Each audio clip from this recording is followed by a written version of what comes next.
Yo, what is up, everybody? So let's go back again.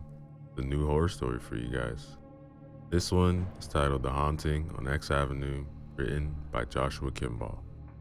Remember to use the links in the description below. Show love to the author. Like, comment, and subscribe. Chapter 1. The house on X Avenue stood staring at me in the afternoon light. It seemed to have known that I was coming back to my hometown of La Grande, Oregon.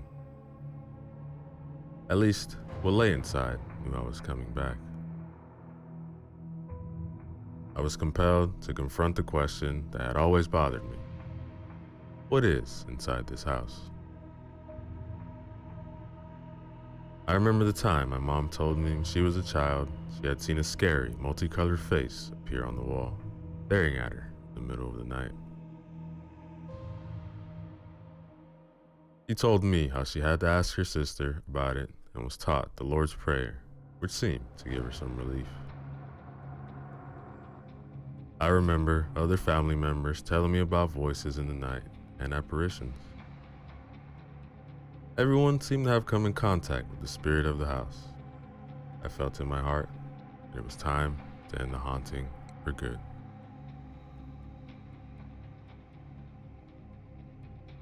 A 1980 F-150 pickup pulled up to the curb next to me. An old-timer in his 60s climbed out. He wore a white t-shirt, tattered overalls, white sneakers. He walked toward me with a slight limp, perhaps from years of working at the lumber mill. You Jonathan Campbell? I nodded. Yeah, that's me. You're Bob Fraker, property manager for the bank? Yep, don't let appearances fool you. My limousine is in the shop. The term property manager is used loosely. I prefer the title caretaker, since I can't make any manager's salary after my retirement. I just make sure the grass is cut, face off any squatters. May I take a look inside? Sure, but I can't imagine why you'd want to. You were a little vague on the phone. Yeah, the house was in my family for a few generations. I thought I'd take a trip down memory lane. Bob just handed me the key with a sour look. Well, you have to go in by yourself. I don't go in that house anymore. There's something wrong with it. It stayed unoccupied for 15 years. One person who rented it was found dead in the morning, sitting in her recliner. Bob walked with me to the porch. He continued to explain. The last renter moved out about 3 months. He said he felt unwelcome. Yeah, the place scared him. So, the bank took it over after the last owners couldn't afford the taxes on it. Police stopped responding to calls from the neighbors, kept reporting they were seeing moving shadows inside the house at night. May I go in? Bob gave me a silent nod, and he stepped aside, acquiescing to what he clearly thought was my foolish choice.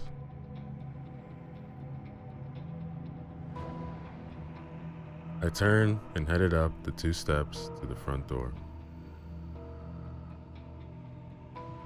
The grass in the yard looked like they could have used a machete, and then a weed whacker. The paint on the outside of the house was badly weathered. Thought about all the times that I had been in the house as a kid. Never actually had any bad experiences, but I could remember the reports I've heard from various family members. Some saw spirits at night, others saw demonic faces on the wall.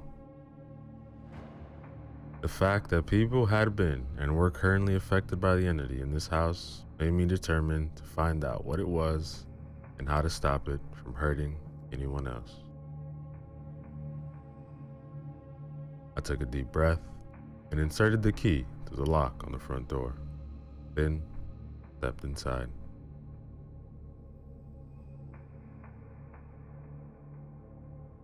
The strong smell of mildew caused me to step back, covering my nose and mouth.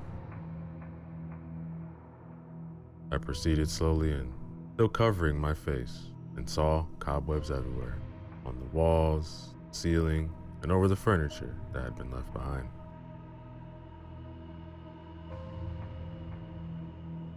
The house was a small 2-story structure with 1 bathroom and 2 bedrooms upstairs.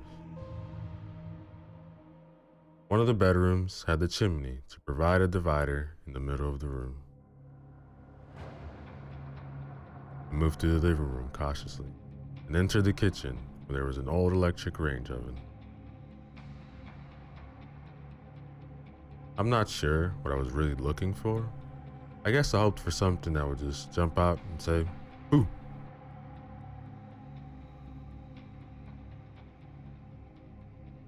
I entered the bathroom, and like the rest of the house, everything was dusty and covered in cobwebs.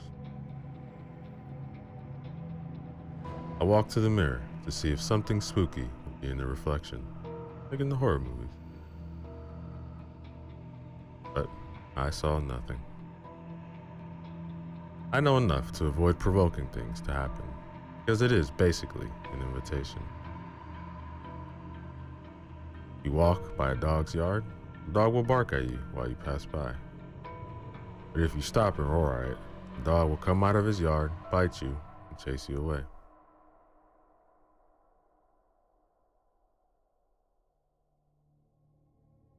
Feeling a little let down by the lack of any activity, I climbed up the stairs to the bedrooms. The air became heavier, which naturally made me hesitate. I said a little prayer under my breath for protection. My Christian friends would approve. My New Age friends would say, use a light shield.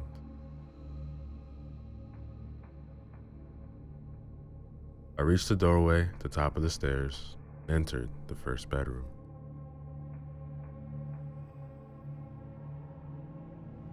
As I stepped in through the door, it felt like I was entering cold water, very unwelcome. In my peripheral vision, I saw movement as I turned to face it. Nothing. The house was well lit due to the light coming through the windows, and I could see quite well. Despite the brightness, I turned on the flashlight I had brought with me. I was doing my best to ignore the gnawing fear in my belly. This was the room that always had the most activity. I pressed forward, fighting the intense desire to run. My legs felt as if they had been filled with lead, and I was treading through waist-high whale water. Just then, my hip buzzed, startling me for a second, and the generic ringtone of my phone went off.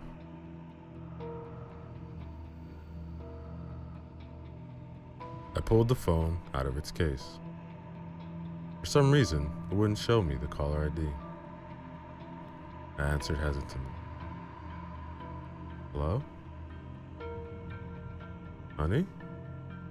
It was my wife, Lisa. Hey, sweetie, how's it going? Okay, we're making lunch. When are you gonna be? The phone cut out, started crackling. It reset. Then my flashlight flickered out. I tried to turn around and leave, but my feet were planted on the floor. A shadowy head rested intimately on my right shoulder from behind. Black arms wrapped around my waist. A sensation of cold pressed into my back. I would have screamed if I had a voice, or even breath, but the air was sucked out of my lungs.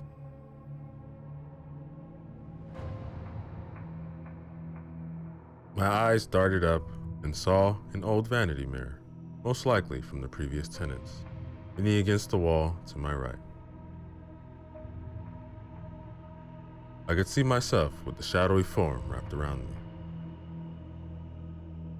As I focused on where my face should be, it began to visually solidify view. If it had a slightly longer nose than should be normal for a human, its eyes were cruel and also full of hunger.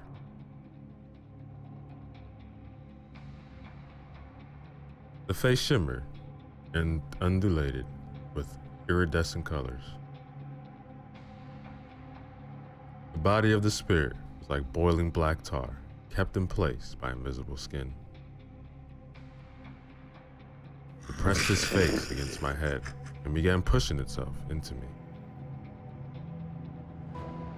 In that moment, I thought about a video that I had watched from a New Age speaker who claimed that we focus on through faith is what we manifest due to our own deity inside us. And I came to the realization that to a certain extent, it was all a load of crap. I had a demon trying to jump to my body. The faith part is very true. My logic immediately recognizes that I hadn't invited the thing. Therefore, it couldn't have me. I became angry, and I visualized the dove of the Holy Spirit in my mind as I invited it to illuminate the room. I heard a scream of rage and terror, and I suddenly wasn't sure it was me or the ghoul that held me in place.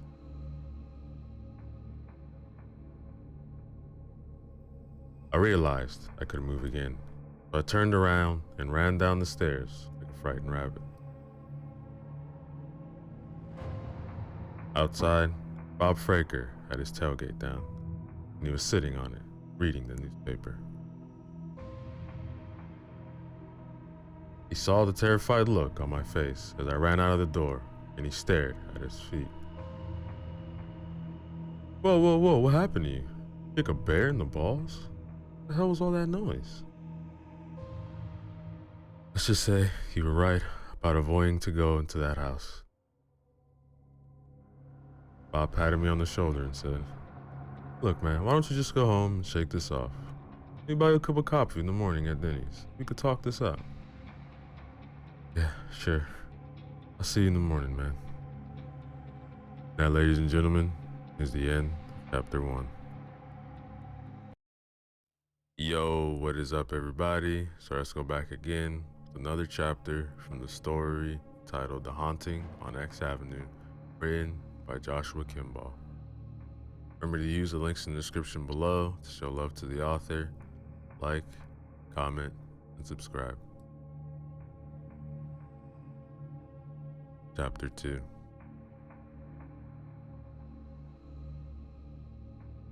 Sweetie, I'm telling you, it was so freaky. I was totally paralyzed. I want to get this house exorcised. I don't like it. I don't want you going into that house again. Look, if you want to get someone to exorcise it, that is fine. But promise me that you will not go in there again. Please. I promise. Personally, I never want to experience that again. I looked around the dinner table, the rest of the family. I was so caught up in retelling of my bungled ghost hunting that I'd forgotten about everyone else at my sister Lily's dinner table and her kids. Oops, should have waited till later. My 7-year-old nephew, Jeffrey, was the first to break the silence. Uncle Jonathan, you really go into that haunted house? My sister's face darkened. Jeffrey, your uncle was describing a scary movie that he was watching, wasn't he? Yeah, right. Yeah, I was describing a scary movie. Absolutely. Who wants ice cream? The kids and the adults all shouted in the affirmative. It's safe, sister. You're a good mom. The rest of the evening was pretty uneventful. We ate ice cream, watched a few movies. I called Pastor Randall from my brother-in-law's church to set up to meet the following afternoon. Bob Fraker was also available to provide the house key and laugh at us as we poked around the scary house. It was finally going to be over. The supernatural was just a passing interest to me. I had certainly never been a paranormal expert. Watched a bunch of ghost hunter and medium shows, grew up in church, watched a few documentaries on the subject. I even had a few experiences myself. I'd read a few books, both on the Christian perspective and in the New Age viewpoints, but I was doing something relatively stupid. Like the crocodile hunter, I was going to the angry, spitting cobra with a pair of sunglasses so I could poke it with a stick. How was I doing this? Perhaps I didn't want to really believe it was real. It wasn't like anyone asked me to deal with it. What bothered me was that no one was dealing with it, and I knew people whose lives had been affected by whatever it was in this house.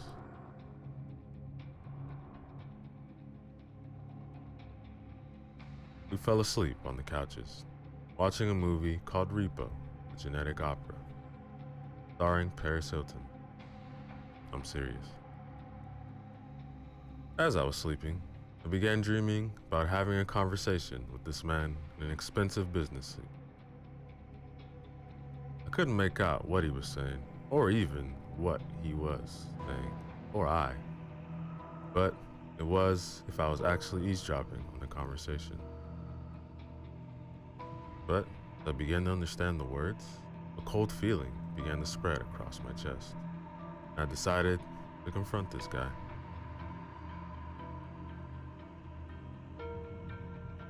You're up to no good, are you? What are you doing here? His eyes began to focus on me with a smug smile and just stared at me in silence. I began channeling my inner high schooler. Dude, who are you? He began to hiss at me, and my arms became paralyzed. It was then that I reminded myself that I was dreaming. The man's hiss turned into a guttural snarl, like he was just had a continuous breath. Pushed through my terror and lunged at the man. Then I woke up.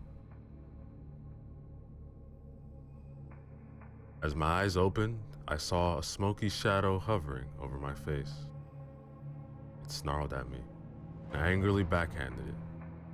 My hand swiped through the smoke. As I looked around, the living room was as it should be. I got up, went to the sink, and poured myself some water. It had followed me. I remembered from some of the things that I had learned from some of the ghost shows that some ghosts can follow you. Demons can, and poltergeists. It had tried to jump my body. That made me furious. It had tried to jump me. With that thought, I walked back to the couch with the determination that this thing wasn't going to keep me from losing sleep. About half an hour later, Jeffrey quietly tapped me on the shoulder to wake me. I rolled over. Hey, what's up, buddy? He looked very serious. Uncle Jonathan, a shadow was smothering me.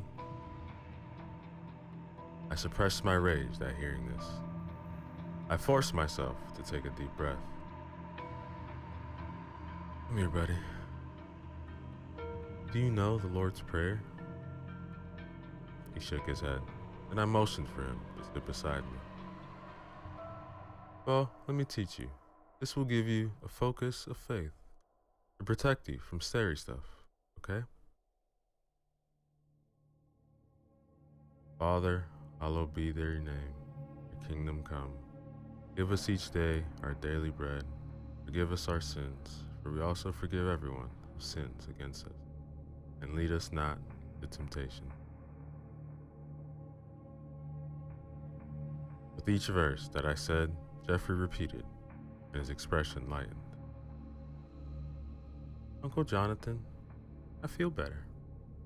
I think I'll go back to bed now. With that, he walked back to his room.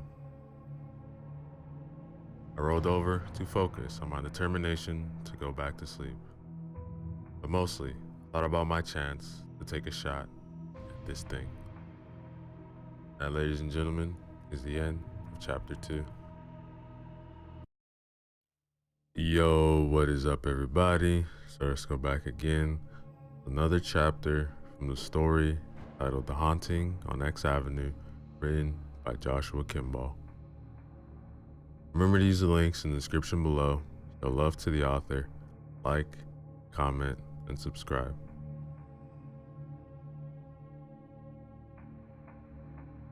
A sense of fear weighed on Jeffrey's heart as he lay in bed trying to get sleep. Like most children, he always had a sense when something else was in the room. He tried to focus on one of his toy cars. That was one of his passions. He loved cars, and he loved being out in the garage with his dad, Rick. He liked to be helpful by handing his dad tools. His grandma always complimented him about how much of a good job he did when he helped her with the chores. He just wished that his fear would go away. A hot weight pressed down at his feet. Even though he couldn't see anything, he couldn't get past his fear. An invisible hand pressed on the bed, like someone was moving on all fours. Jeffrey began to tremble.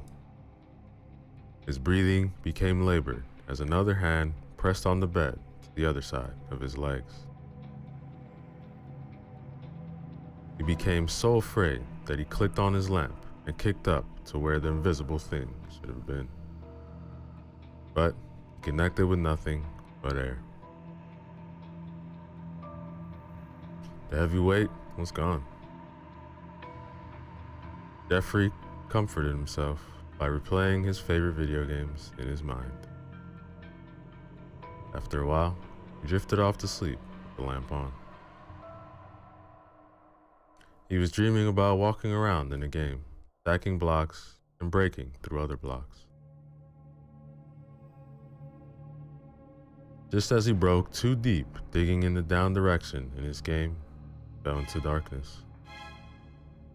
Something grabbed him in the dark, and a slurping, sucking sound came to his ears. He couldn't scream, and he couldn't fight.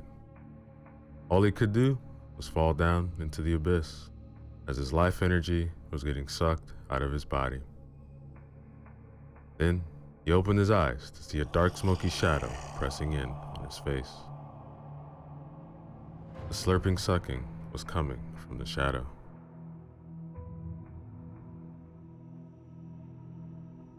Jeffrey felt his energy being drained from him. He struggled to move, fight the thing off. He couldn't scream, and he couldn't breathe. In desperation, he imagined angels coming down into his room on a ray of light, and the shadow screeched in frustration and slithered away on the floor. Jeffrey went out to the front room to see that his uncle was awake. Relief flooded into him, because now he could tell a grown-up. That, ladies and gentlemen, is the end of chapter 3. Yo, what is up, everybody? So let's go back again with another chapter from the story titled The Haunting on X Avenue, written by Joshua Kimball. Remember to use the links in the description below. Show love to the author. Like, comment, and subscribe. Chapter 4. I woke up at 10:30 in the morning. I love it when you don't have to feel guilty for sleeping in. Vacations are awesome. I let my wife know that I was going to meet Bob for breakfast and then go over to X Avenue to talk to the people in the neighborhood about the house. I thought it would be a good time to get some background on it.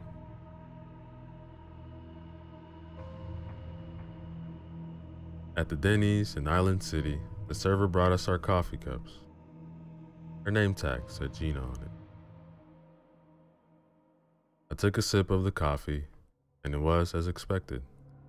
It needed liberal amounts of sugar and creamer to hide the strong, bitter taste.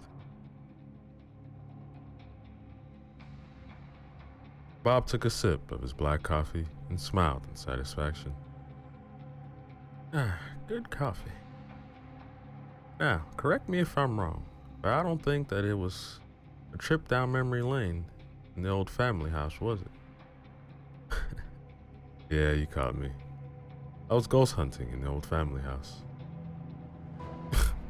And what in God's name will make you do that? It's like with that Australian guy poking dangerous animals with a stick for the camera. You know, thought the same thing. So what will make you do that if you already know what's in there? Personally, I didn't know what was in there. Some of my family had seen things and wanted to know for myself. More importantly, I suspect that it is affecting the people in the neighborhood. Well, what do you think it is? I saw you running for your life out that house. Was it a ghost?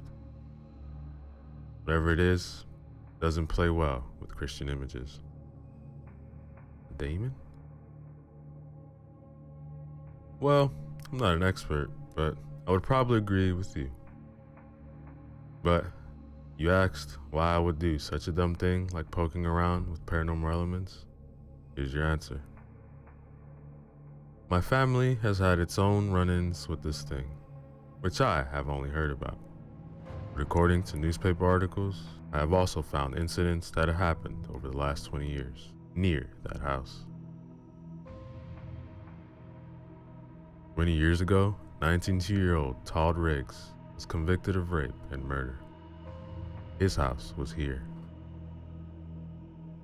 5 years later, Conrad Black is turned in by his wife molesting their daughter, and he is convicted. He dies in prison because inmates don't take kindly to his kind on the inside. I point to the X that marked the house that was a few streets north of the house on X. There are 3 more similar cases over the next 15 years. Only 2 of the 5 men are alive today. It's time someone did something about it. Bob looked at me and nodded. Well, what do you want to do about it? Well, my sister-in-law is no pastor. Maybe I can get in touch with him and ask him to try and exorcise it. But what can hurt it? The house won't sell anyway. Look, I'll do what I can to help. Meaning, I'll give you the key and sit back, watch you poke scary things with your stick. I may even laugh at you if your stick doesn't work. Alright, I'll get the number and let you know when he is available to meet.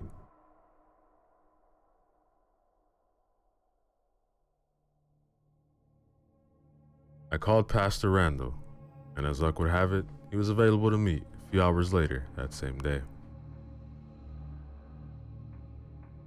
I arrived a little early to talk to the neighbors. Knocked on the houses close by. No one answered. A few doors down, an elderly woman answered the door. Yes? Hello, I'm Jonathan Campbell. How are you today? I'm Mr. Johnson. I'm not buying anything. I had to recover before she shut the door. Oh, I'm sorry. I'm not selling anything. I'm meeting Bob, the caretaker, to look at the house 2 doors down. Why would you go there? Don't you know about that house? I know a little. My mom and her family lived in it for years.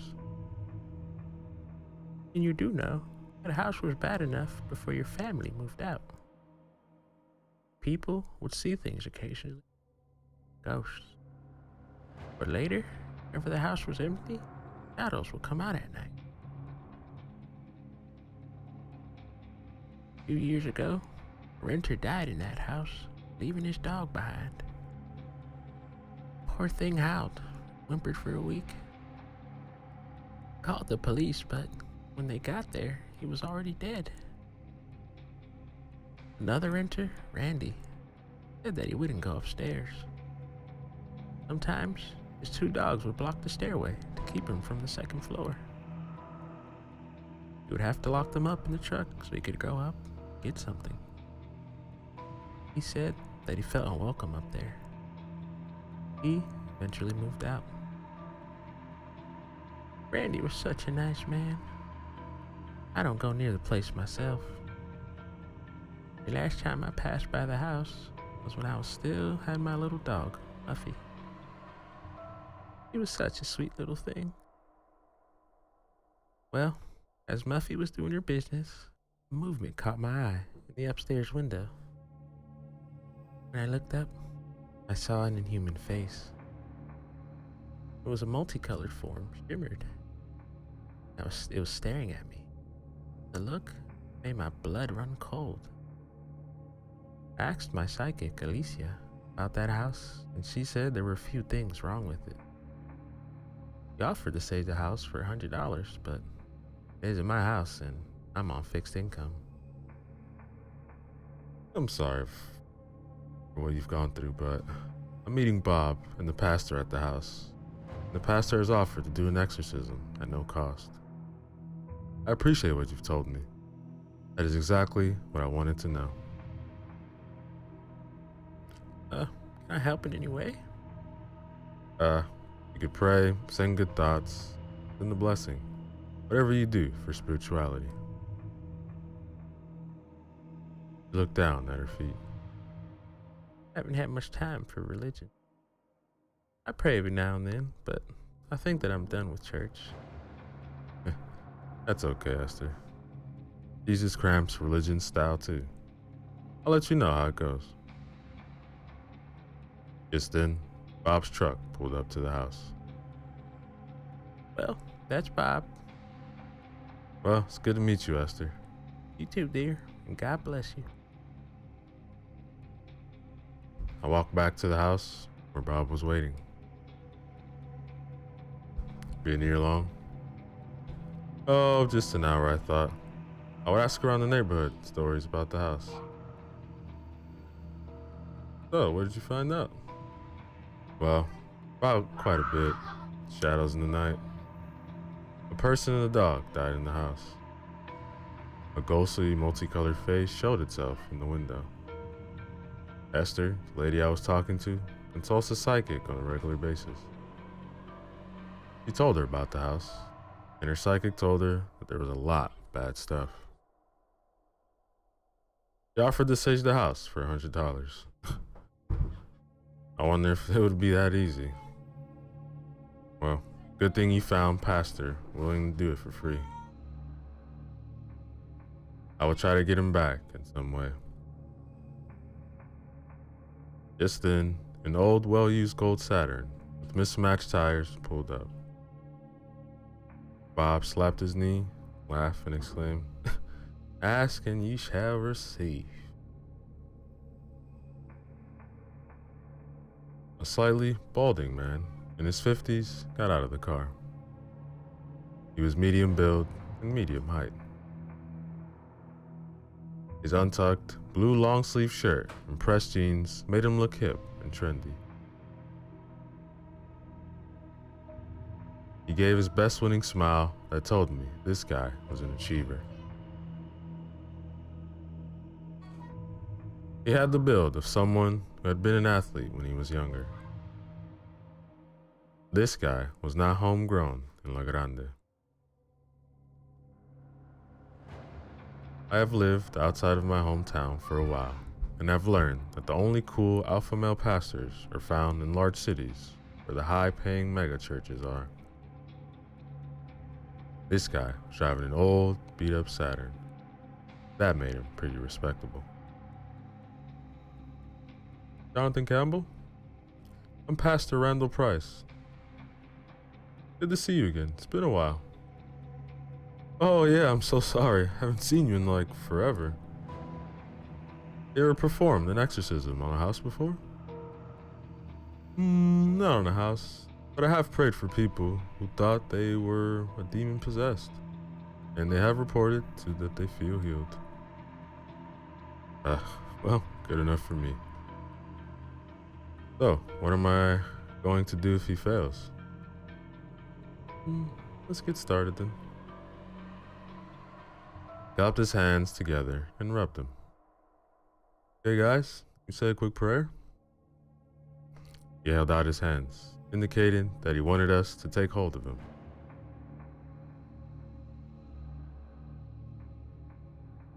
Bob hesitantly took Pastor Randall's hand, and I did the same. The pastor started his prayer. Lord Jesus, pray to you for protection against the forces of darkness, and we pray that you send your angels to cleanse this house, dominion of Satan. We pray for the power of the Holy Spirit to descend upon this house in the fullness of Christ. In the name of Jesus. I was quite moved by the prayer. Bob politely took his hand back and crossed himself in the way that identified his Catholic origins. All three of us took confident strides to the house. We felt like warriors going to fight darkness. Just as our feet landed on the first step leading up to the door, the front door opened wide and then slammed shut. Our bravado just took a deflating poke. We looked at each other for a second, and then Bob and I looked at Pastor Randall. After you, Bob gestured to Randall. The pastor looked at us, shook his head. He stepped up the next 2 steps and grabbed the handle. Taking a breath, he pushed the door open and entered the house. Bob and I followed to the doorway without walking inside. Hey, last night, I promised my wife that I wouldn't go in again. Yeah, I'm good right here, Bob added.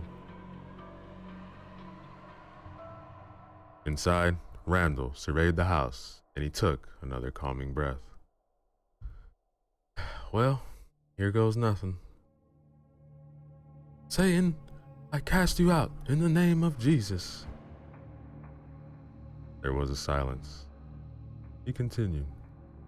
Demon, come out of this house and never return in the name of the Father, the Son, and the Holy Spirit. There was continued silence. I offered, Pastor Randall, I think that the problem is upstairs. That's where I had my encounter. Alright, well, I'll go take a look. He started up the stairs. Just as the pastor stepped on the step, the door at the top finally slammed shut. I raised my finger, rooted to stop at the door. I don't think that we were welcome. Bob turned around and started back down the porch stairs to leave as he huffed. Yeah, I didn't sign up for ghost wrestling or poking around with invisible monsters, so I'm out of here. He went out the door and down the landing. Just then, the front door slammed violently in my face. I looked up to Pastor Randall through the window, mouthed, looks like it's just you and me. I'm right here if you need me. I hope that you know what you're doing. The pastor swallowed. Me too. Now, ladies and gentlemen, is the end, chapter 4. Yo, what is up, everybody? So let's go back again.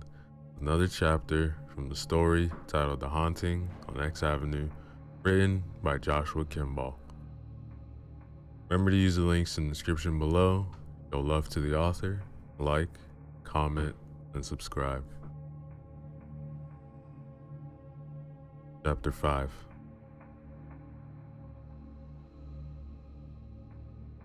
As Bob stepped away from the house, the front door slammed shut violently. It startled him so much he almost stumbled down the 2 steps of the front porch as he tried to hurry to his truck. He contemplated getting in and just going home. Forget the key, the house, and all of this trouble. He wasn't getting paid enough for this anyway. But he knew that it would look bad to the 2 young bucks inside. So, he waited.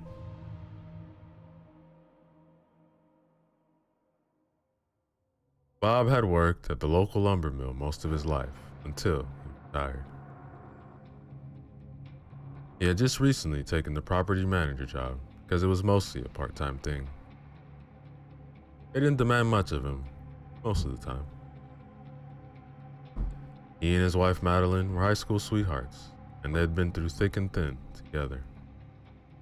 Now, they were spending their golden years with one another. Bob liked to play gruff and grumpy, but inwardly, he was soft-hearted. He would throw himself in harm's way for a child or a woman.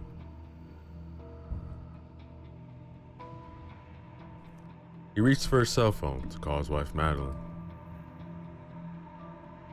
It was still a flip phone because those confounded touchscreen smartphones were just too much of a hassle.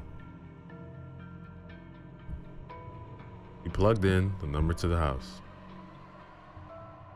His grandchildren were always giving him a hard time about saving numbers on his phone.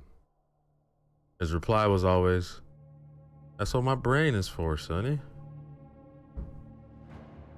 His wife answered on the 4th ring, which meant she must have been outside. "Hello? Maddie, still in the house. Everything okay?" Yeah, fine. I just wanted to check in with you. That young fellow Jonathan is walking around the house with the preacher. I'll just let them have their fun and see what happens." The phone began to crackle. "Hello? Can you hear me?" Just then, a hissing snarl sounded out by his right ear like someone was standing just behind him.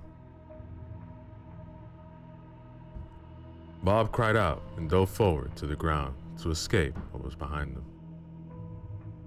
When he rolled over, he saw there was nothing there. He started to laugh it off and push himself onto his knees when a pair of invisible vice grip-like hands grabbed his ankles and began to drag him backwards on his belly. Bob clawed at the ground, ripping up rocks and clumps of grass.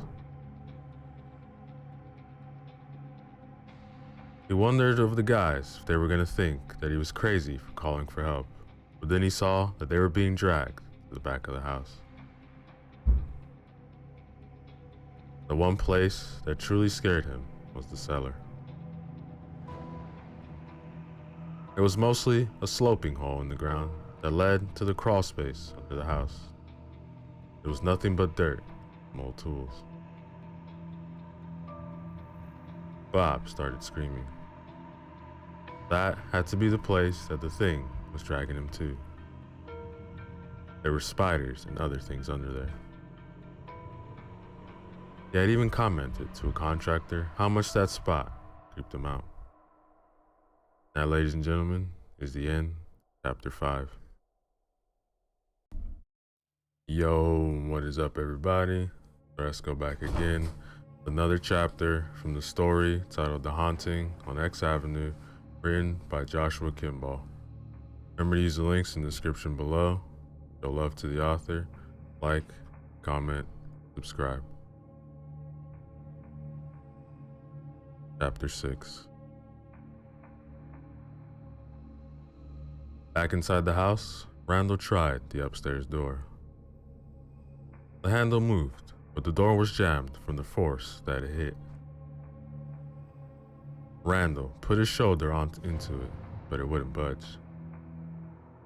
He had to hit it 3 more times, and on the 3rd hit, the door gave way and he boldly went in.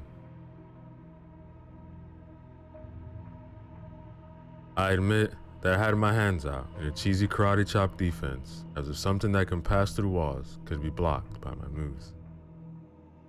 Made me feel a little bit better. I shook off my subconscious efforts. Was kind of disappointed. I expected more drama, more things flying around the house as I looked through the window. Pastor Randall spoke up. Demon, you are not welcome in this house. Be gone in the name of Jesus.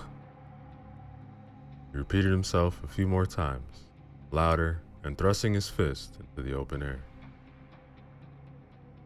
He recited the Lord's Prayer from the King James Bibles. After a long moment of silence, we heard Bob scream from outside. Help!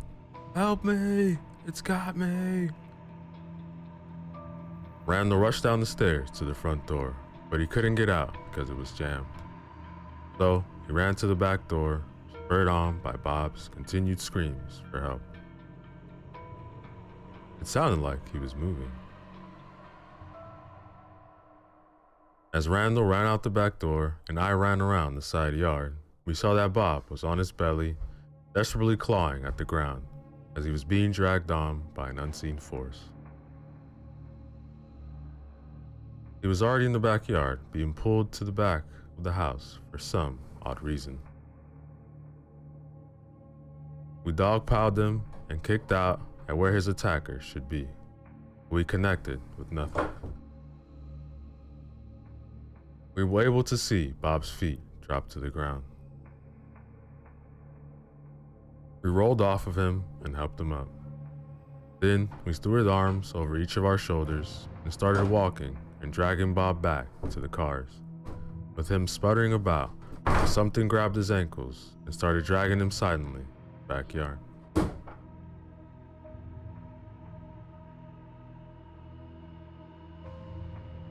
As we were checking for him for injuries, Bob indigently dusted himself off and said, "I'm alright, guys. It's a little scraped and some hurt pride. Vote that we regroup at Denny's and talk this out." Pastor Randall agreed. Hey look, I'll join you guys in a little bit. I just want to get the number first. As Bob took off in his old F-150 pickup and Pastor Randall left in his Saturn, I walked a few doors down to Esther's house and knocked. She opened the door before my knuckle could hit the second time. She had been waiting, watching. "Hello, Esther. Could I trouble you for that psychic's number?" She smiled and handed me a piece of scrap paper with a name and a number already written on it. That, ladies and gentlemen, is the end, chapter 6. Yo, what is up, everybody? So let's go back again. Another chapter from the story titled The Haunting on X Avenue, written by Joshua Kimball. Remember to use the links in the description below. Show love to the author, like, comment, and subscribe. Chapter 7.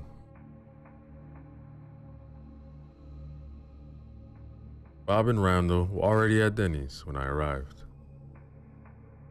The waitress already took our orders as we sat there in awkward silence, because that's how men deal with emotionally traumatizing situations. They go quiet and brood about their problems. After our orders arrived, I broke the silence. I got the number of the psychic. Pastor Randall coughed uncomfortably, but I knew why. Christianity doesn't mix with New Age. I was raised with it all my life, so it was nothing new to me. Randall replied, I don't like it. But it's not my place, and I certainly didn't deliver, so I'm at a loss. I looked at Bob. What do you think? Bob just slid the house key across the table. Look, man, do what you want. I'm not up for this. Do you know, I woke up last night with a shadow trying to smother me? Thought it was just a bad dream. Look, return the key when you have had enough. Look, if you burn the house down, just make it look like an accident, or I'll disavow you. I like you, but I'm too old for getting dragged or whatever else this thing has in mind. Problem gets fixed, the bank will issue up $150 for pest control. Let's just say we got rid of rats officially and not mention psychic, okay? I shook Bob's hand. Alright, man, I'll do what I can about the pest control issue, and I'll let you know the results. I'm gonna call her. Pastor Randall, I use the prayers of your church. You're welcome to come along too. Look, I just posted the request on the church Facebook page. For the ghost hunting? Why not? This is more fun than a youth group lock-in. I made the call. Hello? This is Alicia. Hi, this is Jonathan Campbell. Got your number from Esther, who said that you provide psychic services? Psychic medium? All mediums are psychics, but not all psychics are mediums. My mistake. Are you available to help? I assume that you're talking about the house on X Avenue with all the negative spiritual energy? That's the place. I do want to help, but I can only meet at 9 tonight. My college coursework is keeping me too busy. Can you do that? I inwardly groaned, but I kept a stiff upper lip. Because I am a guy, dang it. If a girl can face a scary ghoul at night, so could I.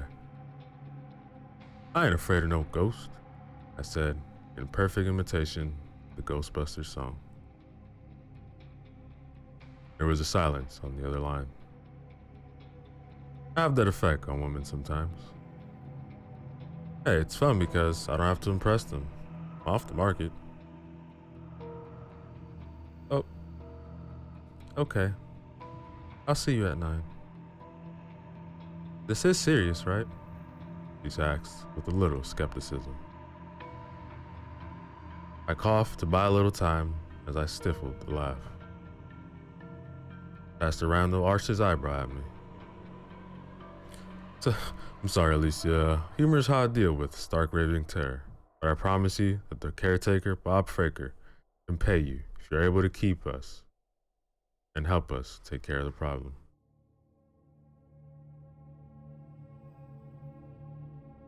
Randall and I met at the house on X a little earlier. We bumped fists in greeting and waiting. He said that that's what teens do in his church. Yeah, I can manage a fist bump every now and then. Alicia rolled up in a beat-up Honda Civic.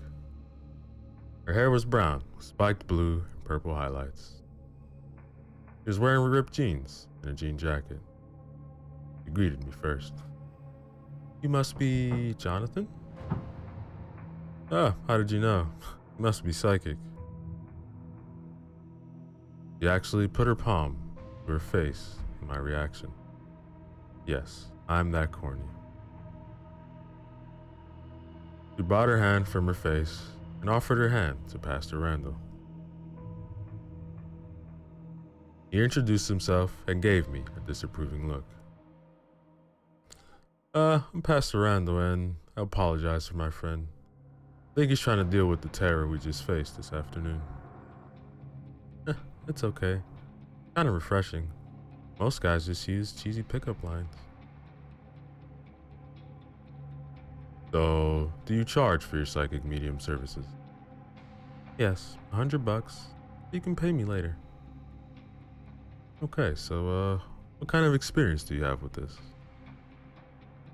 Well, I've helped several ghosts crossed over while in college. Most of the time I give readings for clients, but I do see ghosts and I am able to talk to them. Most of the time, they aren't evil. They're just mischievous. You get any negative reaction, or they can be defensive, what they perceive as their home after people provoke them. Okay, see what you can do. She held her hand up. Can you wait outside? I'm already picking up that this entity doesn't want you inside. It may make things hard to have communication if things are flying around. Yeah, sure. I don't think that I want to get attacked again anyway. She clicked on her flashlight and walked into the house like it was the middle of the day instead of dark, scary, and full of shadows. I was feeling a little guilty over my feelings of relief at having to stay outside instead of going into the house at night.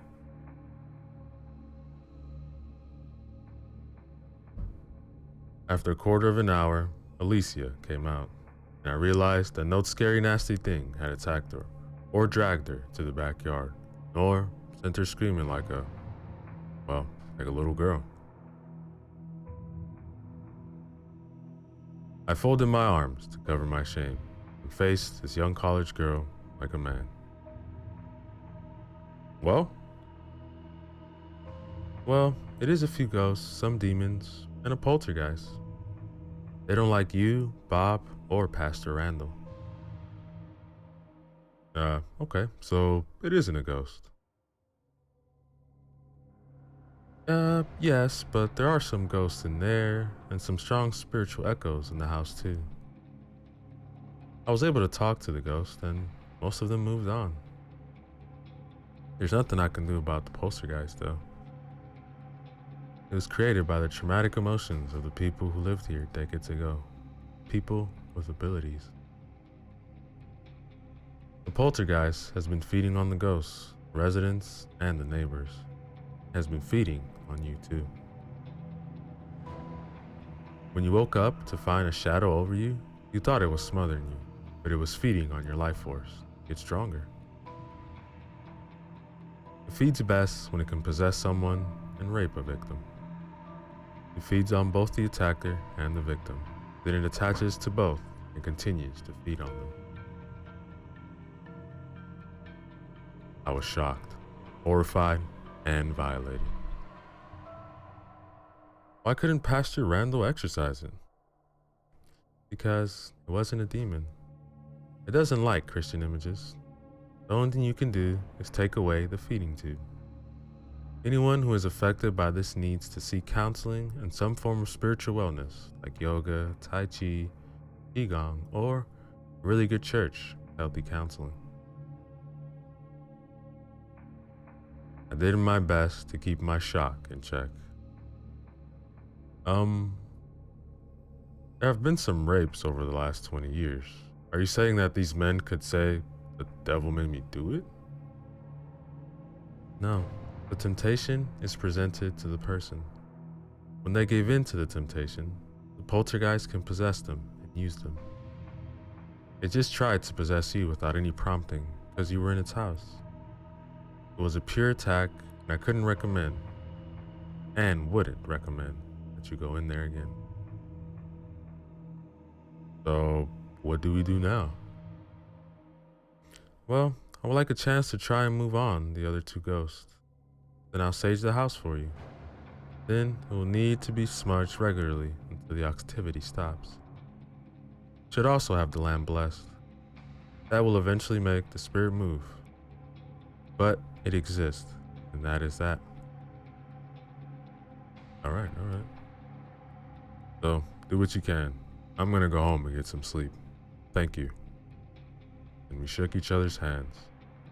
Now, ladies and gentlemen, is the end. Chapter 7. Yo, what is up, everybody? So let's go back again. Another chapter from the story titled The Haunting on X Avenue, written by Joshua Kimball. Remember to use the links in the description below, so show love to the author, like, comment, and subscribe. Chapter 8. The next morning, I woke up refreshed and well rested, as well as one can sleep on their sister's couch. It was just before 9 in the morning, and I took a deep breath, enjoying the wonderful feeling of sleeping in. As I was eating breakfast and enjoying my peppermint mocha coffee, Bob called. Hello, Jonathan? Hey, Bob, how are you? Good. Listen, I wanted to ask you if you could meet with Father McNally today. I told him about our adventures, and he has graciously offered to perform an exorcism on the house. Do you have the key? Sure, that's no problem. Bob gave me the number, and I called Father McNally. I called Alicia and Randall, left them a voicemail as well. I arrived at the house a little before 1 o'clock, my meeting time with the priest. My phone rang, and it was Alicia. Hello? Hey, it's me, Alicia. Look, please ask the priest to hold off on the exorcism. It won't work. There are still 2 human ghosts in that house that haven't moved on. They don't mean any harm, and they will be exorcised too. Well, look, I didn't make this decision. Bob did. I'll try to talk to the priest for you. If he doesn't want to listen, there isn't much I can do. Alicia thanked me. We hung up. About 5 minutes later, a black Ford Focus rolled up to the side of the road. A man in his 50s, wearing black slacks, shoes, a sports jacket, and a priest collar, got out, smiled at me. You must be Jonathan? Yep, that's me. That's my name, don't wear it out. Is a retort that I had on the tip of my tongue. Hey, look, I have a filter when I want to use it. Just then, Pastor Randall Saturn rolled up to the house.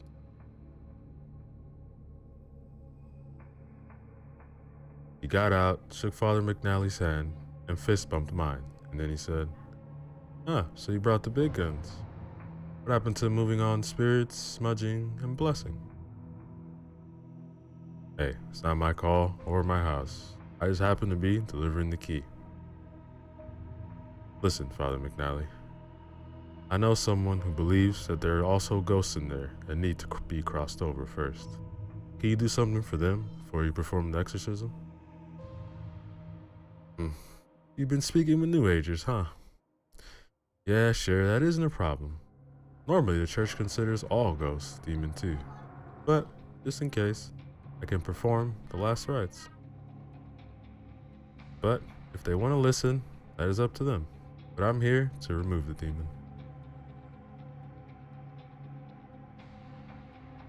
He began to put his priest's stole over his shoulders, lit the beer of frankincense, and pull out his bottle of holy water. He began walking towards the house and chanting in Latin. The front door began to slam and open repeatedly. The closer Father McNally got to the house, the faster the door moved. The hair on the back of my neck began to rise up. As soon as the priest made it to the top of the front patio, the slamming stopped, and the door was left partly ajar. He stopped at the door and traced the cross in front of the doorway. Then he sprinkled holy water at the 4 corners of the doorframe. Looking back at us, he explained, "The last rites are completed. It's up to them now. Thank you." Father McNally began to swing his frankincense beer side to side, started a different chant in Latin. He entered the house, and I could hear the hum of his chant. It went on for several minutes, and I really hoped that this would be it. My cell phone rang, and as I checked the caller ID, I saw that it was Alicia. Hello? Jonathan, you need to get the priest out of the house, now. Exorcism isn't working. The poltergeist isn't a demon, but it is dangerous.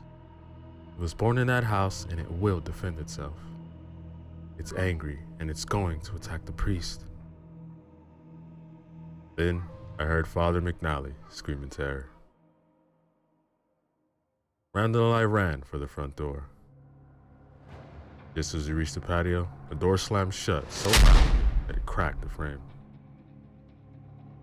Help me! I'm out back! Help! The father screamed. We bolted for the side of the house, leading to the backyard. When we reached the backyard, we could still hear Father McNally screaming and struggling, but we couldn't see him. Where are you, Father? I don't see you. I'm under the house. They're biting me. Help! He yelled. He continued with the muffled sounds of struggling, biting.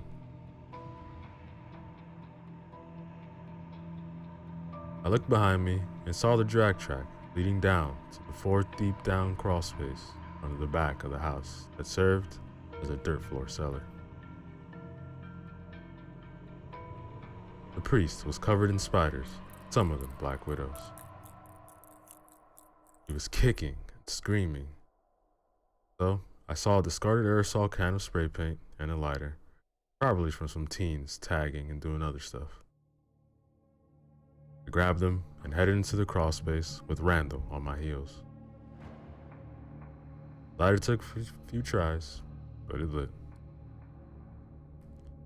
Then I put the spray can to it and shot the spiders around the priest. The mere presence of fire even repelled the ones that were already on him. Randall darted in, grabbed Father McNally by the shoulders, pulled him up the hill while I finished emptying the can of spiders. When it was empty, I dropped my weapons and moved to help Randall to get the priest to level ground. As soon as I could, I called 911 while Randall examined McNally.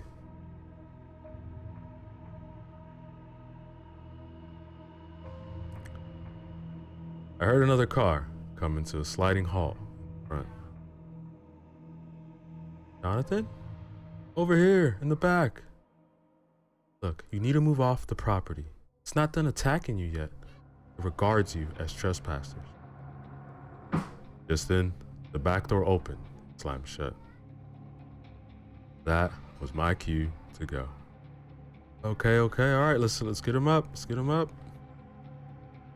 Randall and I grabbed each arm, and Alicia grabbed his legs. We could hear the ambulance on its way as we carried Father McNally to the cars by the roadside. What happened, Father? As soon as I tried to go up the stairs, I felt 2 hands grab my ankles and dragged me out the back door into that hole. Spiders. I feel sick, cold. The priest started shivering. We saw Father McNally off in the ambulance and agreed to meet at Denny's. On the way, I called Bob, who would also meet us there. After Bob arrived, we got him caught up with what happened to the priest. Alicia related to him what she learned in her walk of the house the day before. Now, ladies and gentlemen, is the end of chapter 8. Yo, what is up, everybody? So let's go back again. Another chapter from the story titled The Haunting on X Avenue, written by Joshua Kimball. Remember to use the links in the description below. Show love to the author, like, comment, and subscribe. Chapter 9. Before leaving for the house, Alicia had opened her third eye and surrounded herself with a shield of light in her mind, where she felt protected. She had a pretty good idea of what was in the house because of Esther. At the time, Alicia had not focused her abilities on the house entirely. As she placed her hand on the cold, unwelcoming doorknob, she felt rage and hate directed at her by the black shadow in the upstairs bedroom. The thing, the multicolored face. Alicia knew that it was a poltergeist, and she knew that she would need time to deal with it. More time than tonight allowed for. She was more interested in what else was in the house. She entered the door and looked around the living room. People were there, ghosts, shadows, and echoes of the dead men. Men, women, and children. Many of them had not even lived in this house. Alicia caught her breath in shock and horror. This house had become a purgatory location. These souls had been brought here and were trapped. The dead surged toward Alicia, crying, "Help me! Help me!" They clawed at her. She felt the coldness of their dead energy pass through her. Alicia hadn't included them in her psychic shield of light, nor would she. She would help them if she could. She began to call on one of the angels that she worked with to help souls move on. But then she was interrupted by a hissing and snarling sound upstairs. At the top of the stairs, the poltergeist with the multicolored face crouched in a lunging position directed at Alicia. The sound that it made was so unnerving.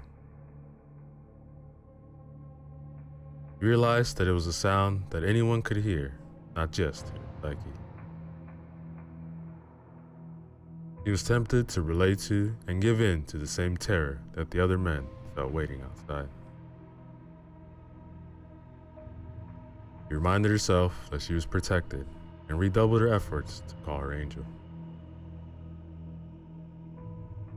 A beam of light surrounded each trapped soul, and they began disappearing, one at a time.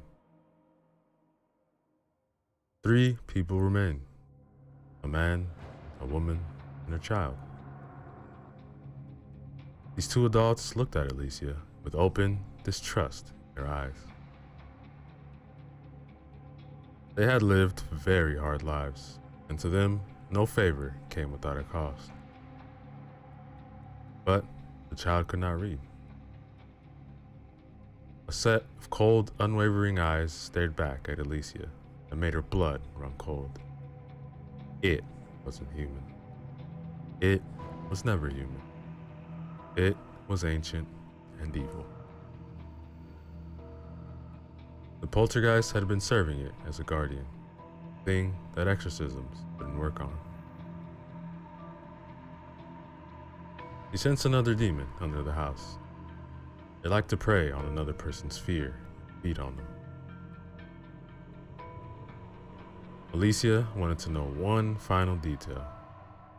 How were they connected to this house? The poltergeist had been created through emotional trauma by a woman who lived here decades ago and had been a psychic. Her children, who had abilities, continued to feed, yet by stress and emotional trauma. Over the decades, he became powerful, able to jump inside weak people and make them do things, able to physically attack people, but demons were summoned in the last 20 years. A group of teens were on the property, and they played with a Ouija board, opening a gateway. The boys of that group went on to be one of those who were convinced of raping and killing. 2 survived. The girls died, all but one, who was medicated and institutionalized. The board was sold in on a yard sale, and the gateway was still open. A skittering noise sounded above Alicia's head. He looked up to the ceiling to see a giant, shadowy black widow spider, the size of a German shepherd, hanging upside down, staring at her with 8 glossy black eyes. It clawed in the open air in her direction. Realizing that this was in over her, as she was in over her head, Alicia slowly backed out of the house and closed the door. Now, ladies and gentlemen, the end, chapter 9. Yo, what is up, everybody? So let's go back again. Another chapter from the story titled The Haunting on X Avenue, written by Joshua Kimball. Remember to use the links in the description below. Show love to the author. Like, comment, and subscribe.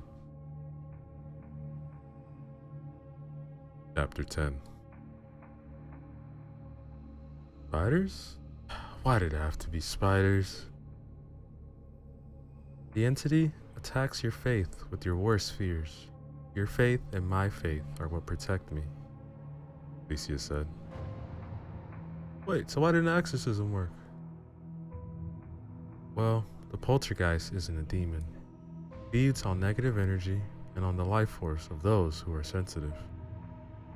Christian symbols only make it uncomfortable. Negative emotions are healthy food for it, and good, positive emotions are like eating the gunk from the grease trap at a busy restaurant. It won't kill you, but you can get sick.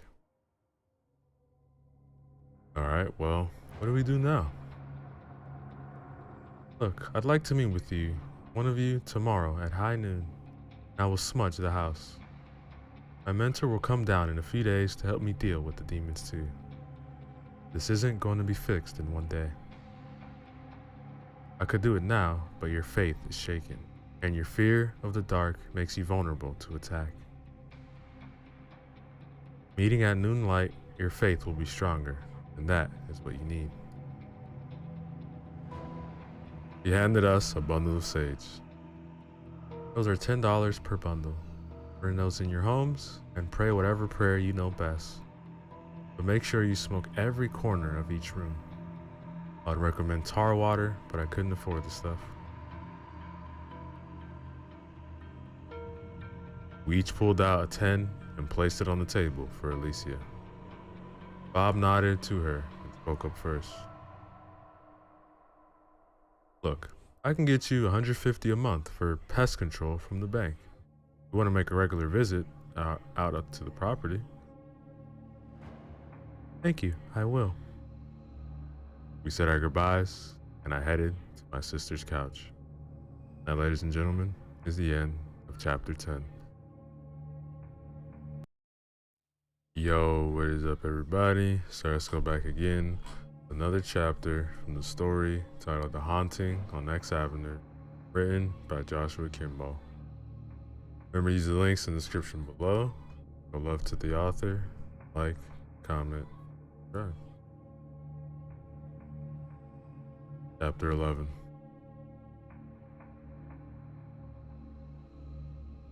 Jeffrey was in his room watching a video when the power went out in his house. He heard his sister and his grandma in the front room, fumbling for a flashlight and complaining because none of them seemed to work. He walked out of his room to the living room, feeling along the walls to find them. He heard the opening of a car door in the driveway. The muffled voices sounded like they were arguing about where a flashlight could be in the car.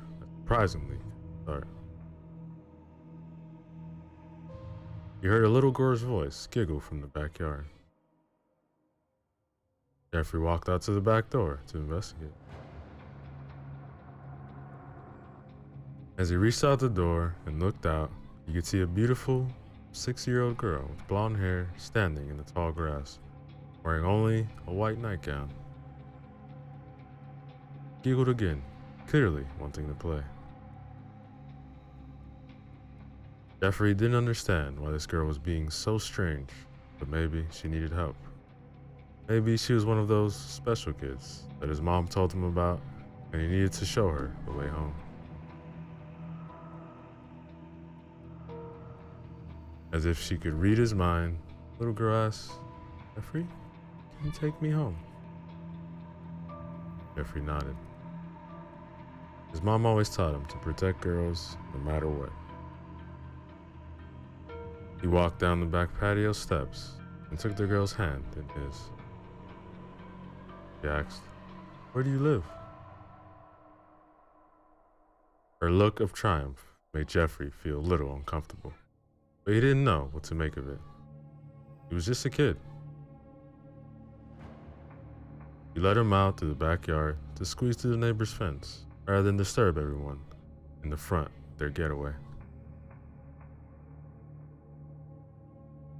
There weren't very many cars that passed by, but there also wasn't any light.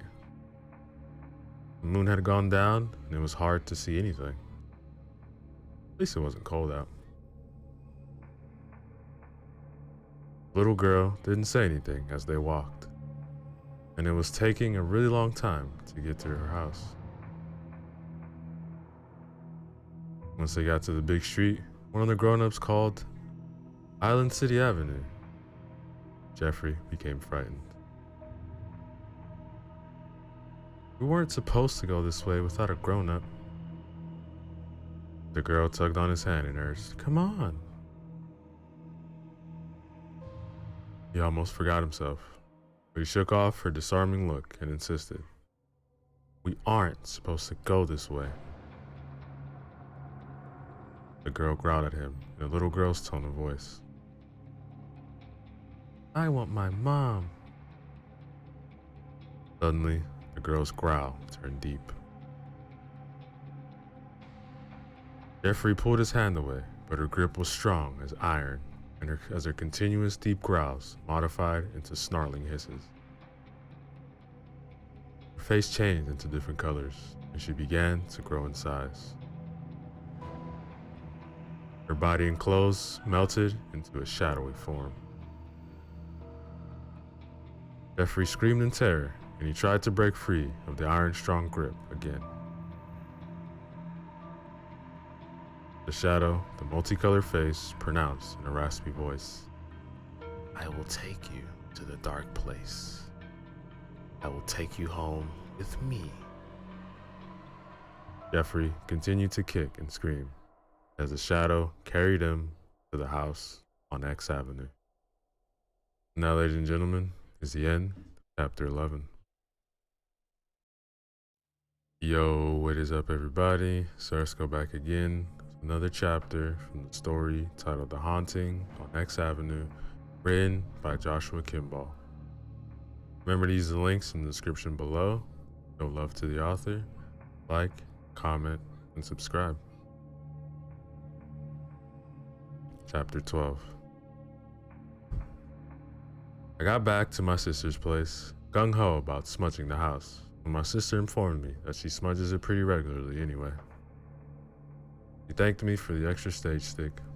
Silly me. After dinner, my wife, sister, and her husband left their kids at the house with our mom. While we went out to one of the local bars to talk about what was happening at the house on X Avenue, it took me a few hours to tell them everything in detail and answer questions. But after I did, completed my report to them, they looked back at me in shock. My wife broke the silence. Honey, I want to end this right now. I'm scared. That isn't a problem, sweetie.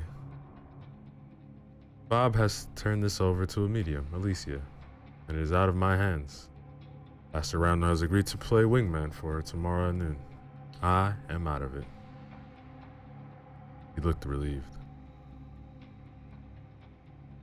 We all spent the rest of the night laughing, reminiscing, and trying to forget about the unpleasantness of the haunted house. A little after midnight, we drove back to my sister's house for sleep. We noticed that there were no lights. Street lights, no house lights, entire neighborhood, and no light in the house. My mom and niece ran frantically out the front door when they saw our headlights. Can't find Jeffrey. Looked all over the house.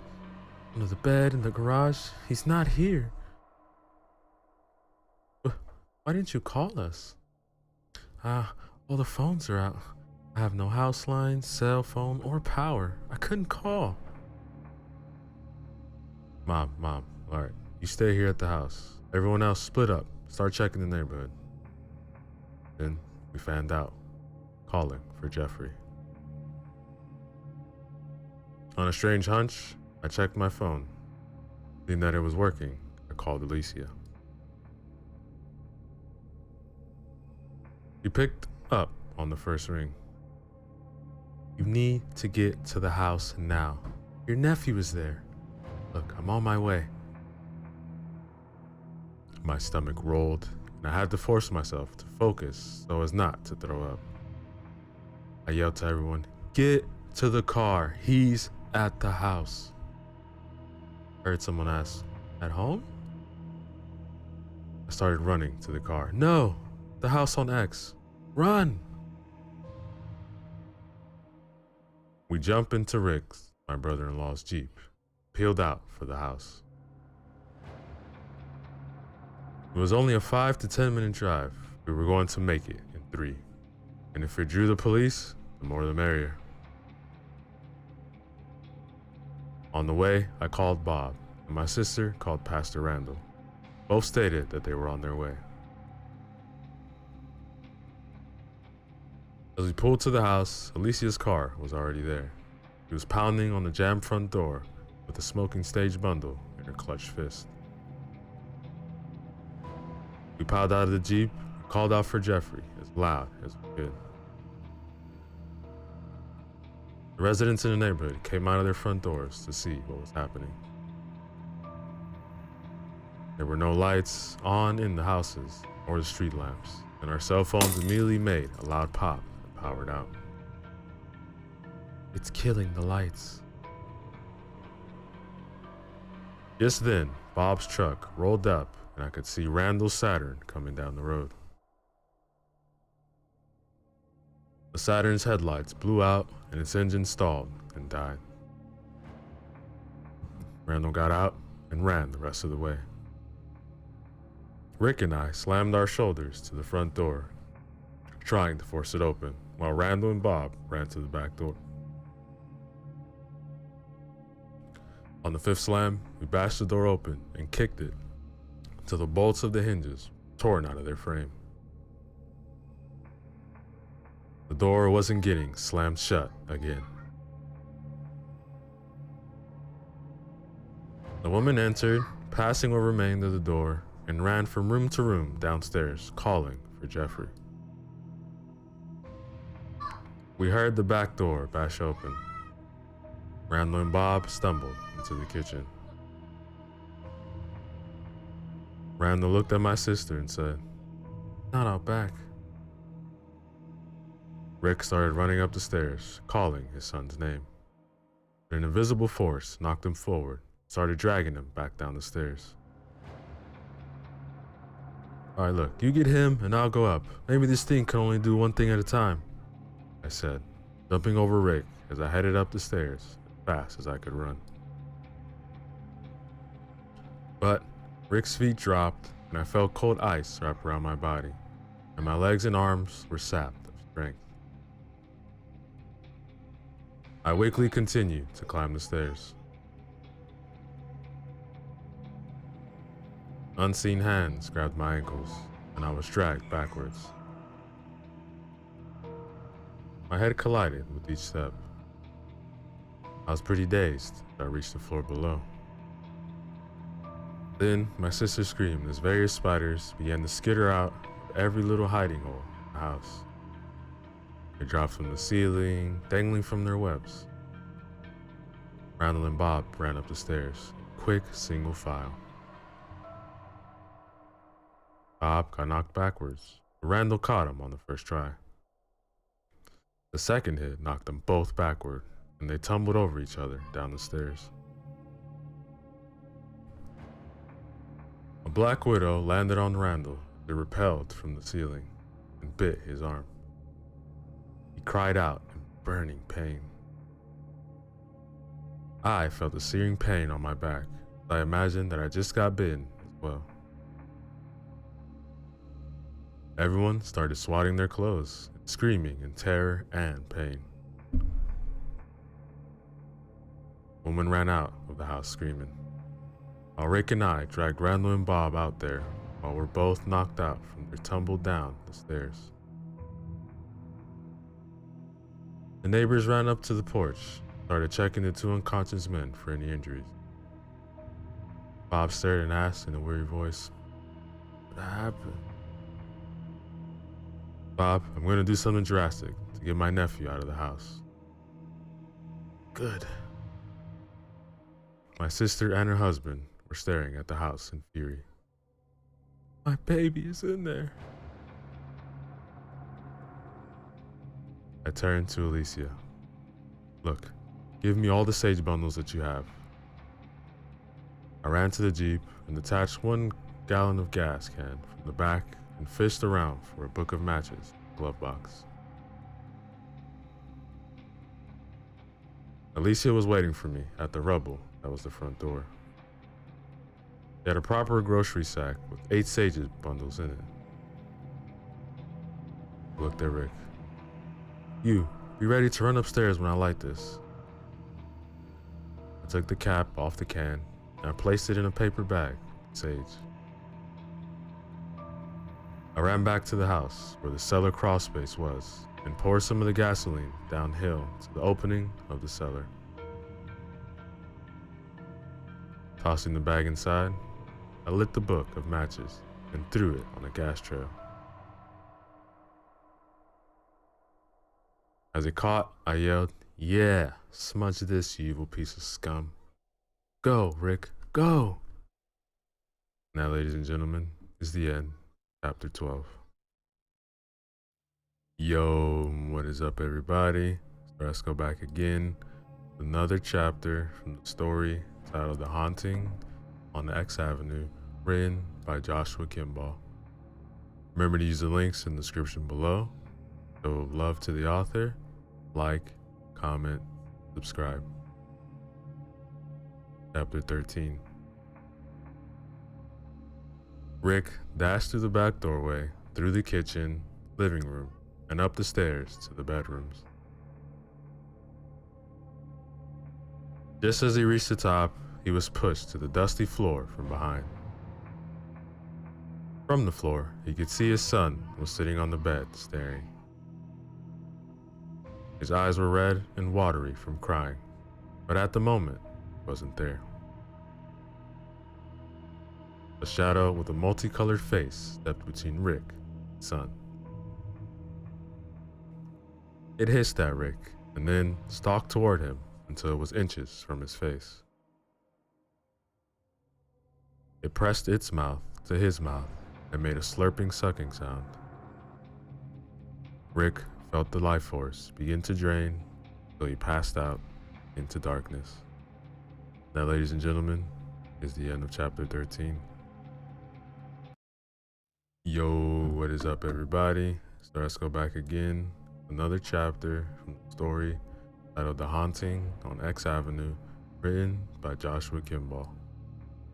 Remember to use the links in the description below.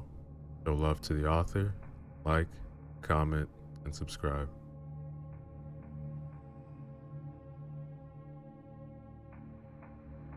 Chapter 14. The metal gas tank exploded and knocked me on my back, my ears ringing and eyebrows singed off. I could hear the stomping of my brother-in-law running up the stairs. Sage smoke drifted up from the cellar to plume over the house, and a fire began to lick out from under the house. Spiders began to run all directions. I rolled over to my hands and knees. Then I crawled into the house to the back door. By the time I made it to the stairs, I could stand. I weakly climbed to the top floor. Rick was laying on the floor of the room, knocked out, and Jeffrey was sitting on an old dusty bed, staring at the floor in a trance. Jeffrey? Called out. He slowly looked in my direction without any comprehension. The shadows in the room began writhing progressively, faster, faster. Just then, a single shadow crawled at me, like a man running on all fours, and tackled me to the ground. I cried out and tried to punch at the face, but I couldn't hit anything solid. When it placed its hand on me, it held me to the ground, pressed its face into mine. I heard that sound again. Then I lost consciousness. In my dream, a woman that I knew years ago was trying to seduce me, promises of pleasure. I didn't trust her. Look, I'm married. I never truly knew you.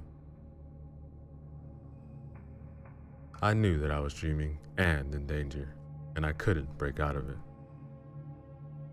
The woman leaned in to kiss me, but I couldn't move. Then that loud sound came from her mouth, and I felt my life force being drained out of me. I summoned the image of heaven opening up, angels descending to my rescue. Just then, the scene in my dream changed to a coffee shop. People were drinking coffee and eating muffins. Everyone was in trendy jeans, and the guys had cool-looking stubble on their faces. Why couldn't I manage that kind of stubble? I can get about a 2-hour window of cool stubble before people start offering me their change.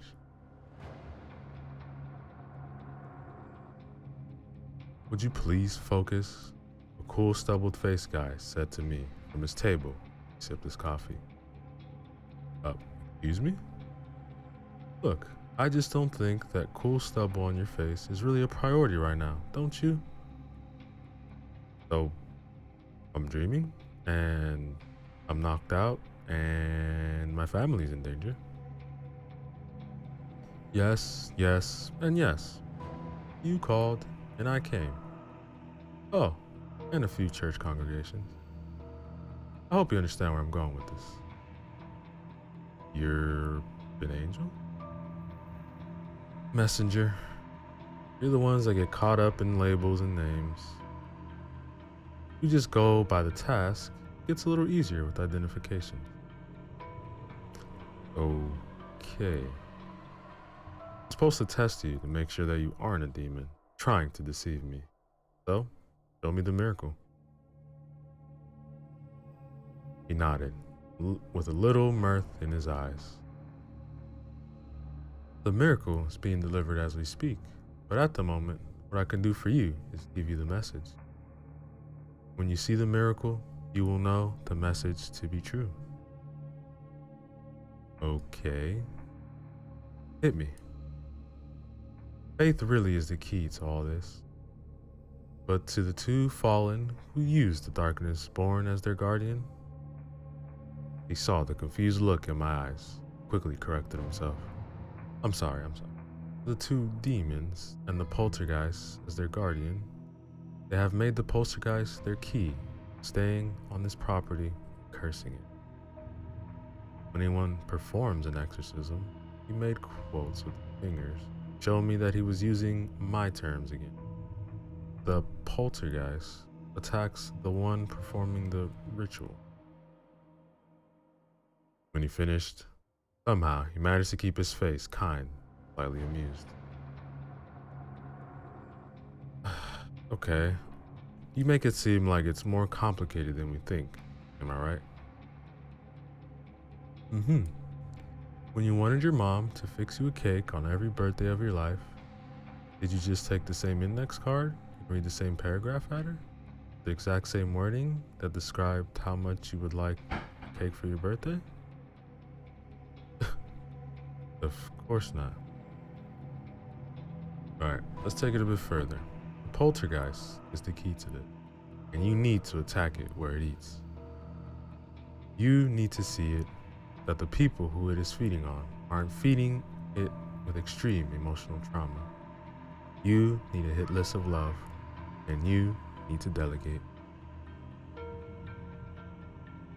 I don't know if I was just having a crazy dream or what. So, being me, I asked, am I a prophet? He arched an eyebrow and put his hand up in impatience. No go starting any more religions. We're done for a while. I stroked my chin in exaggerated thought. I don't know, I think I can come up with a little extra flavor, mixing a little of this religion and a little of that. You're actually messing with me. Your rescuer? Hey, what can I say? I have a gift. We haven't established that you aren't a demon trying to deceive me while my family gets ripped apart by the poltergeist. He just started laughing, as if he just got the joke. Or maybe that I would get the joke. I couldn't decide which. Wake up, Jonathan, he said. I heard my wife and my sister screaming with rage as I woke up with a start. The shadow was still over me. My sister poured salt into her hand from a salt shaker. She hurled towards the shadow, making it dematerialize. I yelled, "Get the boy!" My wife Lisa ran over and grabbed Jeffrey. Lily, his mom, hovered over them with a fist full of salt in hand. I rolled over to Rick and shoved his shoulder. He moaned and started to blink. Look, we've got to go. Get up. Get up. We don't have much time. He started to crawl for the stairs, and I followed him. I could smell the sage smoke in the room, rising up to the second floor from the crawl space beneath the house. I hoped we could get out of this house alive. And just then, the shadow lunged out of the corner in my direction and hit an invisible wall where the sage smoke billowed over me. I could hear Alicia downstairs chanting, "Let only love, light and peace enter this house." Outside, I could hear people chanting, "Our Father who art in heaven, hallowed be thy name. Thy kingdom come, thy will be done, earth as it is in heaven. Give us our daily bread and forgive our debts. Forgive our debtors. And lead us not into temptation, but deliver us. Thine is the kingdom and the power and the glory. Amen."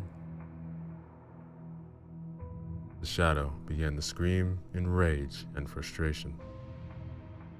It scratched at the invisible wall as I could hear my brother-in-law dragging himself down the stairs.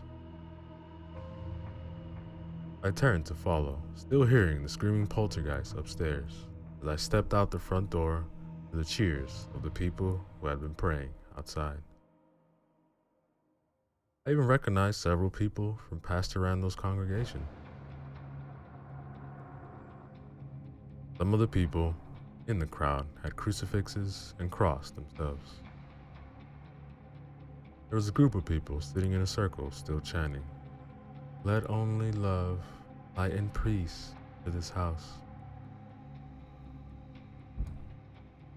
Ambulances arrived, and we were checked on for injuries and loaded in each one or two people at a time. The fire department arrived, but after consulting with Bob, he would only let them wet the ground surrounding the house, keep the fire from spreading. Then, Bob was loaded in an ambulance with Randall, and they rolled off. Now, ladies and gentlemen, the end, chapter 14.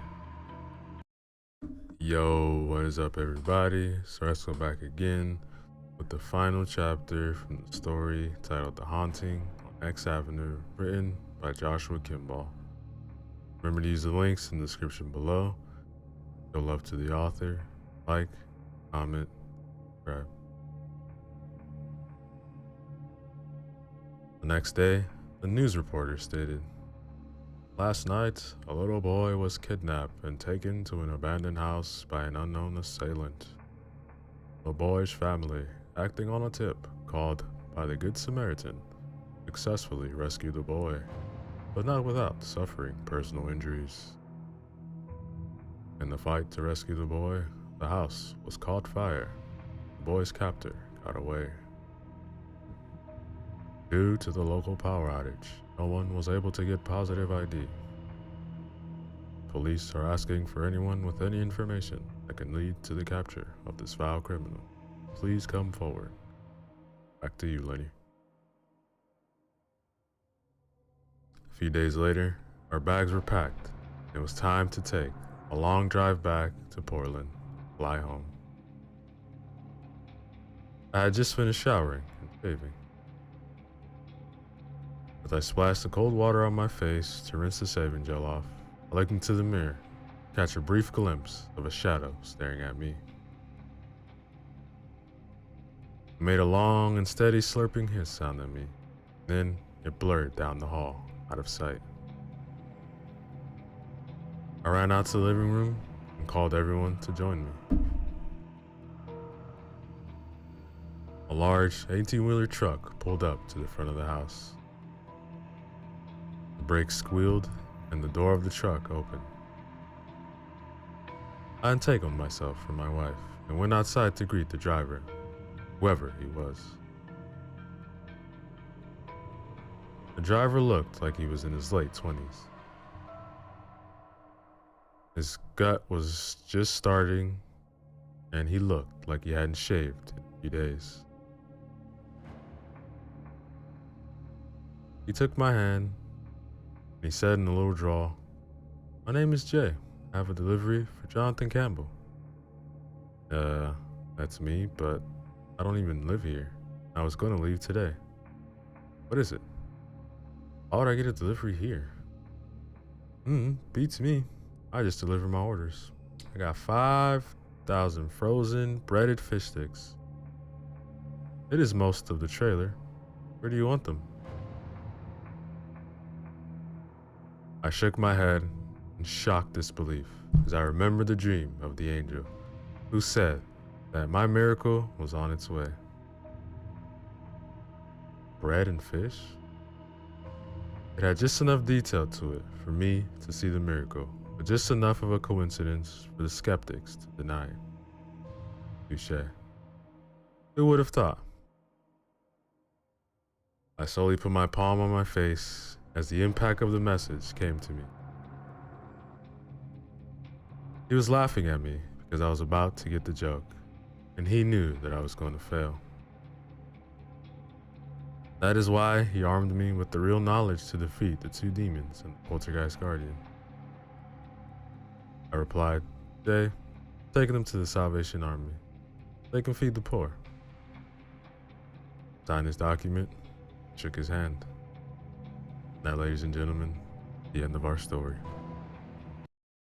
Yo, what is up, everybody? So let's go back again with our final short story from the collection titled Short Horror Stories, written by Weeping Harmony. Remember to use the links in the description below. Show love to them, like, comment, and subscribe. The House on Elmwood Road.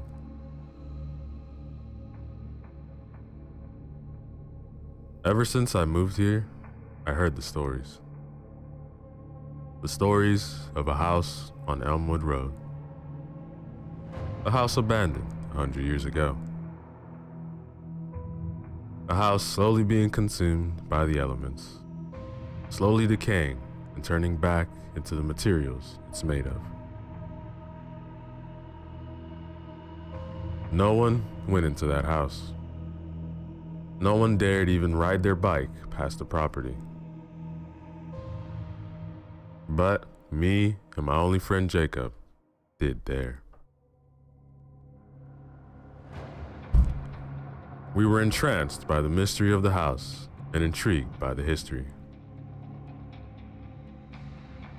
Every day after school, we were in the town library looking for anything on the house. But there was nothing. It seemed as if the house just appeared in town and no one spoke of it. Jacob, there's literally nothing on this house, man. What if we just go to the house, Samantha? He asked in response. That's when I knew my best friend was a genius. We rode our bikes all the way to Elmwood Road. There was only one house on Elmwood Road. Everything else was trees and overgrown shrubs. When we got there, we hid our bikes behind some bushes and walked on to the front porch. The house loomed above us with an almost terrifying presence. Jacob took courage though and pushed the front door open.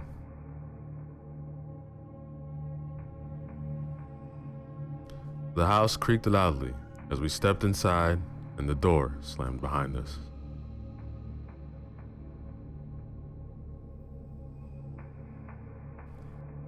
The house was filled with furniture covered in white sheets. Candles were sitting on many tables in the front room. A few books were scattered about. The room opened to a dining area, old chairs and a table. There was a centerpiece with dead flowers and extremely decomposed fruit. It looked like the place was just abandoned. Jacob found a staircase that led to the upstairs, which he decided to explore. I, though, walked down a hallway that branched off the dining room.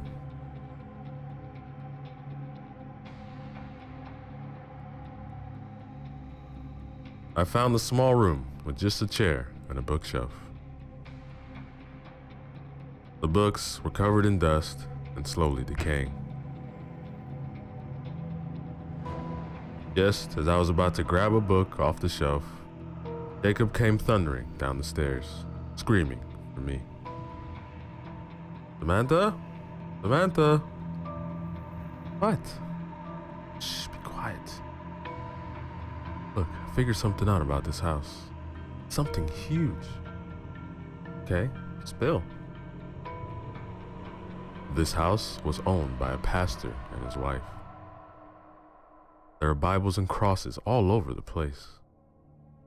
But they had a daughter, and they apparently locked her in her room and left her to die. When she did, they burned her body and boarded up her room.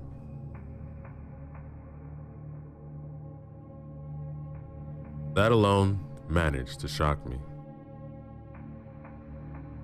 Though I did wonder how he found that much out. When I mentioned it to him, he explained he found it written in a book in the master bedroom. And with that, we proceeded to explore. Then Jacob grabbed the brilliant idea to move the bookshelf. He explained, "Come on, there's bound to be a door behind it.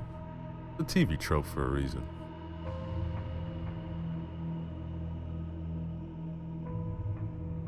When he moved the bookshelf, there wasn't a door behind it, but instead a trap door below it. I knew I wanted to climb down, so I pried open the door and climbed down to the dark abyss.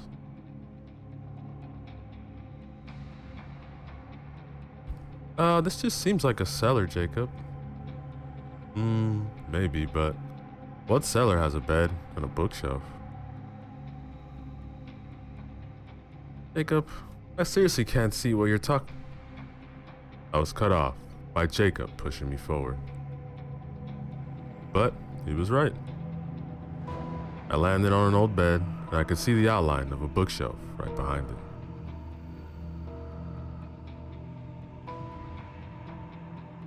Jacob tried to sit next to me, but was startled to find there was a book laying on the bed.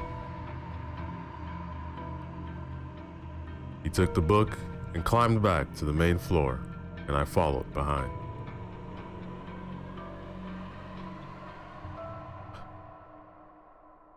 No one believes me. I'm not a witch. What? It's what's written here. It says my parents locked me in here to starve. I'm not a witch. Her parents were pastors. They must have gotten the wrong idea. Yeah, it says here it was all that boy's fault. He confused me. Interesting. But keep saying they were wrong. I'm not a witch, but they burned me at the stake anyway.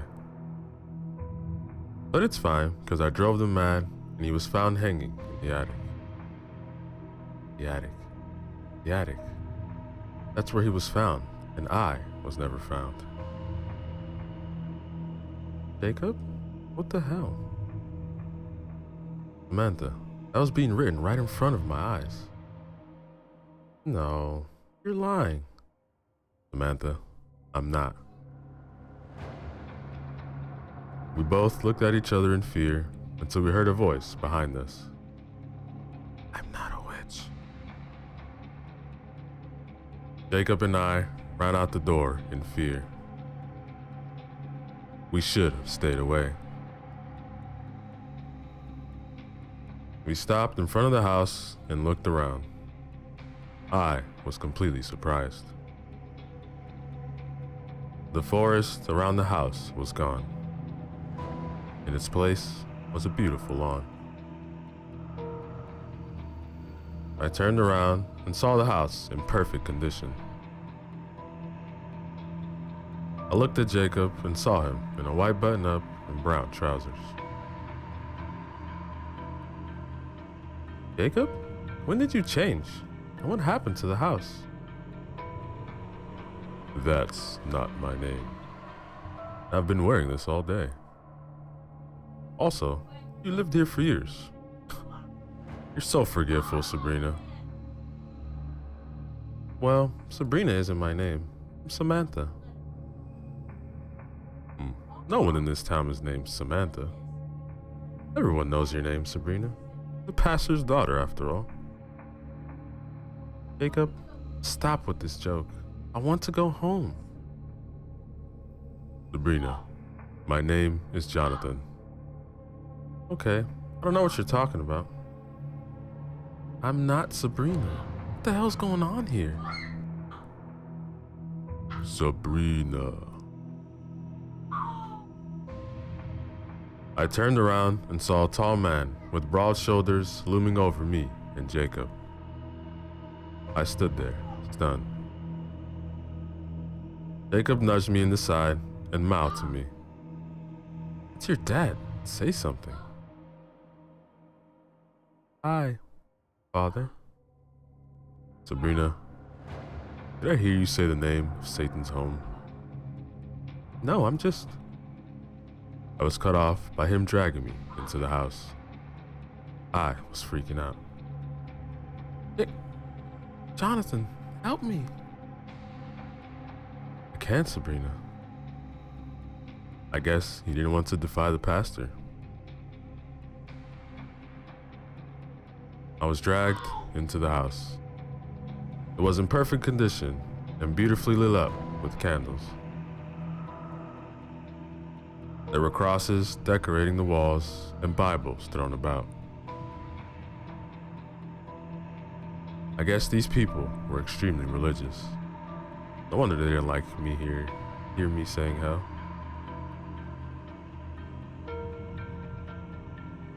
The man pulled me into the small room with the bookshelf. He pushed it out of the way and opened the trap door underneath. He then proceeded to toss me into the darkness. But to my surprise, when I landed, the room was lit by a few candles. In the candlelight, I could see the same bed and bookshelf before me,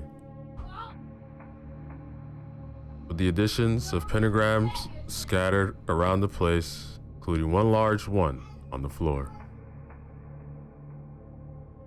It was drawn in red, and there was a large bloody knife in the center. So, the pastor's daughter is a Satan worshiper, not a witch. Suddenly, the pastor was in the cellar with an angry look on his face and a cross in his hand. I started getting more worried as he approached me. Sabrina, you're my lovely daughter. But please, explain to me why there's evidence of Satan in your room.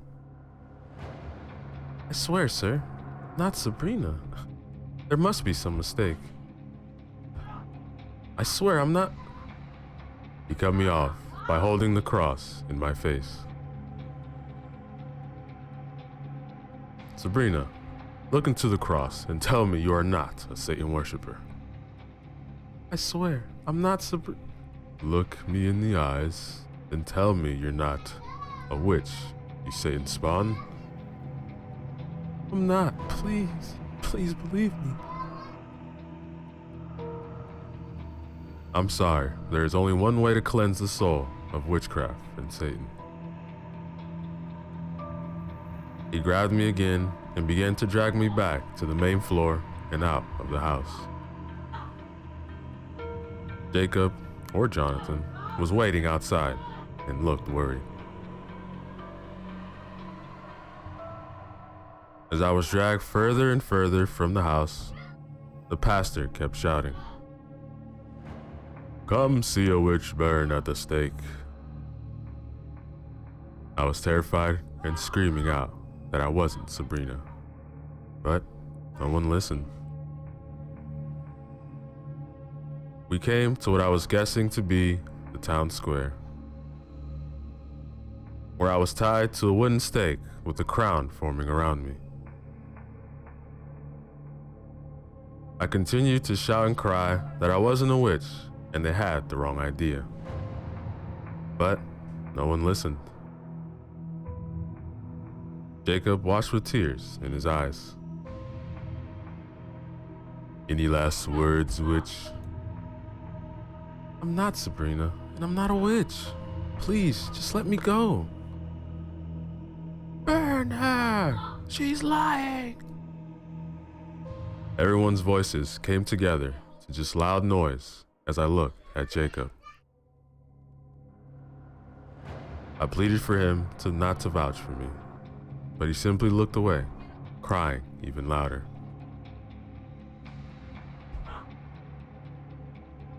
I love you, Sabrina.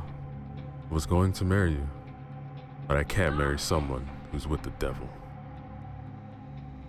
I wanted to shout back at him, but the pastor lit a fire below me, and smoke was consuming my vision. As the flames rose higher, I looked around desperately, trying to get Jacob's attention. I managed to get a look at him. I watched as his face became blank, or he jumped back into reality. His face morphed to show fear as he looked at me. Samantha. It was the last thing I heard before flames were dancing in my face, and everything went black. Now, ladies and gentlemen, is the end of our story.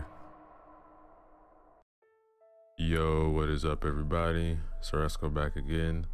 Another chapter from the story titled Don't Speak of It, written by Sam 1031. Remember to use the links in the description below. Show love to the author, like, comment, and subscribe.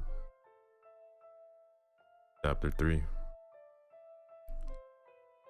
I woke up to the smell of coffee and the last words I heard last night running through my head. The greatest trick the devil ever pulled was convincing the world he doesn't exist. Not entirely sure who coined the phrase, but it was certainly in the Howling Man episode of The Twilight Zone. And if memory serves me correctly, it was used in that movie called The Usual Suspects. Beth interrupted my trip down movie trivia lane by placing a cup of coffee down in front of me on the coffee table. I thought that putting coffee on a coffee table must be the equivalent of lifting forks with a forklift. My inner monologue is way funnier than my outer one, I thought. Were you able to get any sleep, honey? Actually, I did get a few hours. More than usual, I would say. Oh, that's good to hear. Nothing to worry about, honey. Feeling a little bit better. Might even try to take a nap today. I went through the normal morning routines in an effort to get everyone out of the house so I can begin my investigation. All went as planned as both kids and the wife left the house to begin their day. I immediately went to the backyard to where the garbage cans are to begin my epic duster diving career. To my surprise, when I lifted the lid, the notebook was sitting on top of all of the trash. It was neatly placed, right side up, facing me as I lifted the lid. Odd, I thought, but I also was not looking forward to digging through last night's enchilada leftovers either, so I will take this as a win. I went to the spot in the trees where I thought I saw the creature. Even thinking the word creature brought chills up my spine. From what I could tell, it looks like something was moving around in the trees. There were broken branches and some flattened bushes that would suggest something larger than a house cat had been creeping around back here. Nothing to suggest it had been last night, nor if it was the monster from the drawings. Monster. I graduated from creature to monster in mere moments. Maybe I should take that nap, thought to myself. I spent what was left of the morning and the greater part of the afternoon studying each page of the notebook, careful to not overlook any of the notes scribbled around the drawings on the pages. When I first opened the notebook, it opened on one of the drawings of the creature that I am now calling the Howling Man. I figured I might as well give it a name, seeing as to how I am obsessed with it, and it's the least I could do. The drawing was one of the more nastier versions of the Howling Man in the notebook. It was a full body shot, but what made this one unsettling is how it appeared to be looking at you. I say looking, but smiling would be more accurate. It's not happy. It's not happy at all. It's up to something. Something terrible. Even using the word smiling doesn't do it justice. I think smiling sounds happy. This thing is not happy. It's devious. In most of the sketches, it is smiling, but in this particular one, I feel like it's really looking at me, like one of those paintings at Hogwarts. I flipped through the notebook, trying my best to avoid that particular drawing as best as I could, looking for any information I could find about the Howling Man. I found an excerpt from what I believe to be the man who gave me the notebook. He seemed to be retracing the events that led him to write the notebook. He wrote how the creature showed up and would not go away. The visits from the creature were always in the middle of the night, and they became increasingly violent as time went on. He never elaborates as to what he means by increasingly violent, but that seemed to freak me out a little. He says it spoke to him, but doesn't say what it said. As I read more, he also mentions that he does not believe it can come inside, that you need to go outside for it to get you. Get you? This thing can get you? I felt that jolt of fear, reminding me again that I fucked up. The last two things he wrote was 3:44 a.m. and he needed to tell Dale. After reading this, I flipped back to page 1 to the paragraph that was addressed to Dale.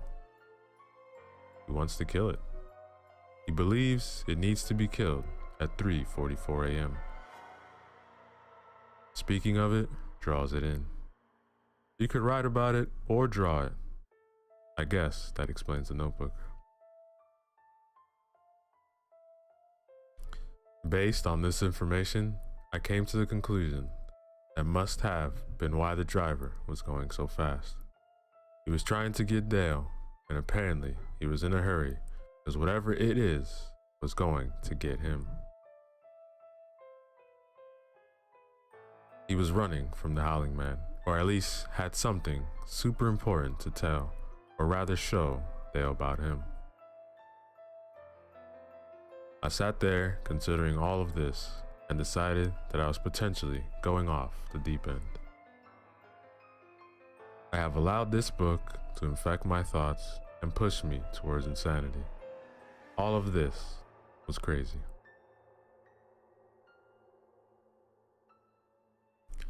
"3:44 a.m. Dale, the notebook, the Howling Man are all the rantings of somebody who obviously had issues, and now those issues are being passed on to me. I will end this once and for all tonight. I will see if the Howling Man returns. If he never shows up, then I will go get help. If he does show up, I will find Dale, deliver the notebook."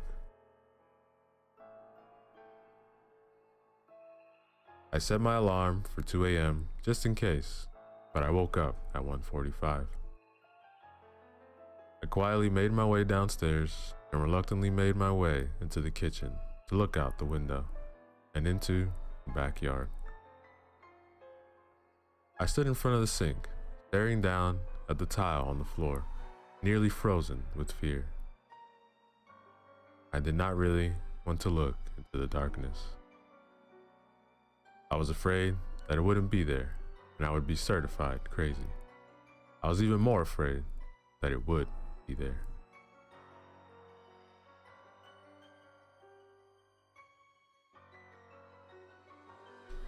I stood there staring down for what felt like an eternity.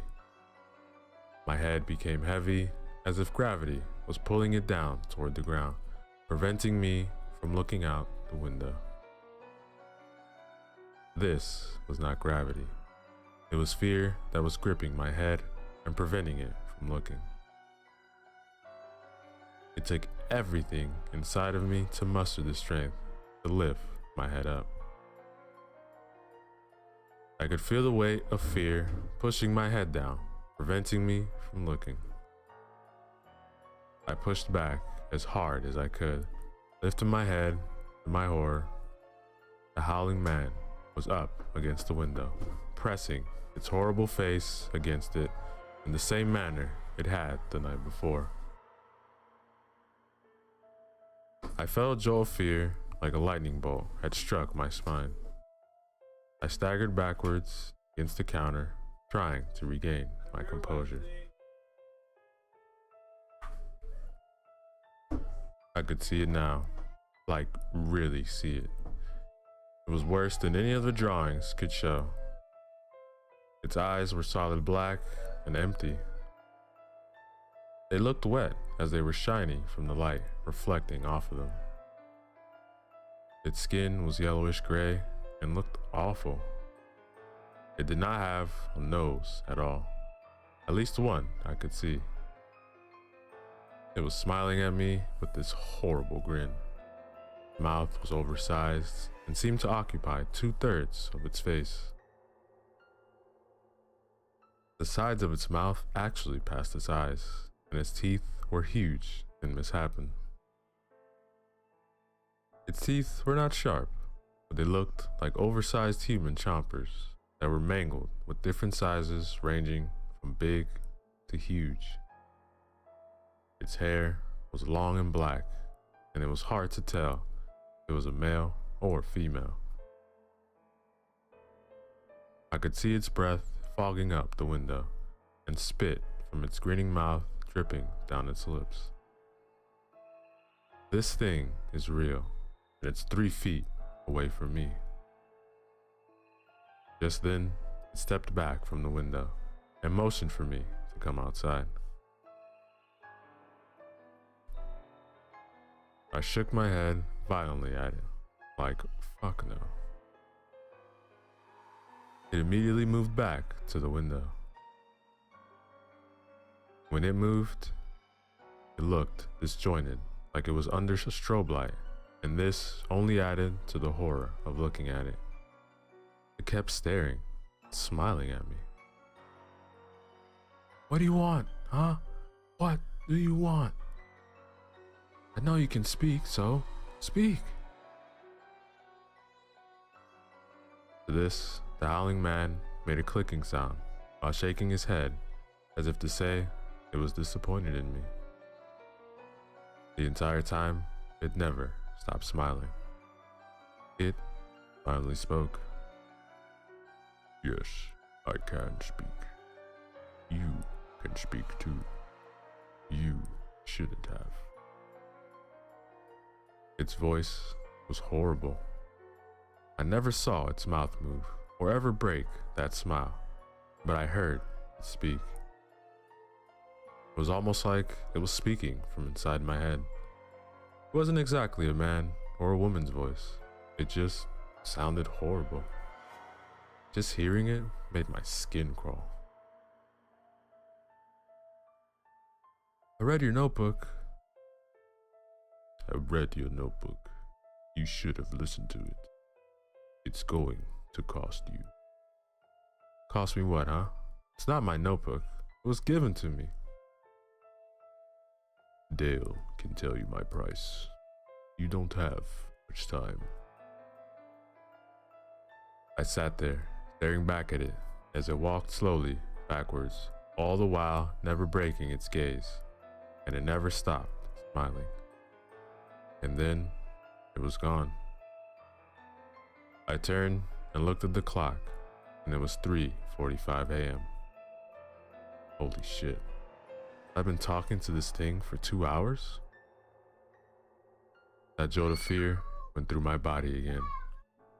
I need to find Dale. I have really fucked up. Now, ladies and gentlemen, is the end of chapter 3. Yo, what is up, everybody? Ceresco back again, this time with some short Christmas horror stories for you guys, written by Ollie Morg 16. Remember to use the links in the description below. Show love to them, like, comment, and subscribe. Story 1, The Mall That Ended It All.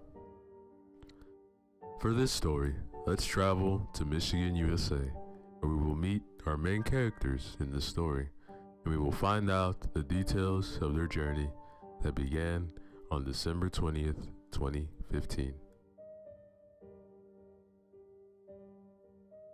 The day was cool, snow falling, covering everything like a pen over paper.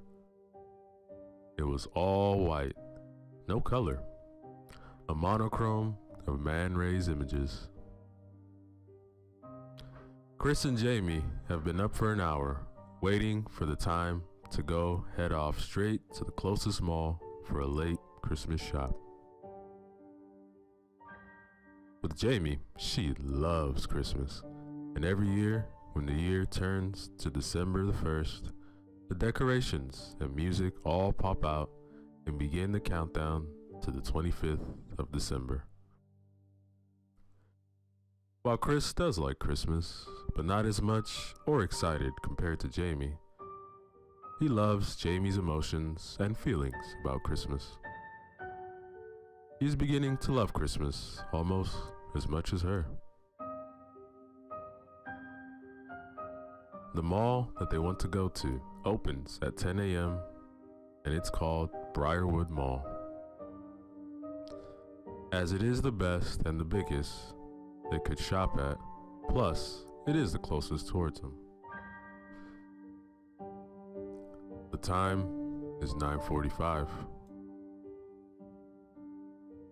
Hey, let's head off now, as we could be the first ones in the front line. Chris and Jamie headed off to the adventure to the mall. After many minutes, nearly hours in the mall, Jamie noticed a line leading to something. So she led Chris with her to see what the line was leading to. Jamie, like a child literally on Christmas, was so excited. It was a man dressed up as Santa. Oh, Chris, I need to have a photo with him. Okay, but I think it's a little bit creepy that a man is dressed up as Santa. They were only a couple spots away from Jamie's photo with Santa, when Chris noticed that the Santa guy was fully constrained on something. So Chris followed where his eyes were leading to. The guy was looking at his girlfriend, Jamie. I knew because I moved places with her, and his eyes glided across his face as a cheetah hunting his prey. I even moved in front of her. When we locked eyes, his face turned from almost pleasurable face to pure rage and anger. Chris blinked uncontrollably, but the Santa never did. Only made full eye contact. Hey, Chris, move out of the way. Santa's waiting for me, Jamie said, as Chris didn't notice that all that time, the people in front had their turns already.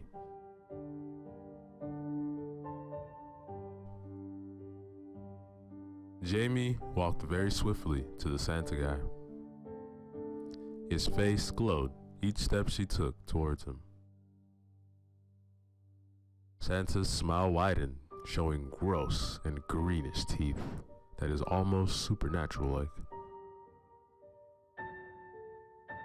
Chris, come on, take photos of me and Santa. So, each photo, Jamie looked straight at the camera, posing so lovely and beautiful. But Santa noticed, and Chris noticed, that Santa was never looking at the camera, but only at her.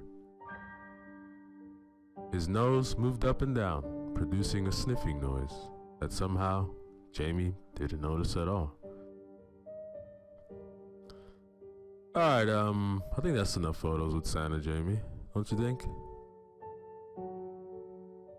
No, leave baby Jamie, Santa said. Pardon? How dare you call my girlfriend like that? Who do you think you are? You don't call people baby girl, especially when you aren't dating them. Like, plus, man, you work with kids, dude. I'm so sorry, mister. It's just, Jamie is so perfect and beautiful. She will be mine.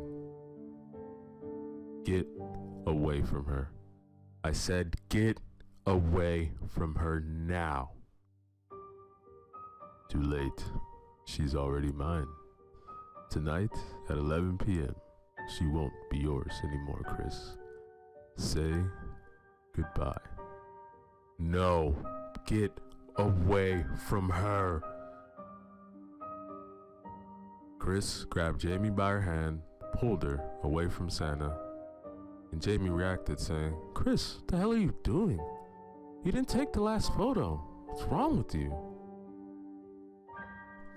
Look, the Santa just told me everything about taking you away from me. What are you talking about? The Santa guy was just telling you that you were lucky to have me. And that's when you just stood looking at him, almost having a daydream. Chris was reviewing everything that just happened. By then, the next person was having photos with the Santa guy. But still, he was watching Jamie, not even the kid having the photo with him. See you later, you good girl. Alright, that's it. You better shut the fuck up right now before I hit that fake beard off your round head. Everyone in the radius of Chris and Jamie was staring at them. Shut up, Chris. You're embarrassing me. Chris and Jamie were silent all the way back home, with a beeping sound being in the background. Do you want to talk about the mall or not? No. I don't know what was happening to me back there.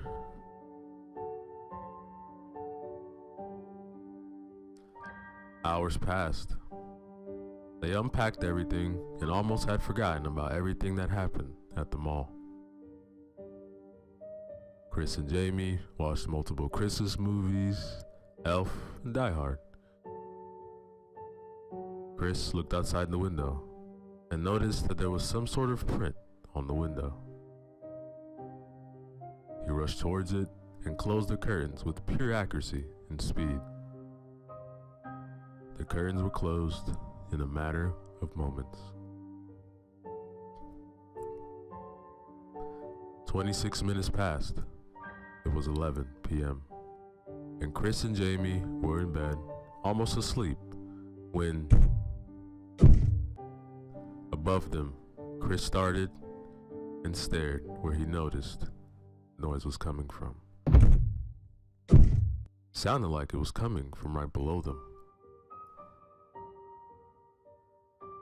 Chris stood up and started to walk to the stairs to find out what the hell made the loud noises.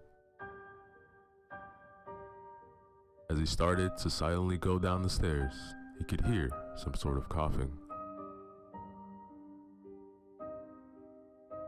He peeked to the side to look in the lounge where the noise came from.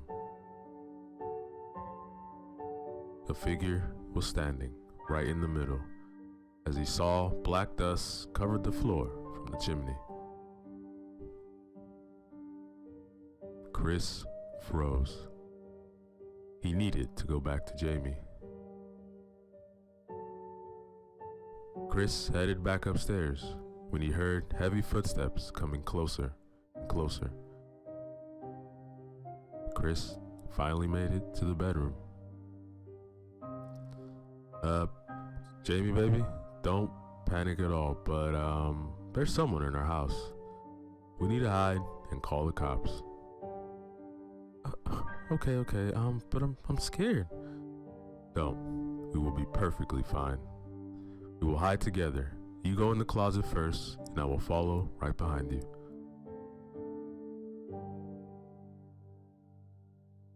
Jamie comfortable, and now she started to calm down with every breath.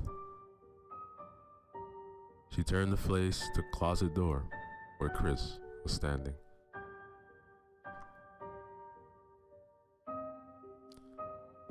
The most high-pitched and deathly scream ever produced yelled out his name, and Chris jumped and locked in place.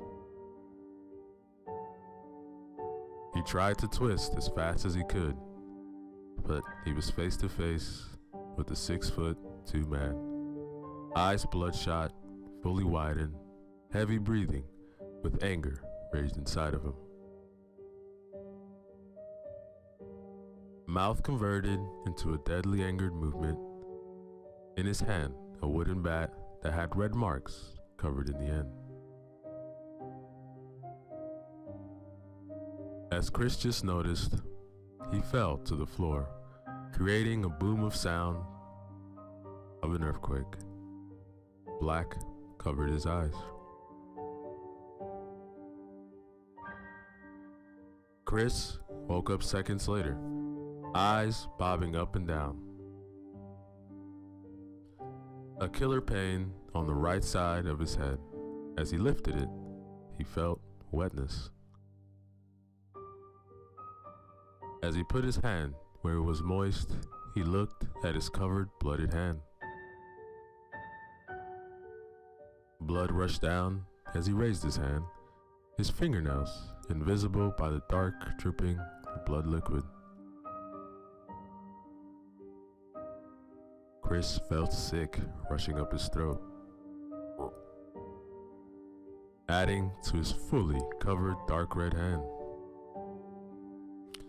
The blood and sick made an extra thick substance that was unbearable to stare or even smell. As the rotten of the sick and blood rushed to cover the wooden boards, "Chris, help! Please, help!"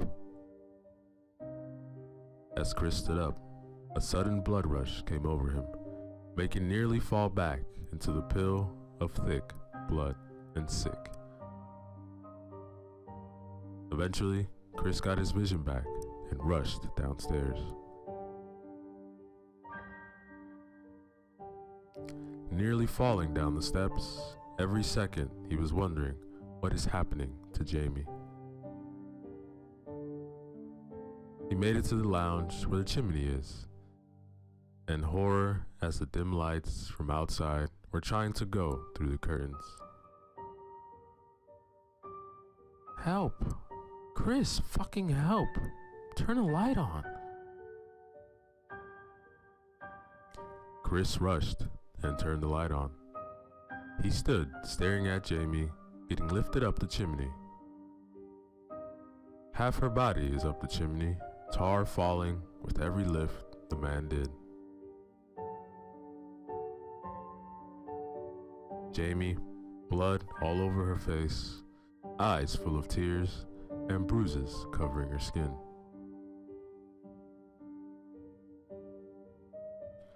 Chris rushed to grab her hand and pull her down.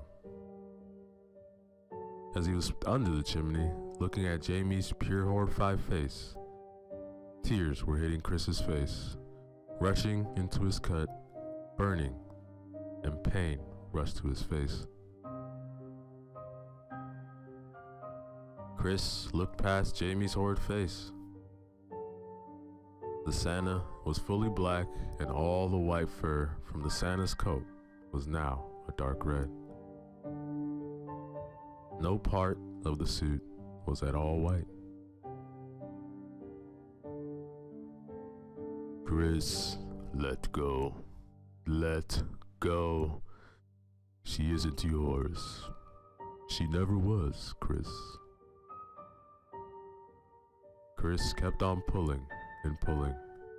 Meanwhile, Santa was pulling and pulling, and he had much more strength compared to Chris.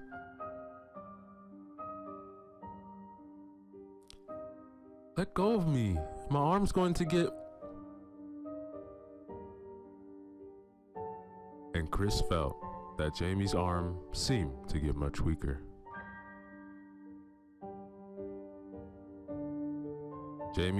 Chris then looked up at Jamie's arm, and it was floppy and moved with no control. Jamie had her arm pulled from the socket. It was loose and had zero control. Then Chris began to become weak. There was nothing he could do.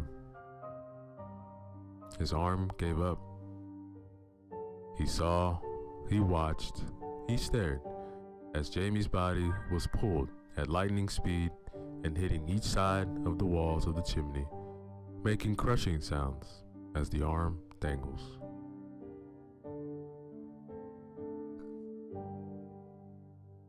They reached the very top.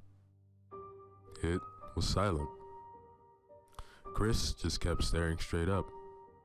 All he could see was the Santa and his glowing red eyes looking straight down, and waved with the biggest grin spread across his face. "Chris, Chris, go outside and say goodbye, Chris." Chris rushed to the door, went into the freezing snow atmosphere, and went as far as he was able to see to the top of the roof, where he was able to see the outlines of Jamie and the horrific Santa. Jamie forced to couple hands with him. He said, "So, Chris, this is it. Your last time to be able to see my girl ever again. And never again. Will you make me not see these eyes never again? Will you stand in my way? I will be able to keep these eyes with me. The good girl is always with me." Chris saw the Santa reach into his pocket. A knife emerged from within his pocket. "These eyes will be mine, so will she. Do you hear me, Chris?" As the Santa finished that sentence, with full force, shoved the knife into Jamie's left eye. Blood spilled out, spitting in the shadows. Jamie just fell on the floor screaming, but the Santa just saying, "Stand up, let me carve your beautiful eyes." The Santa forced Jamie back up, holding her face up. But nothing happened. Once again, it fell silent. Chris, as I will say to everyone, have a very Merry Christmas and a very Happy New Year, and all a good night. By his final words, Chris stared, and they disappeared in a matter of moments. No fall, nothing. Gone into oblivion.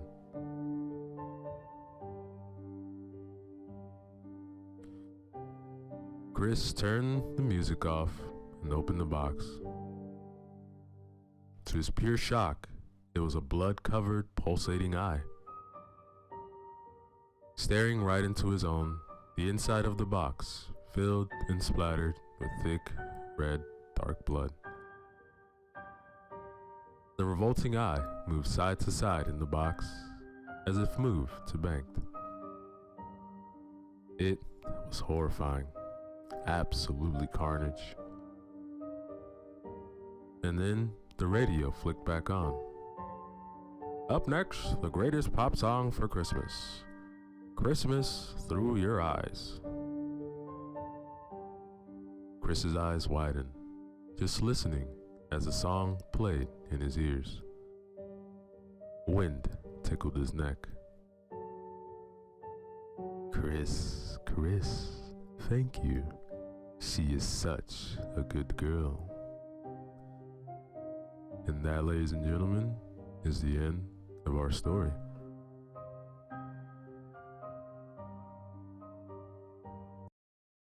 Yo, what is up, everybody? Let's go back again with the new horror story for you guys. This one is titled The Midnight Road, written by Ashley Schuletter. Remember to use the links in the description below to show love to the author. Like, comment, and subscribe. Chapter 1. August 1986. When Billy Hudson came screeching into the sheriff's department on the night of August 8th, his cherry red Firebird came within a hair's breadth of sideswiping a prized Cadillac belonging to Sheriff Andrew Lutz.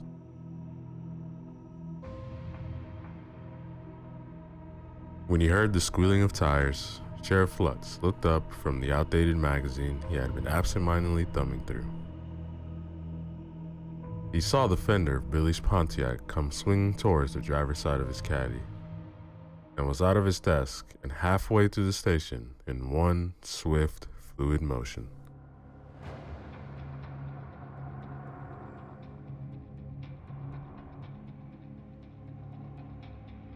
What the blazing hell was Billy thinking?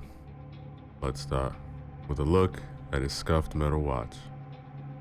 It was barely minutes into Saturday morning, and Lutz's first inclination that the young man had been drinking. What kind of drunk driver willingly drives himself into police custody? Before the wheels of the Firebird had come to a full stop, the driver's side door swung open, and Billy Hudson tumbled out, falling to his knees before stumbling back to his feet. They're dead. The McGuires, I think they're all dead. Lutz's mouth was already open to chastise Billy for nearly smashing in the door of his Cadillac, but at Billy's words, his jaw snapped shut with an audible click. Lutz took note of the scene before him. He had been sheriff of Richmond County for more than 10 years, having won re-election twice after Sheriff Bradley retired back in '75.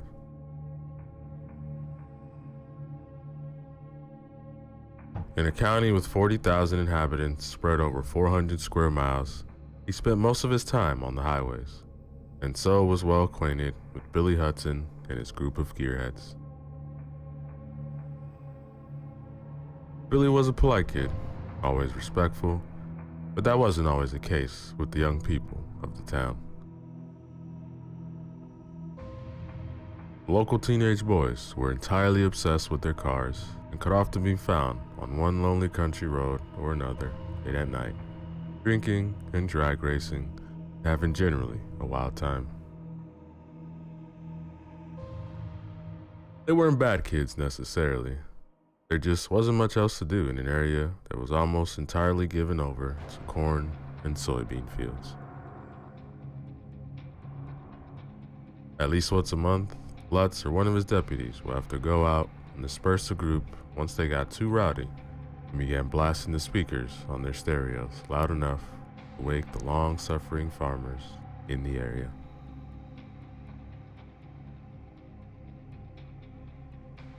With a sinking heart, Lutz thought he knew what might have happened. Which one of you hit them? Where's the accident?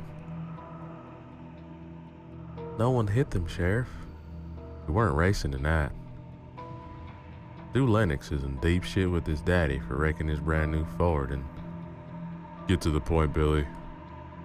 Sorry, sir. So look, no one was racing in that, Sheriff.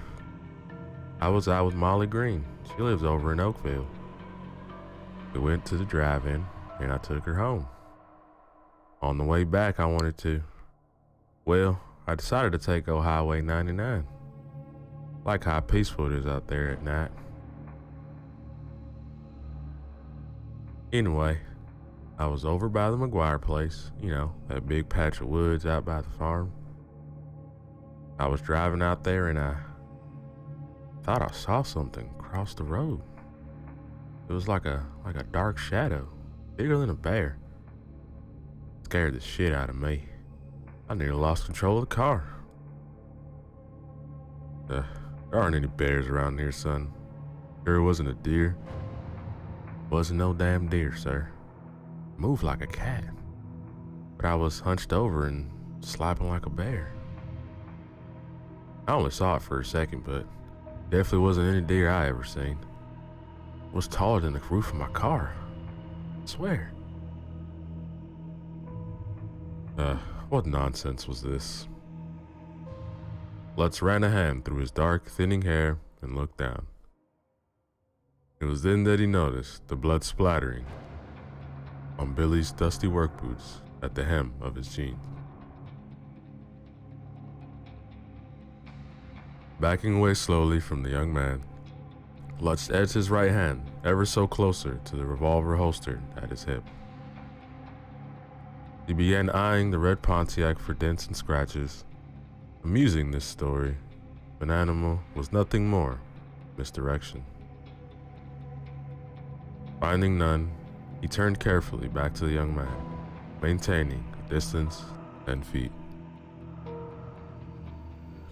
Okay, Billy, you got 12 seconds to start making sense before we start to have a problem.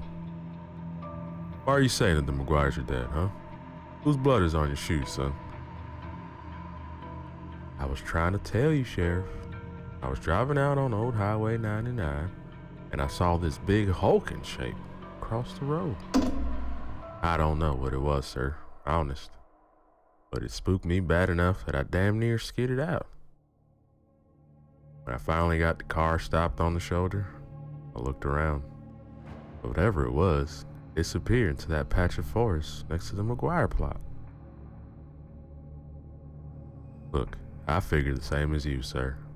I thought I was just seeing things late at night. But then, in my headlights, I could see some kind of like a liquid on the road. It was like oil, except when I looked again, it wasn't oil. It was blood. Is it possible this animal, or whatever you saw, could have been wounded? Look, that's the first thing I thought too, Sheriff. And I hopped out the car and grabbed my Winchester rifle out the trunk. Figured I could at least put the poor creature out of his misery. And when I got closer to the blood on the road,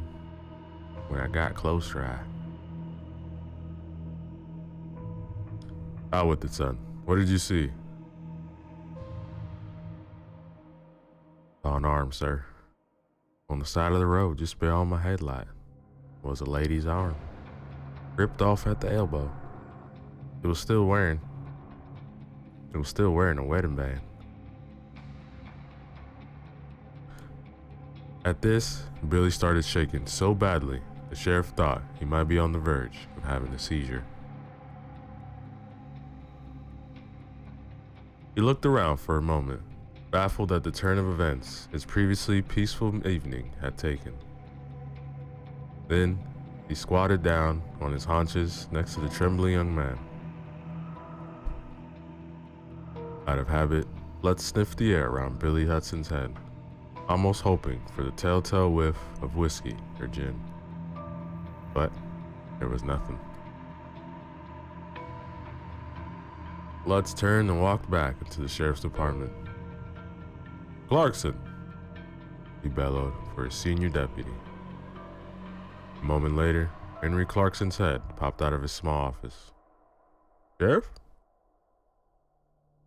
Thank goodness it was Clarkson on duty tonight. Clarkson was a calm and capable officer, excellent in tense situations. The only African American on the force, Henry Clarkson had a booming voice and a deep-barreled chest that could be used to great effect on unruly suspects. But he also possessed a logical mind that tricked through every possible scenario before taking any action. Thank God it wasn't Miller. Let's start again. This time in relief that it wasn't his younger, jumpier deputy sharing the station tonight. Is the cruiser gassed up? Good. Grab the rifle and the shotgun and get some flashlights as well. Going out to Highway 99. Something may have happened over at Bud McGuire's place. An additional benefit, Clarkson followed orders without peppering him with dozens of questions. The deputy nodded shortly and turned to do as asked. In the meantime, Lutz went back outside and squatted down next to Billy Hudson, who was still kneeling on the lawn, his head in his hands. Lutz's mouth had a sour taste, and he longed for a cigarette. "Okay, Billy. You did good, son. It's okay. Just breathe. Breathe." Andrew Lutz murmured this litany over and over, remembering as he did the way his own father used a similar technique to calm skittish horses. Sure enough, after a minute or two, Billy Hudson's breathing began to slow, and the rigid tension along his spine relaxed. Billy took 1-2 more slow, rattling breaths, looked up after the sheriff. After I found the arm, I went into the house. Can't explain it, sir, but something horrible happened in there. I'd like to go home now, please. That's okay. Sheriff Lutz wanted to tell Billy Hudson that he could go home, have a hot shower, and a stiff drink. It wasn't meant to be. Sorry, Billy. We need you to show us exactly where all this happened. There aren't any lights out there. We'll drive right past it in the dark. A flicker passed over Billy's face, like he was choking back tears. But his jaw tightened, and he just gave a short, hopeless nod. Lutz called his junior deputy at home, rousing him out of a deep sleep with orders to haul his ass over and man the station while the two senior men went to check on the McGuires. Then, the three of them piled into the sheriff's cruiser and headed north to Highway 99. And that, ladies and gentlemen, is the end of Chapter 1. Yo, what is up, everybody? So let's go back again with another chapter from the story titled The Midnight Road, written by Ashley Shoeletter. Remember to use the links in the description below. Show love to the author, like, comment, and subscribe. Chapter 2.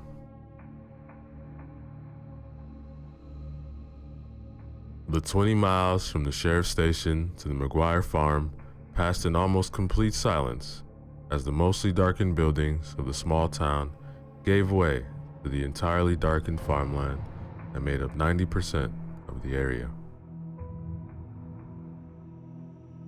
Endless acres of corn and soybeans framed every small town in the county, up to 40 miles between communities.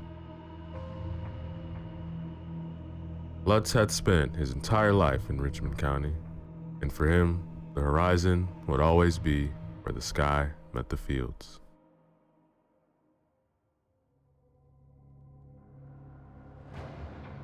This limitless expanse of cultivated land was interrupted, rarely, by spotted patches of trees and scrub brush. Most of these forests were barely 20 acres wide, except the Iowa River Nature Preserve, which sprawled over nearly 30 miles of land on the western side of the highway. On the eastern side of the road was Bud McGuire's farm. Those woods had always given Andrew Lutz the creeps. It was an odd, silent place of skeletal pines and briar bushes, offering none of the secret trails and trickling streams of the patches of woods he had enjoyed as a boy. It was also unused by hunters. Even in a region choked with hungry deer, they had no desire to chew on the tough pine bark offered by the trees. Whatever nature the state government was intent on preserving was an open question.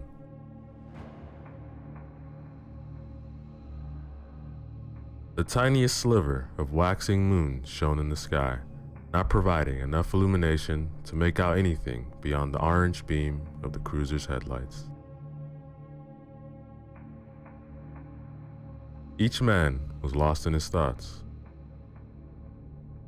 Sheriff Lutz had conveyed the broad strokes of the matter to his deputy as they had pulled out of the station. So we have at least one casualty, likely more, reports of a large animal, possibly a mountain lion. A mountain lion, sir? Have you looked around, Sheriff? Have you seen any fucking mountains? Look, if we're going to Bud McGuire's house, sir, you know as well as I do what we're going out there to find. Yes, Lutz thought, as he pulled into the pitted asphalt of Highway 99. I know exactly what we're likely to find. His hands itched for a cigarette, but he pushed the urge aside. He allowed his thoughts to drift to Bud McGuire and tried to ignore the seeking feeling of dread in his stomach.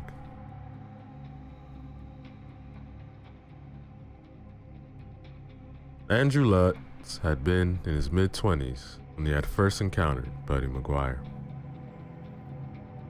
He had been out on patrol one afternoon, driving down the quiet streets of the town, when he had seen a young boy in an abandoned lot, squatting in the dust next to a dog. The dog was lying on its side. Concerned that a beloved pet had been struck by a car, Lutz had parked and approached the pair. The dog, a brindle mutt with wide, sad eyes, was convulsing in the dust, panting shallowly as the young boy watched. Buddy could not have been more than 8 or 9 years old at the time, but he showed not a flicker of emotion as he watched the dying animal. "Is this your dog, son?" Buddy hadn't answered. Most kids were unfailingly polite to police officers, at least back in those days, but Buddy simply ignored Lutz and continued watching the dog as its breathing became slower. "Do you know what happened to this animal?" Still, nothing. But then Lutz had noticed a sheet of butcher's paper balled up at the boy's feet. Looking closer, he could also see scraps of some kind of ground meat. A picture of what had occurred here was beginning to form in his mind. "Did you give poison bait to this dog, boy?" At his shout, the boy finally turned and met Lutz's eyes. The blank, expressionless look on the face of the child caused the officer to take a step back in surprise. There was no fear, no hint of intimidation at being addressed by a stranger, a policeman at that. There was nothing reflecting back in Buddy McGuire's eyes. Shaken, Lutz had reported the incident to the then sheriff, Bradley. Bradley had hooked his thumbs into the sagging waistband of his trousers and pointed out that it had been a stray animal, not a cherished pet. It was a terrible death, to be sure. Local farmers often shot and poisoned strays that wandered into their property. The mutts would occasionally kill chickens, ducks, or even begin menacing the farmers' children as they play outside.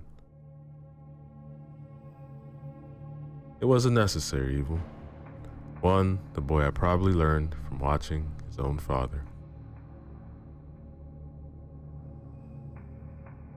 Lutz had gone back to the abandoned lot later that evening and buried the animal himself. Over the next 10 years, Buddy McGuire made a name for himself as one of those boys who were just really good at hurting people. When he was in 6th grade, an upperclassman had teased Buddy about his dirty, unkempt hair. In full view of students and teachers, Buddy had walked over to the older boy, grabbed his wrist, and twisted until bones crunched.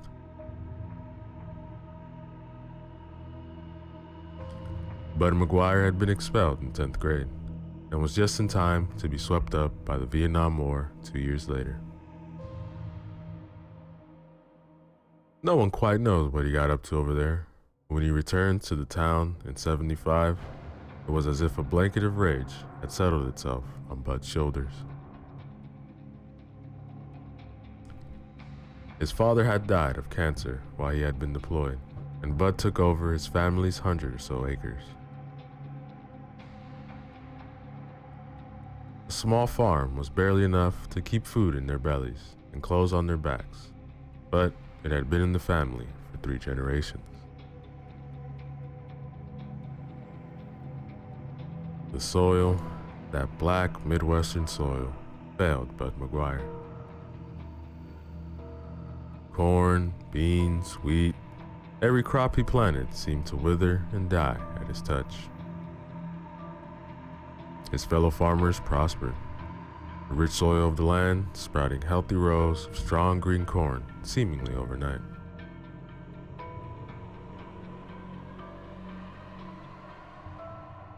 Despite all of this, Bud somehow managed to land himself a wife. In the fall of 1977, a mere 15 months later, Bud came back from the war. A pale slip of a girl was seen hanging laundry on the front lawn of the McGuire's farm. She had long, moosey brown hair with wide blue eyes that were forever fixed on the ground. Who she was, where she came from, was anyone's guess. This would have maddened the women of the community, all of whom were obsessed with the lineage, but no information on the girl could be found. She was just there one day, silently feeding chickens or beating rugs. She never came into town, never spoke to anyone.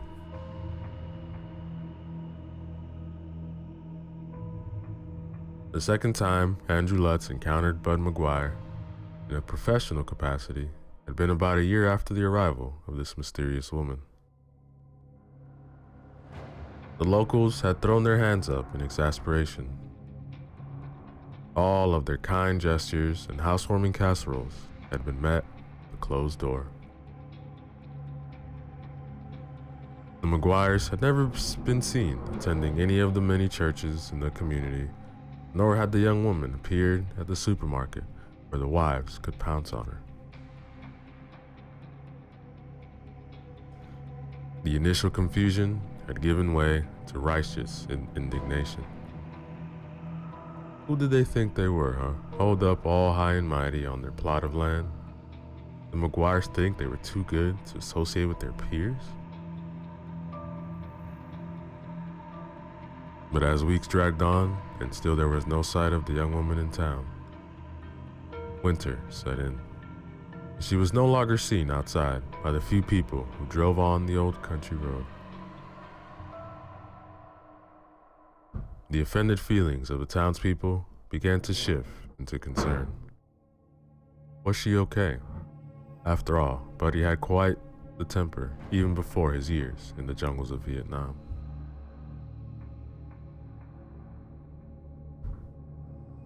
Finally, in the spring of '78, the wives nagged their husbands until the husbands had called the city police. The police, in turn, called the sheriff's department to tell them that someone needed to go check on that girl, to soothe the nerves of their worried neighbors. Lutz had been the junior deputy on duty at the time and had set off up Highway 99 to the McGuire farm.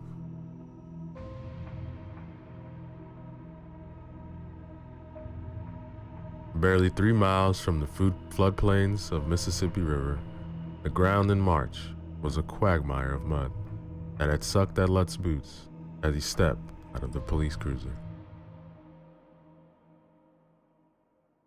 The house was a traditional farmhouse, 2 stories with sweeping gables that rose to create a 3rd story in the attic. A large wraparound porch upheld by thick wooden beams led up to the entrance.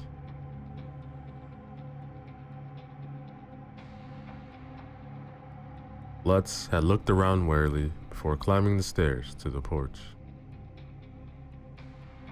He had knocked twice, no answer. This had been expected, and Lutz turned away from the house and went instead around the back, where sure enough, a petite young woman was sorting fresh spring herbs into an array of bowls.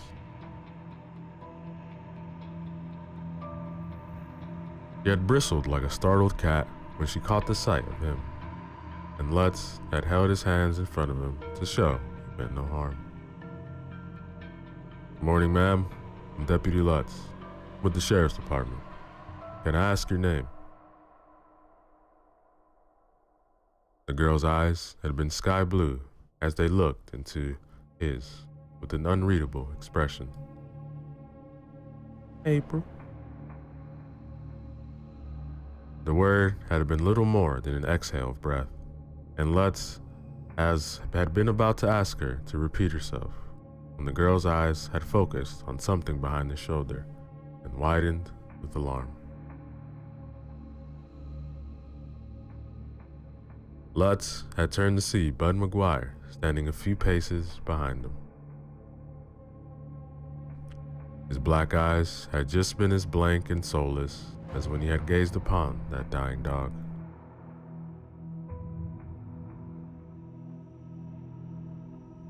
Leaning with casual menace on his shoulder, pointed at the sky, was a double-barrel shotgun with a long, sleek muzzle.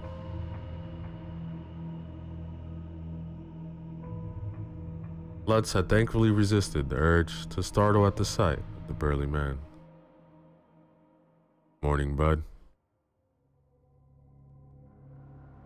With slow, deliberate movements, Lutz had moved his hand to the pistol hoisted at his hip and thumbed open the clasp. Bud had noticed, as he was meant to. His mouth twisted in a scowl, he had replied, "You're not welcome here." It's alright, man. I'll be leaving shortly. People just have been wondering how you two have been getting up on here by yourselves all winter. Thought I'd come over and just make sure everything was okay." "Fine. You've seen. Now go." And with that, Bud had crossed a short distance between him and his new wife. Lutz had waited for him to hit her. If he did, then the deputy could bring him in to the station.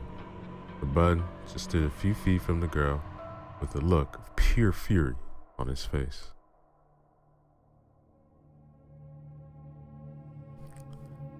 April McGuire had been utterly silent during this encounter. Now, she just sprang from her table of herbs as if scalded. He knelt then, and Lutz saw something he hadn't noticed before. Under the table was a large wicker basket lined with woolen blankets. Nestled, sleeping in the blankets, was a tiny, swaddled infant.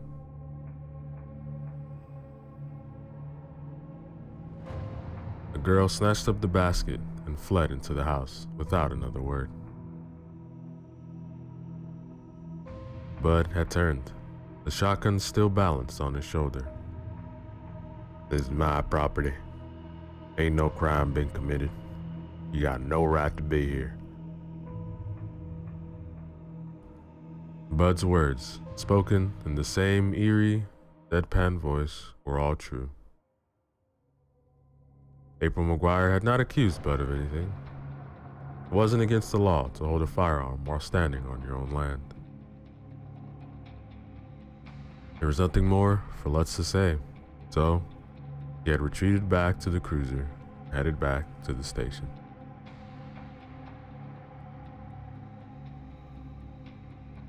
He hadn't returned to the McGuire property since that day, nearly 8 years ago. The McGuires had been seen no more than a handful of times in those 8 years, most often driving in Bud's battered Dodge Ram as the family returned or drove away along Highway 99.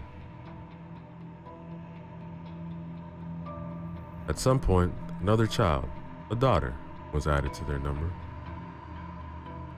Neither child was ever seen at the public school or the local Christian school.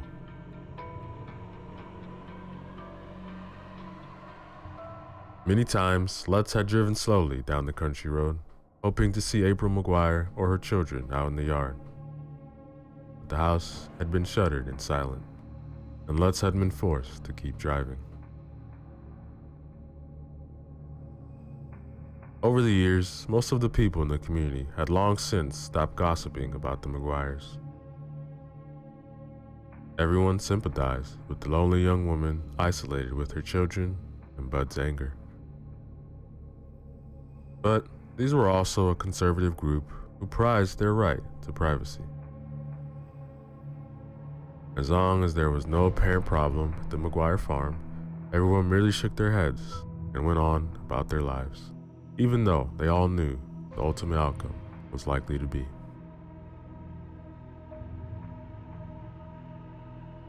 As Sheriff Andrew Lutz neared the McGuire homestead, he was cursing himself for not doing more, for not inventing some ridiculous reason to go check on April and her children. He only hoped he wasn't too late. Sir? The voice of Billy Hudson suddenly snapped Andrew Lutz out of his guilt and grief. Consumed by his ghoulish thoughts, he was about to miss the blind curve in the road leading up to Bud's farm. The heavy police cruiser was instead aimed directly at a large pine tree. That, ladies and gentlemen, is the end of chapter 2. Yo, what is up, everybody? So let's go back again with another chapter from the story titled The Midnight Road, written by Ashley Shoeletter. Remember to use the links in the description below. Show love to the author, like, comment, and subscribe.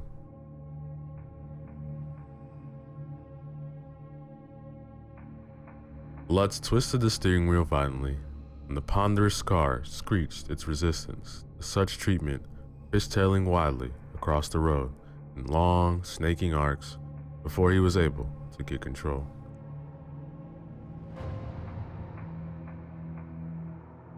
Heart hammering from the near miss, the sheriff pointed the car at the shallow gravel shoulder and pulled over.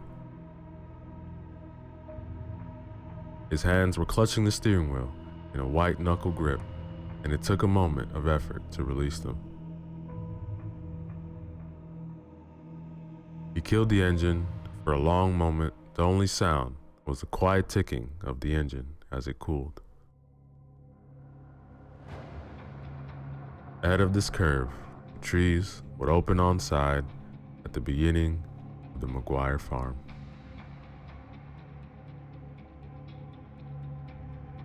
Sorry about that, guys. Finally managed to say. Officer Clarkson was looking at him with pure astonishment, as if he had just seen a mountain lion in the farmlands of Iowa. In the rearview mirror, Billy met his gaze with a dark look as the two officers unclipped their seatbelts and stepped out for the humid summer night.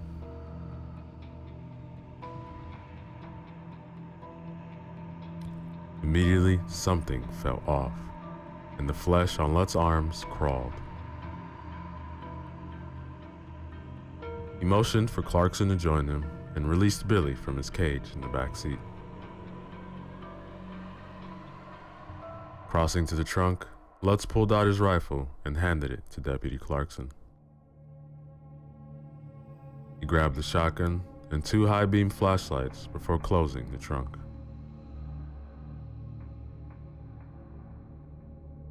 With a nod of understanding, he passed the shotgun and one of the flashlights to Billy Hudson. All of the boys and most of the girls in this region learned to shoot before they were 10 years old. Knowledge of firearms and firearm safety was deeply ingrained in the community, where almost everyone's deep freezers were stocked full of fresh venison every autumn. Lutz felt no hesitation about handing the kid a shotgun. The kid had sense, even if he was overly fond of drag racing.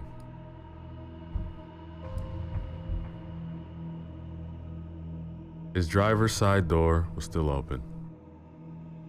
Lutz reached in to turn off the headlights and then thought twice. The dim light was all they had beside the heavy mag light he now carried opposite his service pistol.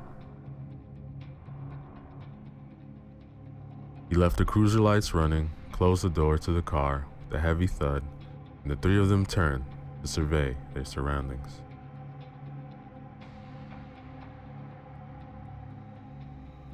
That odd feeling was still creeping up on the back of Lutz's neck, but it was still Billy who was able to give voice to his unease. All the bugs are quiet. Lutz listened carefully and realized he was right. This was high summer. The air was thick and humid, and it should have been filled with the chirps of insects. The nightly concerto of catids, cicadas, and crickets was usually enough to drive a man half mad. But here, there wasn't so much as the buzz of a mosquito. The only sound was the quiet tapping of the men's boots as they began walking north towards Bud McGuire's home.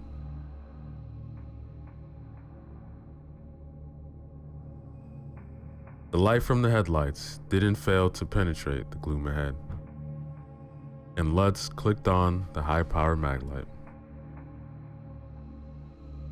Next to him, Billy shouldered the shotgun, his smaller flashlight pressed with one hand under the barrel. Deputy Clarkson was at the ready with the long Winchester rifle at his shoulder. Normally used when a deputy needed to put down a wounded animal on the side of the highway, Lutz was immensely grateful just now for its solidly reliable presence.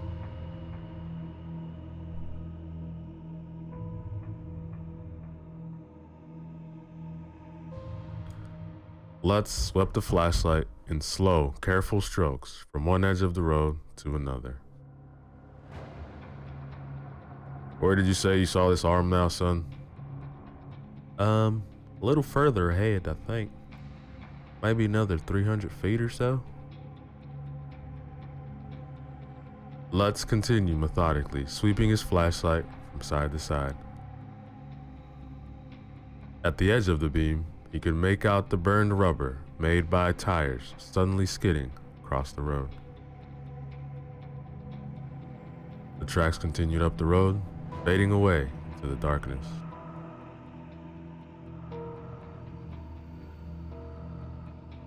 The men were now far enough away from the relative safety of the car that its dim headlights could no longer assist in the penetrating gloom ahead. The beams from the two flashlights seemed to grow smaller and fainter as they walked in loose formation up the road.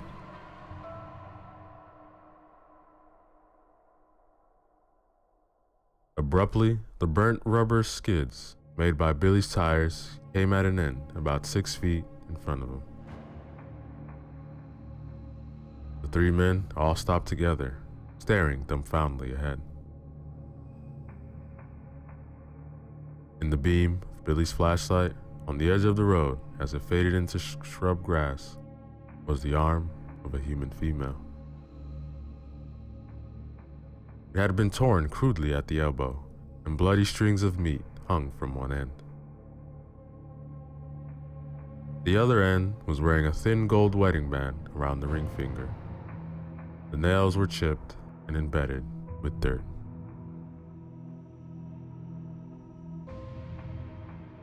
All the blood in his body seemed to rush to his head, and Lutz could feel his heartbeat pounding sinkingly in his temples.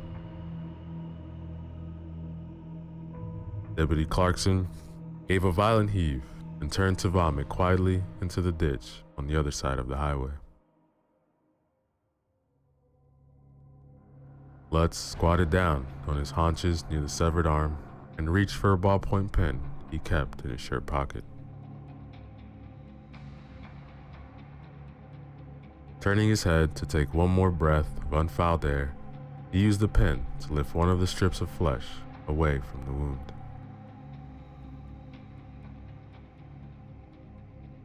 It had been almost shredded, and for one horrifying instant, the image of Lutz's late wife, venison jerky, came into his mind. Sour bile arose in his throat, and he fought against the urge to puke. What animal could do this to a person? What animal would bother? To his knowledge, there had never been reports of bear in this area, and any wolves had been killed off generations ago. Coyotes would take a chicken or a duck once in a while, but Lutz couldn't recall a single instance of them going after a small child, let alone a grown woman. Besides, these weren't the teeth or claw marks of a coyote. Whatever had done this had much longer teeth.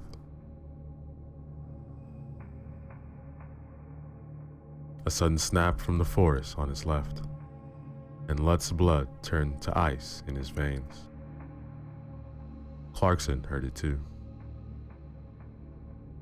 His rifle was back at his shoulder in an instant, and he took a hesitant step towards the looming blackness. Next to him, Billy Hudson was utterly rigid, his fingers deathly white around the grip of the shotgun.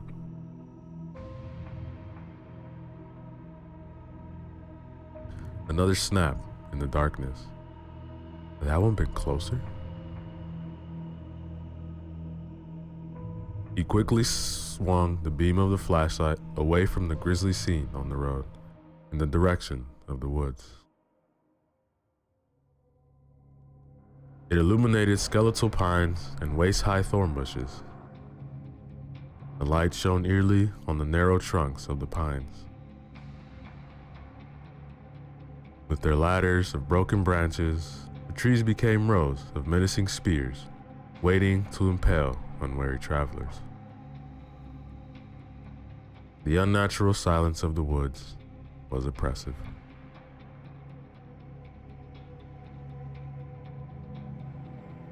Lutz peered into the darkness, willing the shadows to separate into shapes. He focused on the edges of the light, where it faded into a thick and impenetrable blackness. He thought he could see shapes in the dark, looming patches of shadow that were somehow blacker than the night. A hulking figure dancing just out of his field of vision.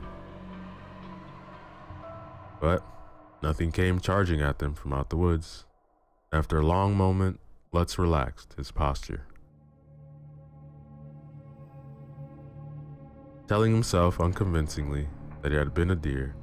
Lutz turned back to Billy. They now had evidence of a death, but not necessarily evidence of a crime.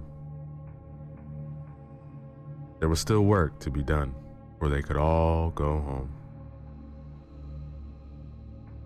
Did you say there were more bodies? Yeah, maybe.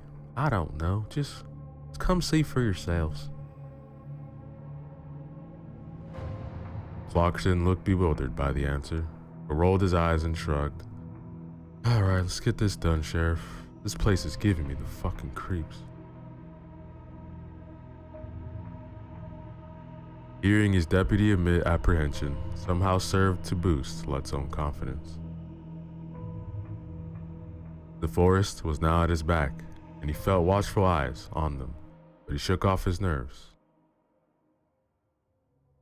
Nodding affirmation at Billy, he confirmed, "Let's get this the fuck over with and go home."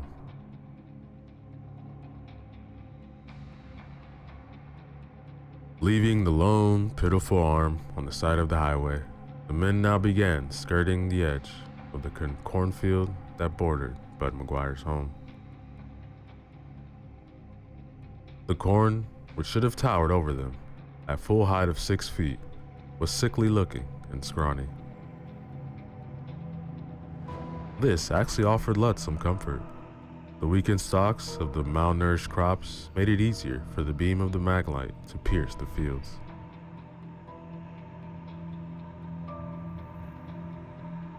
Looming ahead, set back nearly a quarter mile from the edge of the highway, was the McGuire house.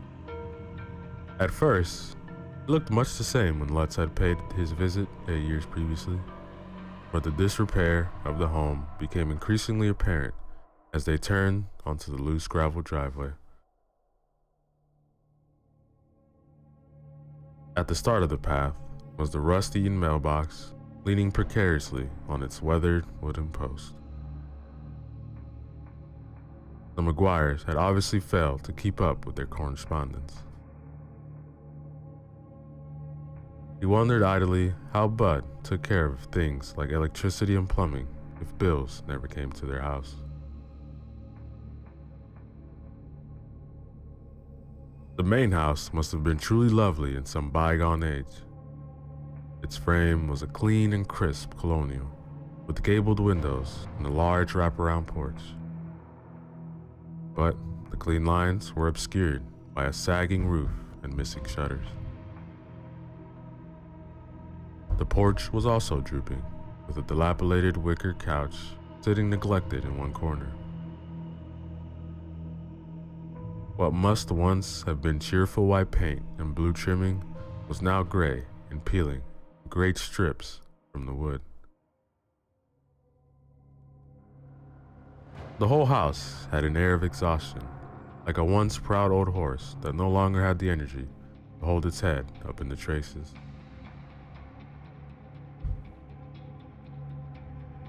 The front door was hanging open by one twisted hinge. As the men approached, Lutz held up one hand curled into a fist as a signal to hold position. His earlier jitters had cleared away, replaced by the curiously detached feeling he always felt when he was approaching a crime scene that was sure to be unpleasant. Normally, it was a high school kid who partied too hard or wrapped his car around a tree, or a trucker who came home drunk and decided to put his wife in the morgue. After 30 years in the sheriff's department, Lutz was no longer a stranger to the violence inherent in men. But it wasn't a man that tore that child's arm off, though. As if to confirm this chilling thought, Lutz shone his flashlight on the broken door of the house. Scratched deep into the wood, deep enough that the door was nearly splintered into pieces, were 4 parallel gouges running from the top of the doorframe to the bottom corner in one long, unbroken arc. The aluminum doorknob was twisted out of shape and hung uselessly to one side. Beyond the door lay only more darkness. That, ladies and gentlemen, is the end of chapter 3. Yo, what is up, everybody? Saresco back again with another chapter from the story titled The Midnight Road, written by Ashley Schuletter. Remember to use the links in the description below to show love to the author, like, comment, and subscribe.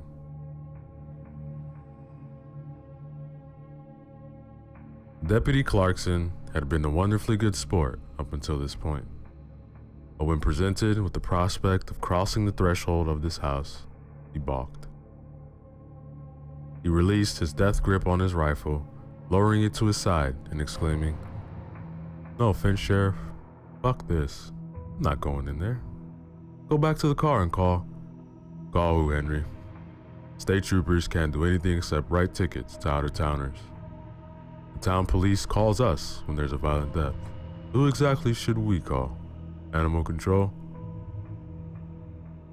Clarkson glowered back at him. "Well then, let's go back to the car and come back in the goddamn daylight." Personally, Lutz felt that Clarkson was speaking the most sense that anyone had all night. But as much as he privately agreed with his deputy's plan to retreat far away from the McGuire house, they were there, and there was a job to do. "Come on now, Henry. Billy's been inside. Can't let the kid show us up now, can we?" He sighed, ran one hand along his forehead, and through his salt and pepper hair, and tried again. "Yeah, Clarkson, this does suck. Doesn't change facts. We have to find out what, if anything occurred here tonight. Let's just sack up and get it done, yeah?" It wasn't much of a pep talk, but it seemed to do the trick. Billy gave a heavy shrug, scuffing his boots against the brown grass bordering the McGuire's front porch. Clarkson gave his eyes a good moment to pray, and then he re-shouldered his forearm and nodded at Lutz. I'm gonna take a long weekend. Gonna take my wife up to Iowa City, gonna go to Red Lobster. It's Crab Fest. He continued muttering to himself about his upcoming weekend, but brushed past Lutz and climbed the creaking steps onto the porch. You can have the whole week off, Lutz mentally promised his deputy. Then he pulled his revolver out of its holster, thumbed the safety off, and followed the two men past the entrance and into Bud McGuire's home.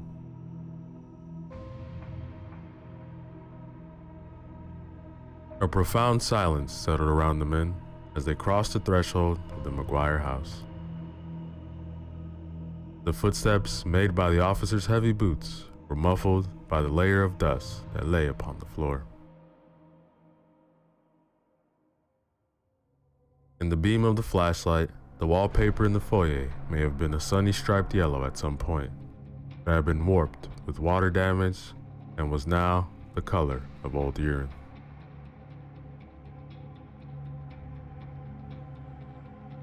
Ahead of the men was a long corridor with a doorway on either side.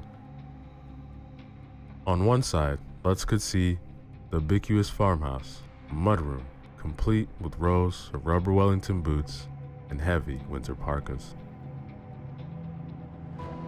The wellies were dull and cracked with disuse, and the coats were moth-eaten and smelled of damp. A closed door led deeper into the house, probably into the kitchen. On the left side of the corridor was a room Lutz's wife would have referred to as a parlor when she was alive, with delicate furniture and assorted porcelain figurines. Here was the first evidence of human activity. The dainty tables were smashed to bits, and the rose-patterned love seat was at a defined angle to a moth-eaten rug, as if someone had forcibly shifted the couch by standing with sudden force. A broken water jug lay in pieces on the floor.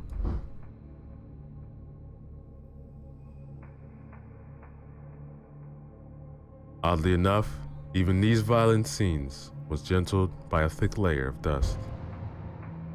So far, the only sign that a living person had been in this house were the tracks he could see in the corridor that had clearly been made by Billy's heavy work boots. Where were the McGuires? Lutz moved on a constant pivot, shining his high-powered flashlight into every corner and crevice. His senses felt electrified as he strained each one of his senses to determine whether or not a threat still lurked in his house. According to his eyes and ears, this was just a normal house, though. Billy, why the fuck did you even come in here? Like I said, sir, I thought maybe someone was in trouble. When I got here, it was just like I had to keep going. I had to see for myself. Lutz understood. He could feel it too. The panicky urge to head back for the car was drowned out by grim determination. He needed to find out what the hell had happened here. Past the open doorways to the mudroom and the parlor was a flight of stairs that went from the first floor all the way to the attic in a long switchback. The stairs, like everything else in the McGuire house, seemed to be standing upright by sheer force of will alone.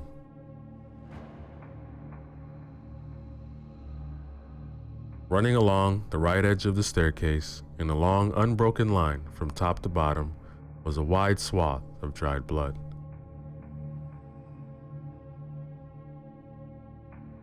The first thought that ran through Sheriff Lutz's mind in that moment was that he wished he lived in a larger city with more resources.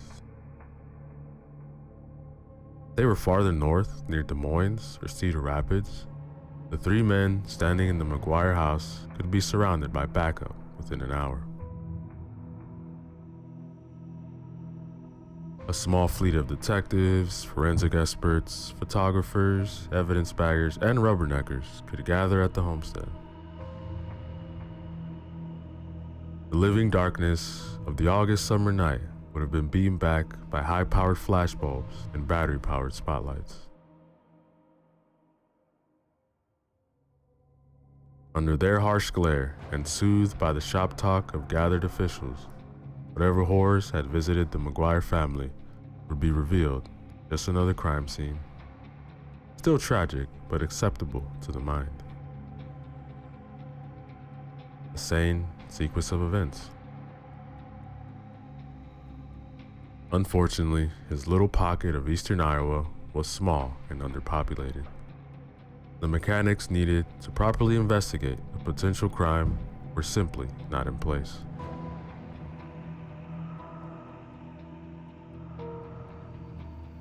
As much as Lutz dreaded the idea, it would have to be him that ventured up those stairs, and it would have to be now. He would have to venture up there, and so would Clarkson, as department regulations forbade an officer from entering a potential crime scene alone. Plus, he wanted Clarkson's steady presence beside him with the Winchester.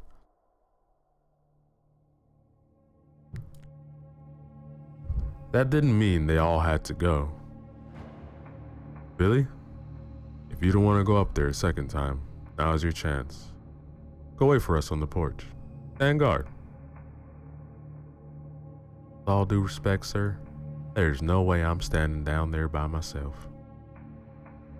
All right, your choice, kid. Lutz gave him a nod and turned back to the problem of the staircase. They will have to make sure they didn't contaminate the crime scene with their boots. The blood was thick all the downstairs, where it abruptly stopped on the second to last riser. Here, a slightly thicker pool of blood still shone with faint wetness under his flashlight. Whatever had happened here had happened recently. Slow and steady does it now. Don't step on it. Squeezing his lanky frame to the far edge of the staircase, Lutz placed a heavy boot on the first riser. A puff of dust arose, and the stair gave a wheezing groan, but it did not buckle under his weight.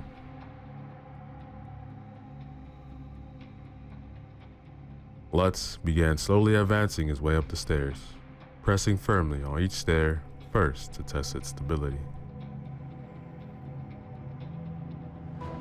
The staircase creaked and moaned, but continued to hold firm, and he motioned for Clarkson to follow.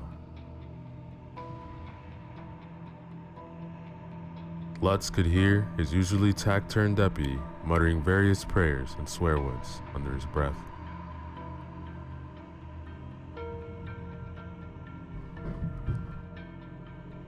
The swath of blood continued up the stairs in an unbroken streak. Now it veered off to the right and disappeared into the darkness of a long corridor. The overwhelming odor of dirt and mold, with the coppery smell of fresh blood, was also thick in the air. A few framed photos hung at uneven intervals, their subjects almost completely obscured with dust. The dust on the floor was disturbed now, but there was no distinct tracks. It had been swept almost clean away in some places.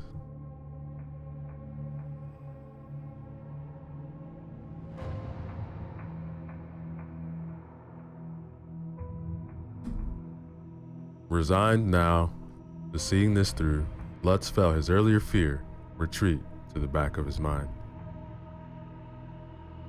The adrenaline pumping through his system was working for him now, sharpening his focus and steadying his pulse. The corridor opened twice to the right, and Lutz circled warily around the open entrance to the first room.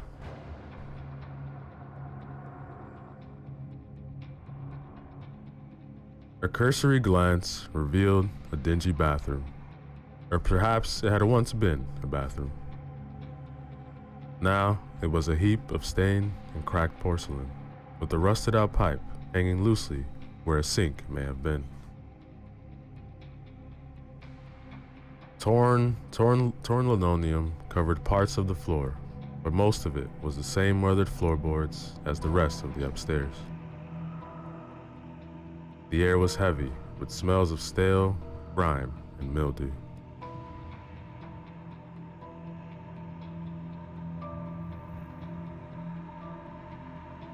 The path of blood, which had become thicker as they advanced along the corridor, continued down the hallway to the second room. Lutz signaled to Billy to cover the entrance of the bathroom. Then he and Clarkson advanced, firearms cocked and ready.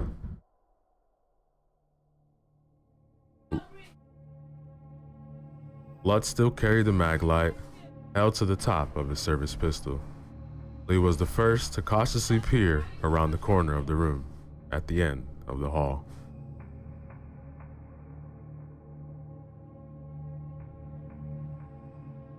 When Lutz first shone his flashlight into the darkened room, he actually breathed a sigh of relief. He had expected to find the strewn and dismembered bodies of April McGuire and her children in pieces about the floor. Instead, the room appeared entirely empty on first glance. There were no severed limbs clad in footy pajamas. There was also no furniture, curtains, rugs, or anything else to indicate that the space had ever been occupied by inhabitants other than mice. The bare wooden floor was littered with their droppings, but not much else. He began sweeping his flashlight from floor to ceiling. The walls had been painted a deep scarlet that looked almost wet by the light of the... Oh. For a span of time that felt like an eternity, but was in reality probably more than 30 seconds, Lutz stood shocked, still in the entrance of that room, his head cocked to one side like a man trying to figure out a really good riddle. One eyebrow was raised, and his mouth hung open in bewilderment.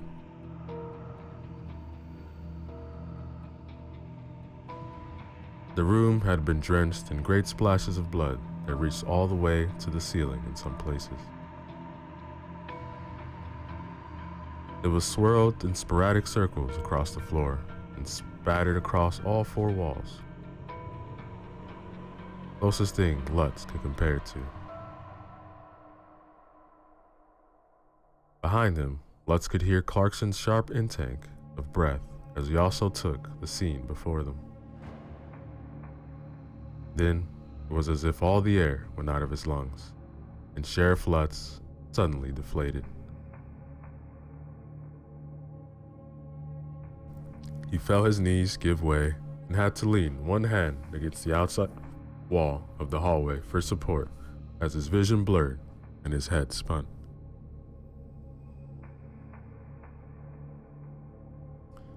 He still had the flashlight in one hand and it was pointed into the room, shining onto the dripping walls.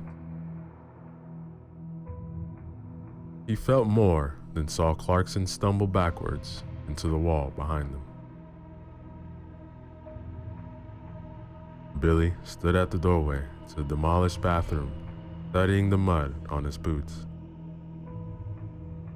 Lutz realized that the younger man had already seen all this. Billy, did you see any bodies when you were here earlier? When I saw the blood on the stairs, I figured maybe someone was still alive up here. But when I got up here, there was nothing.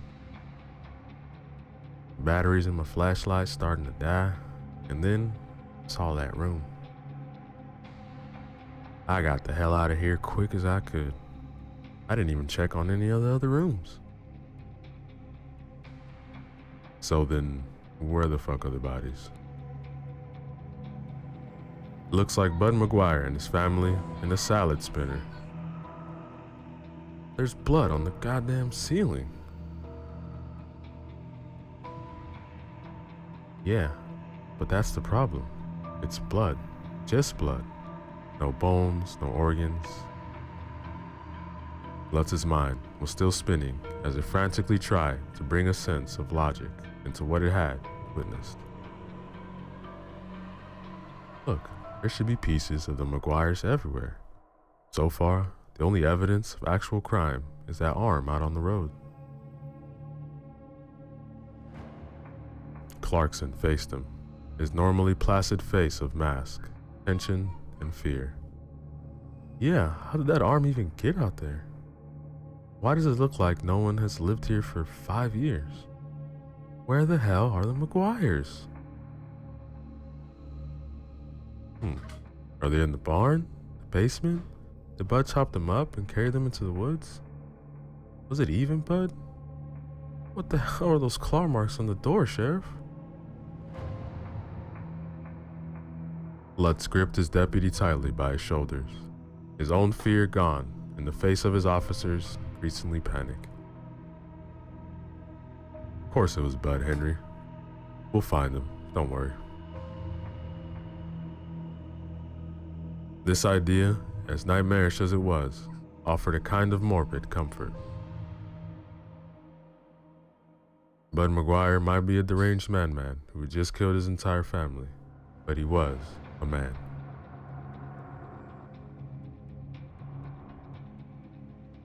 This whole time, Billy Hudson had been silent, his eyes fixed on the open doorway to the dingy bathroom.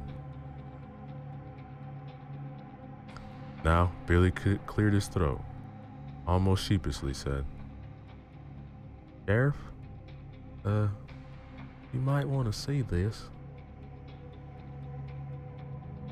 Lutz pinched his nose between his two fingers and reluctantly asked, What is it? Billy just gestured with the head of the shotgun. In the bright glow of his mag light, Lutz could see a thin line of blood slowly making its way from behind the open bathroom door. Immediately, his heart, which had just begun to resume its regularly scheduled heartbeat, started jackhammering wildly in his chest. Somehow, in that moment, Lutz knew. Whatever they had come here to find was on the other side of that door.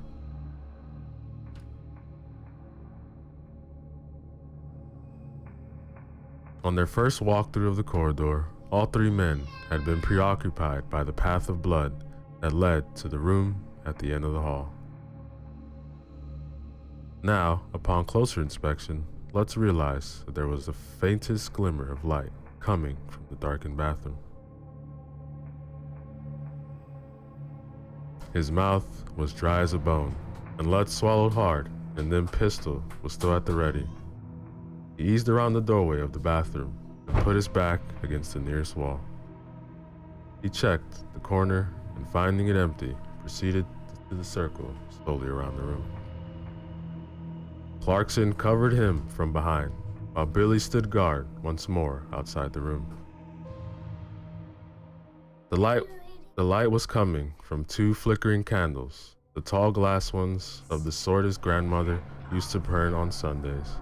The flames were sputtering their last breaths, and two more candles had already drowned their own wax. How long does those candles burn? Lutz made a mental note to check and kept his eyes on a swivel, trying to observe as much as possible about the scene.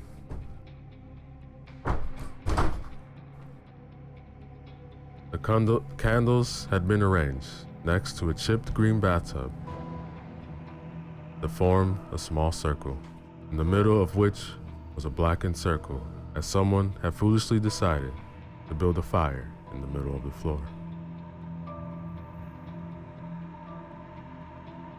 On the edge of the bathtub was a draped and faded calico dress. Lutz approached the garment, which had been carefully arranged so as not to wrinkle against the sides of the tub. The tub itself was empty. Lutz suddenly froze as he heard Clarkson swore a low oath behind them. Filled with sudden dread, he pivoted instinctively to his heel and prepared to fire. For the first time that night, Andrew Lutz screamed at the top of his lungs. Slumped in one corner of the thrashed bathroom, in a slowly spreading pool of blood, was what remained of Bud McGuire. That, ladies and gentlemen, is the end of chapter 4. Yo, what is up, everybody? So let's go back again with the final chapter of our story titled The Midnight Road, written by Ashley Shoeletter. Remember to use the links in the description below. Show love to the author, like, comment, and subscribe. Chapter 5.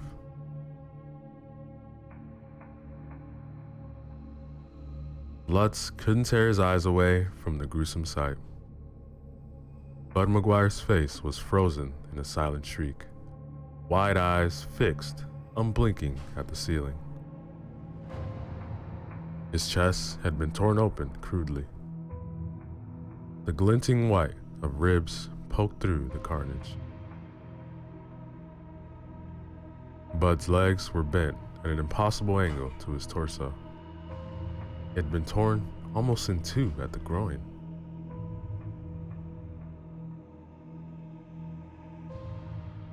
The first scream that passed Sheriff Lutz's lips was quickly followed by a second. He fell backwards to the ground and landed hard on his rear, using the heels of his feet to push himself away from the mutilated corpse. His back pressed against the rusted green bathtub, and he idly noticed that the calico dress laying across the edge had a faint pattern of purple violets. Then Clarkson's strong brown hands were wrapped around his own, and his deputy hauled Lutz to his feet. They exited the broken bathroom and its grisly contents and went into the corridor, where Billy Hudson was already halfway down the stairs leading to the first floor. The ancient staircase creaked threatening beneath their boots as the two officers followed the younger man downstairs, desperate to get their fare away from Bud McGuire's mutilated corpse as possible.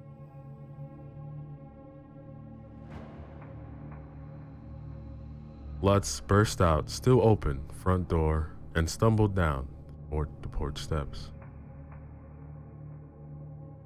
The humid summer air was like a soothing balm against his skin. His lungs heaved with the effort to draw in fresh breath, and he sank to his knees, digging his fists to the hard gravel of the walkway. He could hear the footsteps of Deputy Clarkson and Billy sounding down the stairs and onto the front lawn.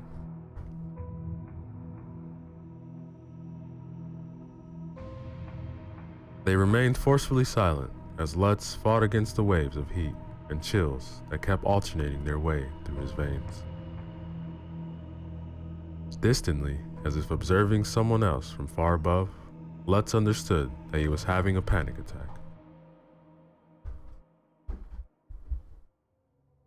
With shaking arms, he shifted his weight until he was sitting on the lawn bordering the front porch.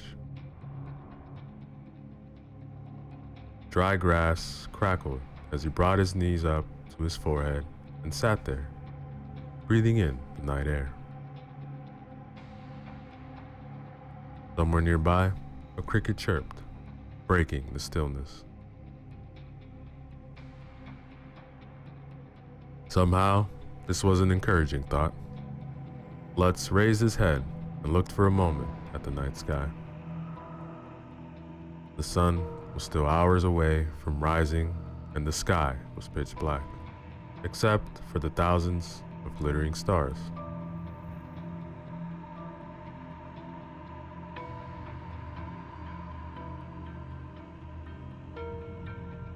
Lutz took a deep breath and held it for a long moment before slowly exhaling. He repeated this steady breathing twice more, then wearily got to his feet, wincing as both his knees cracked in protest. He brushed dry grass off the pants of his uniform and looked at his companions, both of whom had remained silently nearby this entire time.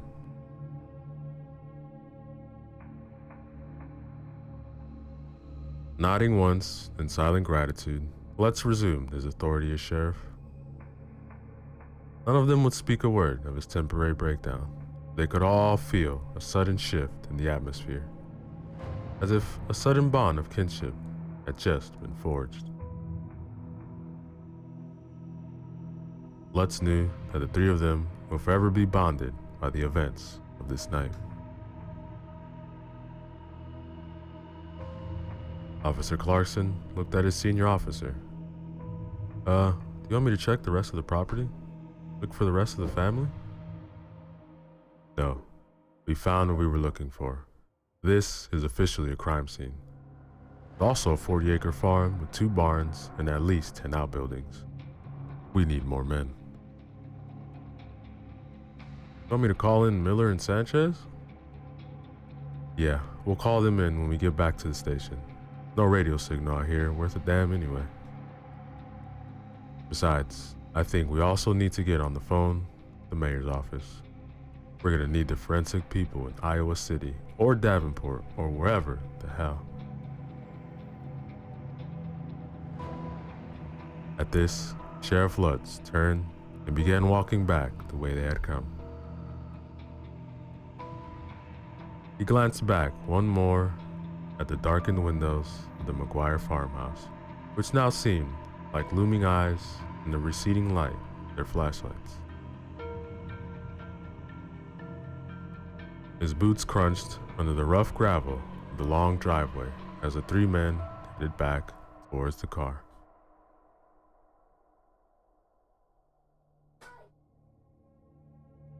The yellow, sickly-looking corn blocked their view on the other side, looming far taller than a man even in his unhealthy state. Lutz was struck again by the eerie silence of the place. The humid summer air was heavy and still, and not a breath of wind rustled through the stalks.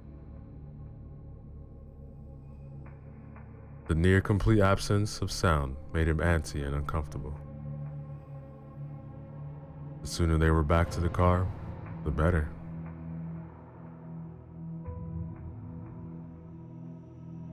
Billy must have felt the same way. He trotted up alongside Lutz, his rifle loosely grasped in one hand, now that they were out of the farmhouse. In a low voice, he said, "What will happen now, Sheriff?" "First, we're gonna go back to the station. I have a bottle of Lagavulin 16 in a locked box in my office. Sheriff Bradley gave me that bottle the day I took office. Now, he told me this whiskey was peaty enough and smoky enough to burn away the worst night of your life. Told me there would someday come a night where I would need it. It sat in its wooden box every night until I really started to think that day would never come. But come it did. And tonight, I'm going to open that bottle and drink deep. And you'll drink with me, if you like."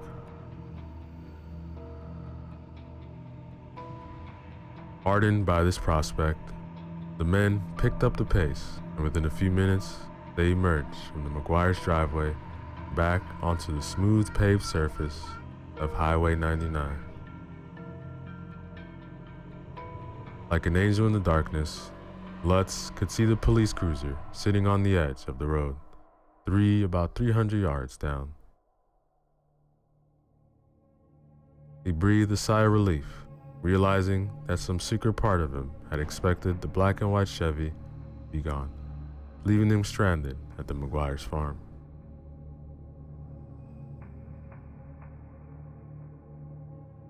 Lutz's palms were sweating, and he wiped them furtively on the thighs of his trousers. He checked his watch, then checked it again in disbelief. They had barely been gone 40 minutes. When they reached the car, Lutz fumbled in his pocket for his keys, and unlocked the door and slid into the driver's seat. His hand trembled on the steering wheel, and he wondered briefly if he was fit to drive. Can't exactly ask Clarkson or Billy to chauffeur me home. Lutz unlocked the passenger and back doors, and his companions slid silently into their seats. Clarkson was still holding the buck rifle, and the shotgun was in Billy's lap, the mounted flashlight still beaming a bright circle on the car's upholstery. As one, the men fastened their seatbelts. The familiar, everyday click of the metal sliding into place struck him as utterly absurd after the night's events.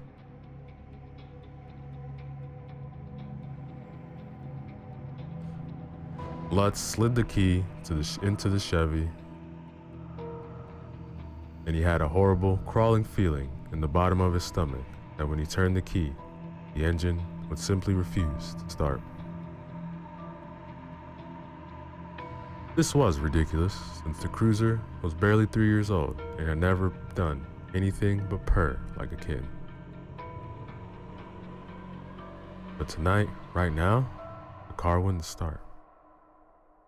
Because it couldn't be this easy to just drive away, now could it?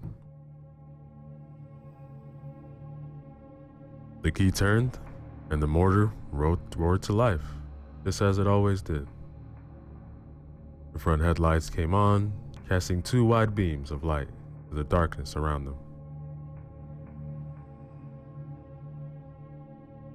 Reflecting back, impossibly high against the skeletal pines of the forest, were a pair of glowing red eyes.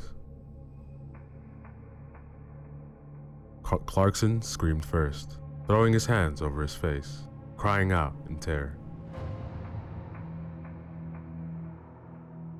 Lutz couldn't scream. His voice seemed to have completely locked itself away. His mouth gaped open in horror, but the only sound that came out was a strangled choke.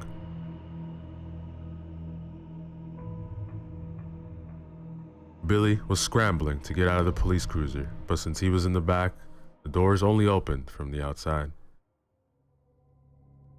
He tried rolling down the window, and when that failed, he began to panic and bash at the glass with his fist, again and again.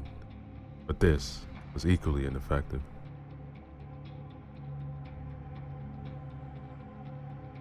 Billy raised the butt of the shotgun and drew back, preparing to ram it through the window of the car. "No!" Lutz roared, never taking his eyes from the glowing red orbs, watching them from the forest.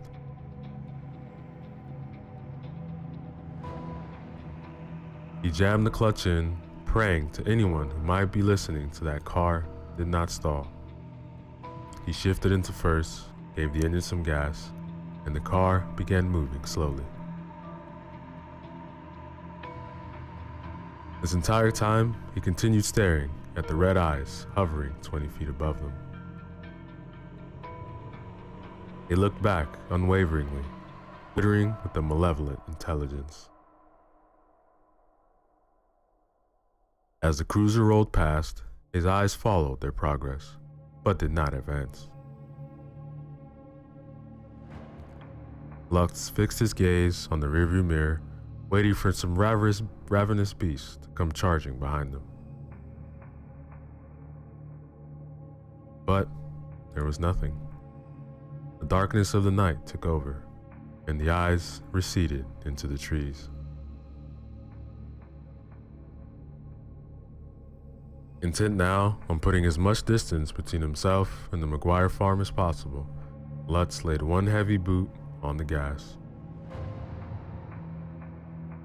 Only after 10 miles, when he could see the lights of Harry Gibson's fuel station, did he ease his foot off the accelerator and relax the hunched position of his shoulders.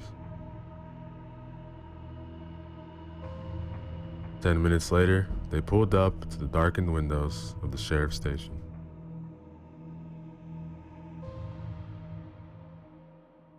Lutz killed the engine of the cruiser, and the three men sat in silence. After a long moment, Henry Clarkson opened his mouth. "What the hell was that thing?" he began, but Lutz put up one hand and stopped him. Lutz shook his head, opened the door of the cruiser with a loud creak, and stepped outside.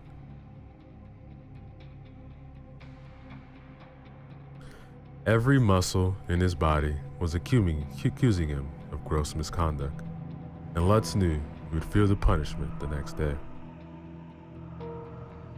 He unlocked the door to the sheriff's office and went in. The comfortable surroundings of the dingy sheriff's station almost brought him to tears. Weakly buzzing security fluorescent cast a dim yellowish glow on the familiar disarray of desks and chairs. Without bothering to turn on the main lights, he crossed the bullpen to the corner office at the back of the station and went inside his office. On the bookcase against the far wall was a narrow wooden box, which Lutz now opened for the first time in 10 years. Nestled against dark slick was the bottle of Lagavulin 16, given to him by retiring Sheriff Bradley on his last day in office. There will come a day when you need it. Lutz motioned to Clarkson and Billy, who had followed him into the station, and now stood silently behind them, framing the door to his office. Clarkson had fetched 3 glasses from the small kitchen and set them down carefully on the stained wood of Lutz's desk. Andrew Lutz sat heavily in his black office chair. He twisted the cap off the bottle of scotch, poured 3 fingers to each glass. The amber liquid glinted dully in the dim light. The powerful, peaty smell of the alcohol bit into his nose as he raised his glass and the 2 men in front of him raised theirs.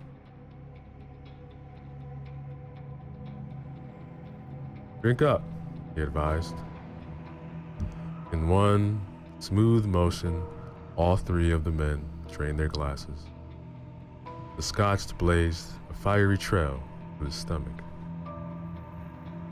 To burn the nightmares away. He reached to refill his glass. And that, ladies and gentlemen, is the end of our story. Yo, what is up, everybody? So let's go back again with some more Christmas horror stories for you guys.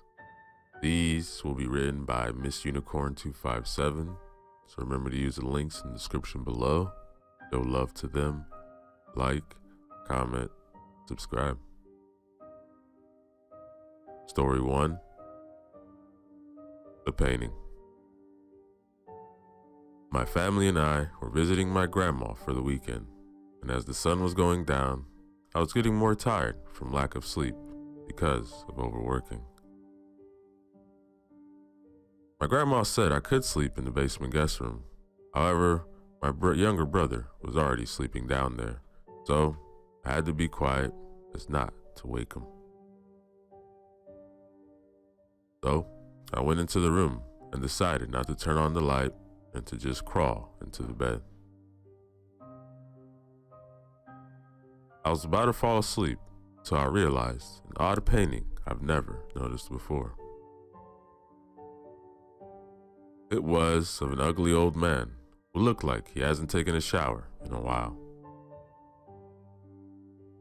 I tried to ignore it, as it was just a weird painting and I'm trying to sleep. I never had the worst sleep in my life. I felt like something or someone was watching me. When I woke up, I looked at the painting to get a clear look at it. However, it was a window.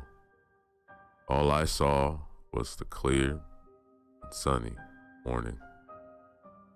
That, ladies and gentlemen, is the end of our story.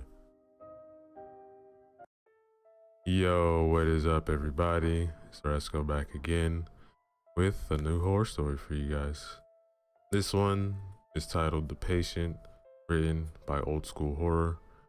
Remember to use the links in the description, show love to the author, like, comment, and subscribe. Chapter 1, Arrival. The aisles of the hospital seem haunted by those who had found their unfortunate end in the building. Despite the good lighting, some darkness was still lingering in the stone, concrete, and steel of the structure. It doesn't matter how much light there is in any place, darkness still finds its way and hides behind it. Relentless, patient, and unforgiving, it is waiting. But for what? It was close to midnight. A relative silence reigned throughout the ward. Only a few coughs and whispers broke it sometimes, and they echoed through the corridors. Clock on the wall behind the reception desk seemed to be dragging. Midnight was an hour even the clocks didn't want to reach. As if clocks had consciousness. Or had they? Who knows how many secrets did the universe have? Time, space, consciousness, and the darkness behind the light. Nurse Carrie Holloway was staring with blank eyes at a crossword puzzle on the desk before her. She was tired. Being on duty during night shift was not exactly her cup of tea. The pay was a little higher, and she was safe from the craziness of the day shift, but she still hated it. Her long brown hair partially covered her face, as her head was resting in her palm. A steaming cup of coffee filled the place with an unmistakable smell. Nurse Holloway hated to drink coffee during the night. It made her stomach turn, but it was the only thing which was keeping her somewhat awake.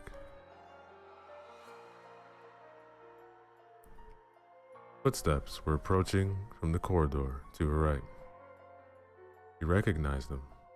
The steps of Dr. David Newman, who was on duty this night. Carrie really didn't like him. A man in his late 30s, married with 2 kids. David always tried to hit on her. He was never overly aggressive, but the good doctor was relentless. Carrie looked up, and the man was a few steps away. He smiled at her, as he always did, but she was not impressed. Dr. Newman was not an ugly man. Something in his eyes compelled Carrie to be cautious. The doctor saw the streaks of sleeplessness under Nurse Holloway's eyes, but he still smiled a lustful smile at her. The smell of tobacco followed the doctor. He might have been out to smoke. "You know," he began, after said, glancing at a cup of coffee. I can take you to a place where they make coffee. It's 1,000 times better than that. Tomorrow night, maybe? Thanks, but I know a few places myself. But I bet you don't know this one. I might actually know it, but why don't you take your wife to coffee? Oh, come on, Carrie. Breaking my heart. And you're breaking your wife's heart. Dr. Newman raised his hands as if he is giving up, then turned to walk away. The next second, they both heard sirens in the distance. In a few seconds, an old and battered ambulance appeared in the driveway. Both Nurse Holloway and Dr. Newman forgot about their coffee issues and headed to the main entrance where all the emergencies came in. The town being small, there were few emergency personnel in the emergency department. There were only the ones on duty. Of course, there was also Norman, the old security guard, but he was not a medical employee. The ambulance stopped near the entrance and its back doors open. An ambulance worker jumped down, grabbed the stretcher. The other worker grabbed the other end and they put it down on the ground. On it, there was an elderly looking man with a bony, haggard face. Half-dried vomit was shining on his face and neck, also on his dirty shirt. He was mumbling something, but nobody could understand what. What happened to him? Asked Dr. Newman. I don't know. Park ranger found him in the woods. He was in the night patrol. Looks like this old bastard wanted to kill himself. Ranger told us he was mumbling something about taking poison. Shoved his finger inside the man's throat. Make him vomit, you know? But he needs his systems cleaned.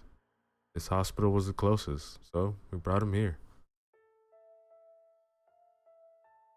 As the ambulance workers were pushing the stretcher inside, Nurse Holloway was already preparing the apparatus to clean the man's digestive system.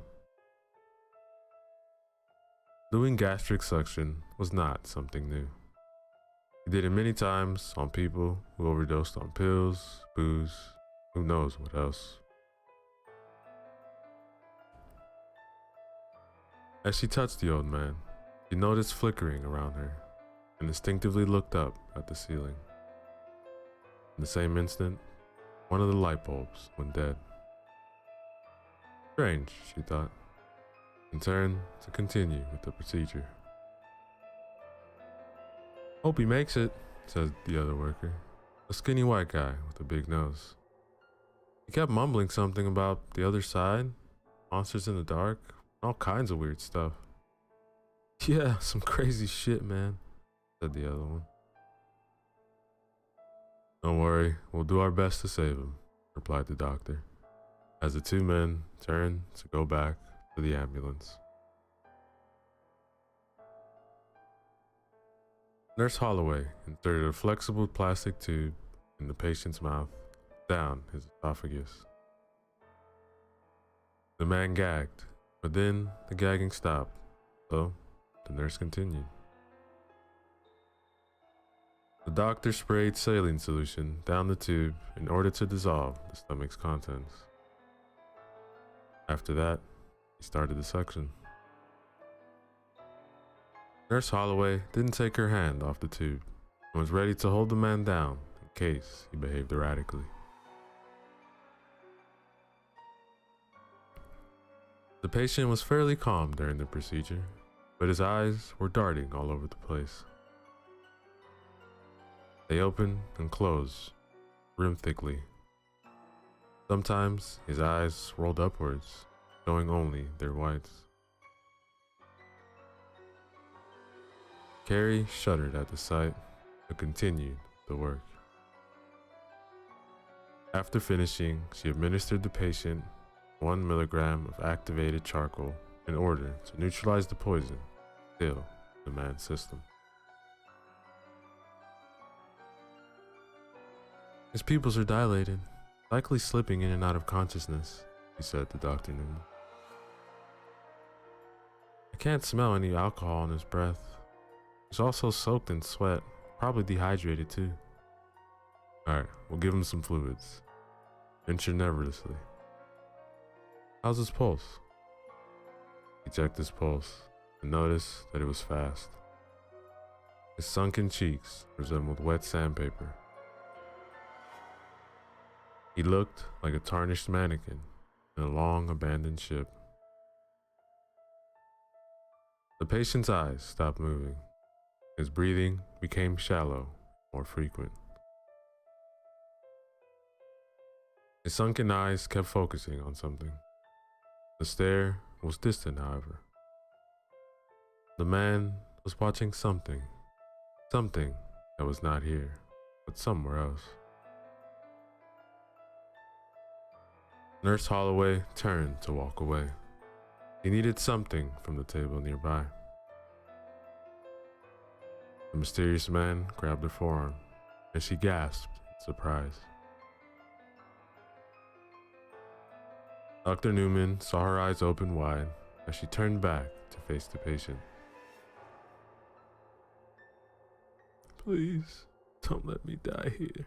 Please, he pleaded with desperation. Sir, please calm down. Everything will be all right. If I die here, he began again. If I die here, it will cross over. So much pain in this place. Carrie looked at David. The doctor looked just as surprised. Nothing of what the man said made any sense, but still, it made both of them nervous. Don't worry, sir. Everything will be okay. We will take care of you. No, you don't understand. Please, sir. Please, calm down, said Dr. Newman, and moved to hold him down. Let me out. Come, let me out before it's too late. They were both impressed by the strength of the seemingly frail man. Sedate him, Carrie. Do it now. Carrie rushed for the sedative and a syringe. The patient became more and more violent. David had a hard time holding him down. After a few seconds, the nurse injected him with a sedative, which acted quickly. The man fell asleep while mumbling incoherent words.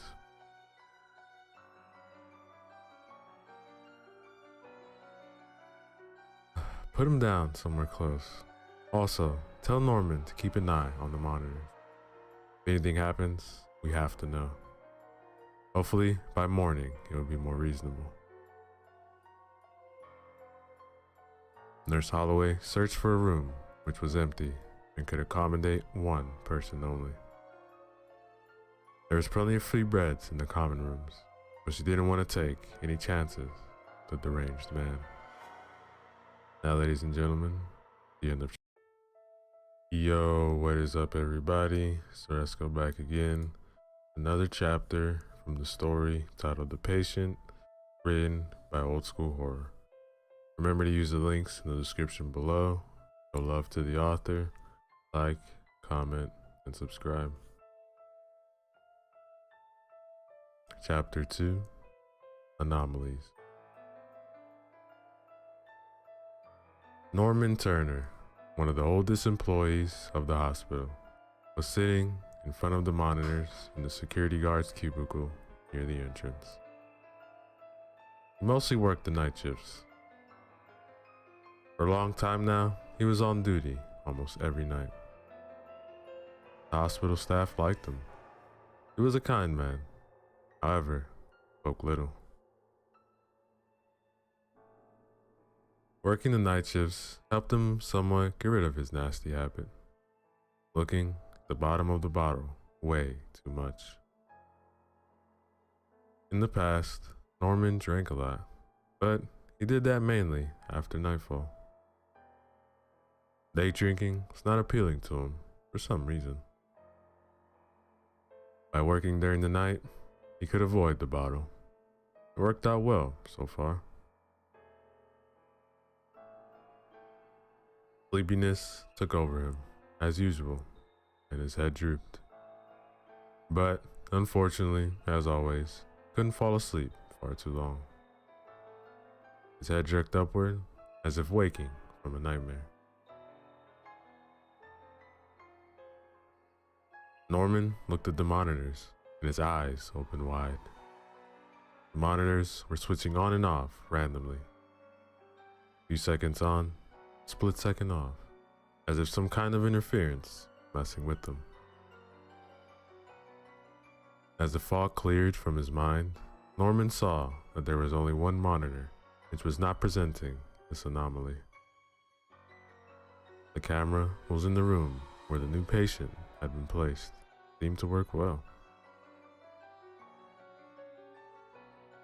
He focused on that one, but everything looked alright. The patient was sleeping without a doubt. He kept checking the monitors to see if he could spot a clue about what was going on. Norman reached out with one thin, wrinkled hand to the control panel.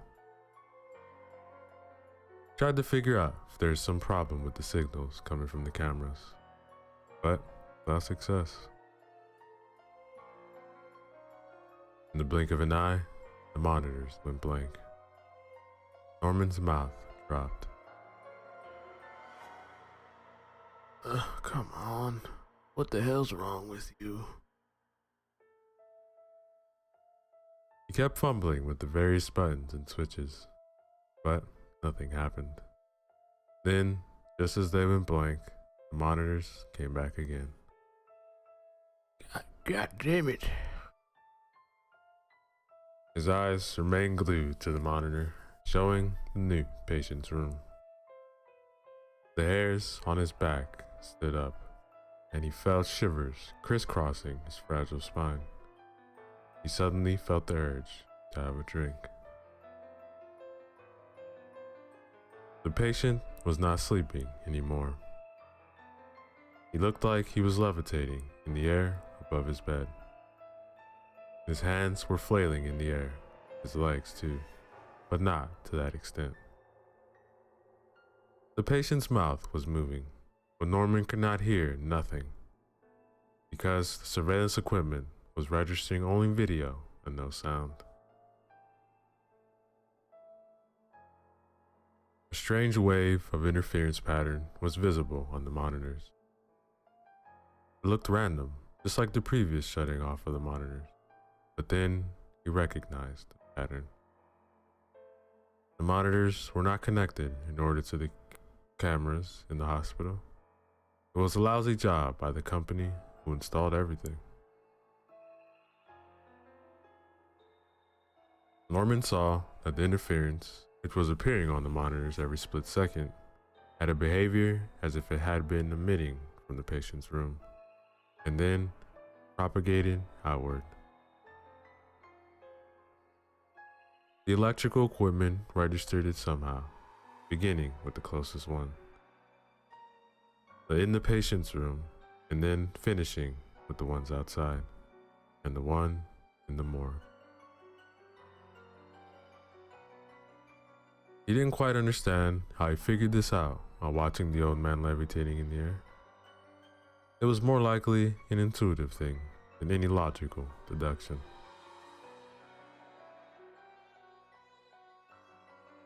After waking up from his dumbfounded state, Norman Turner dashed out from his cubicle and hurried to the front desk where Nurse Holloway was taking a sip from her awful tasting coffee.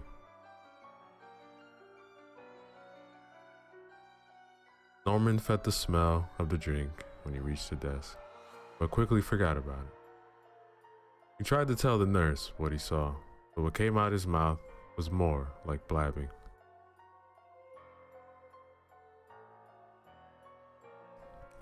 Carrie understood only that there was something wrong with the new patient. He didn't wonder, He somehow expected it. With a quick jerk, stood up, and saw Dr. Newman come back from another patient to the front desk. "What's wrong?" he asked, and he saw security guard's pale face and the urgency in Carrie's movements. "Something's wrong with the new patient." "All right, let's check on him." "What did you see, Norman?" I, I don't know. I can't explain it. But when he finished the sentence, the doctor was already opening the door to the patient's room. Carrie was right behind them, heart beating fast, breathing heavy. Her guts were turning unusually. He felt as if fear itself had gripped him with a vice and began twisting them around. Soon, Norman followed. The doctor switched on the light and saw that the room was a mess. Everything, which was not too heavy, was laying scattered around the place. The patient was lying on the bed, the sheet thrown aside violently.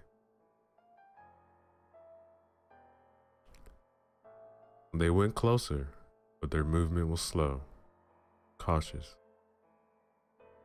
At a closer inspection, they saw that the man was most likely dead. His mouth remained open, as if he had been trying to speak or scream.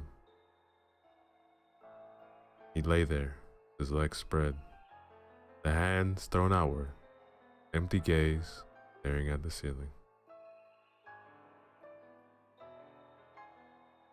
How the hell could he have moved? "How much sedative did you give him?" he asked, looking at Carrie, who looked back at him. "Enough. I gave him more than usual, after I saw that he was getting violent." He couldn't finish, however, because Norman's raspy scream interrupted him. When the doctor and Carrie looked back at the patient, they saw him standing upright in his bed. With eyes as white as chalk, he was staring at them. The lights flickered a few times. Carrie fainted. Norman fell on his ass with his back to the wall near the door. Dr. Newman's legs felt like jelly. The folder he was holding in one hand fell to the floor. The body of the patient went limp again and fell back onto the bed. With quick breaths and a racing mind, Dr. Newman tried to gather himself. He swallowed, but there was nothing to swallow.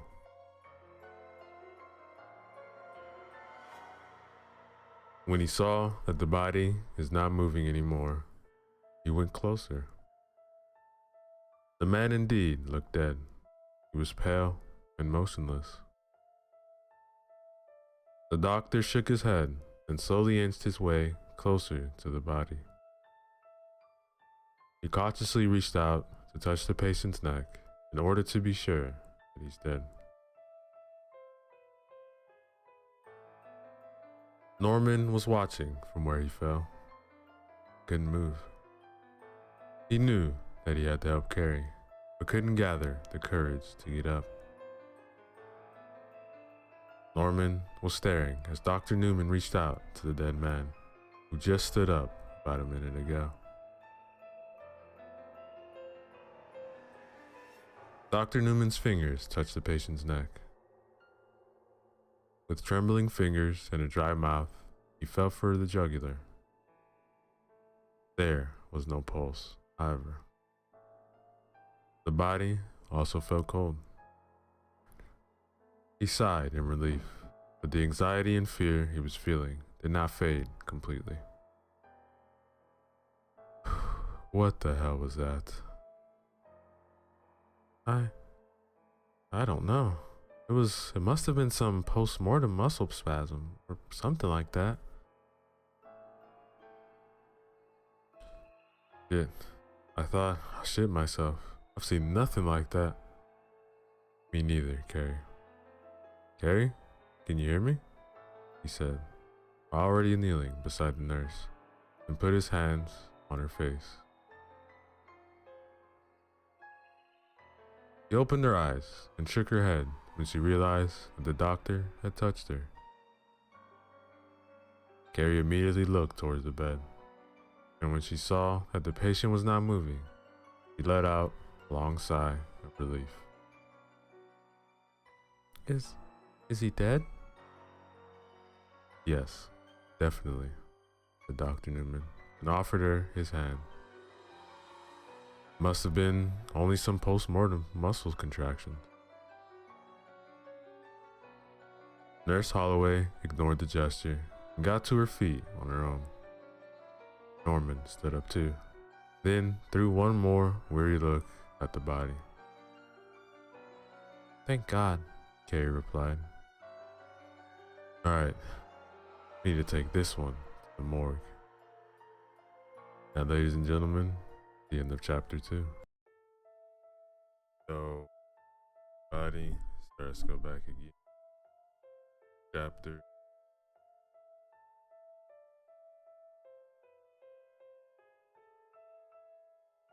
Hello. Like.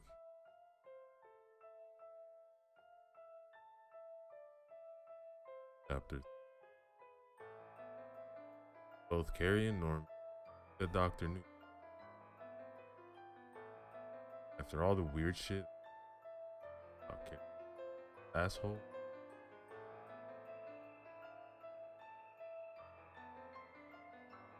I'll do it, don't worry. It's all the looks. Carrie's. I'll come with you, doc.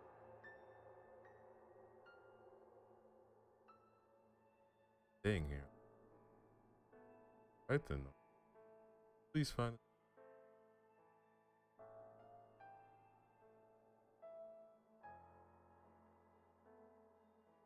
Drag the stretcher. David, dead man, placed him. Dirty shirt, and was wearing side on it. Partially unbuttoned. Strange mark.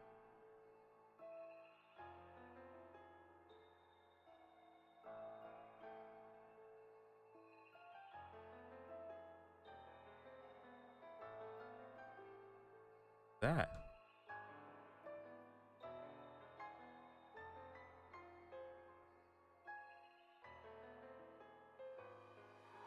But wait. Touched. Had a complicated shape. What's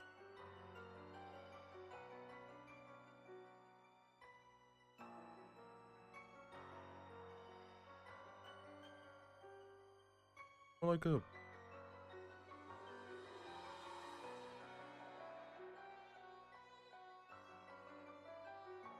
or no birthmark. Looks more like some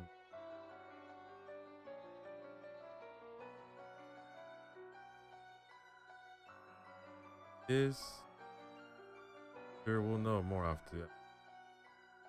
What happened to this anything. That I agree.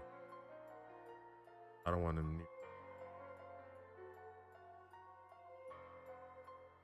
Alright. So Dr. New stretcher headed to the front desk.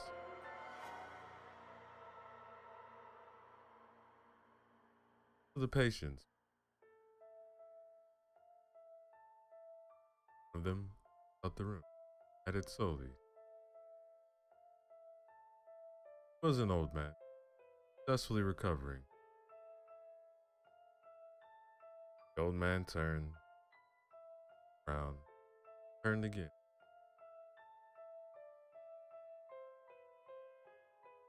Mr. Pearson. Stop.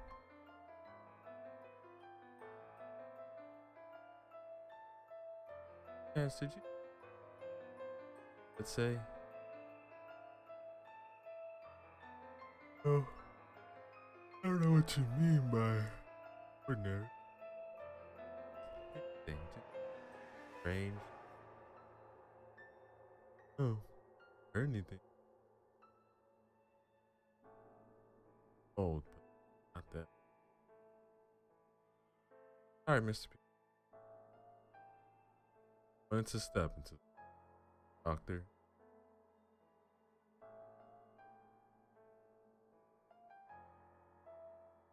Now the old bastard is. Yes.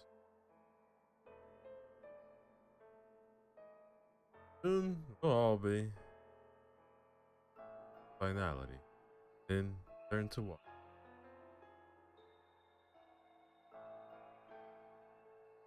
Harry shuddered, stepped into. Looked at Dr. New. Obviously heard. His face had a suspicious, thoughtful look. How the hell? As the lift descended. How the hell? Possible. A mess.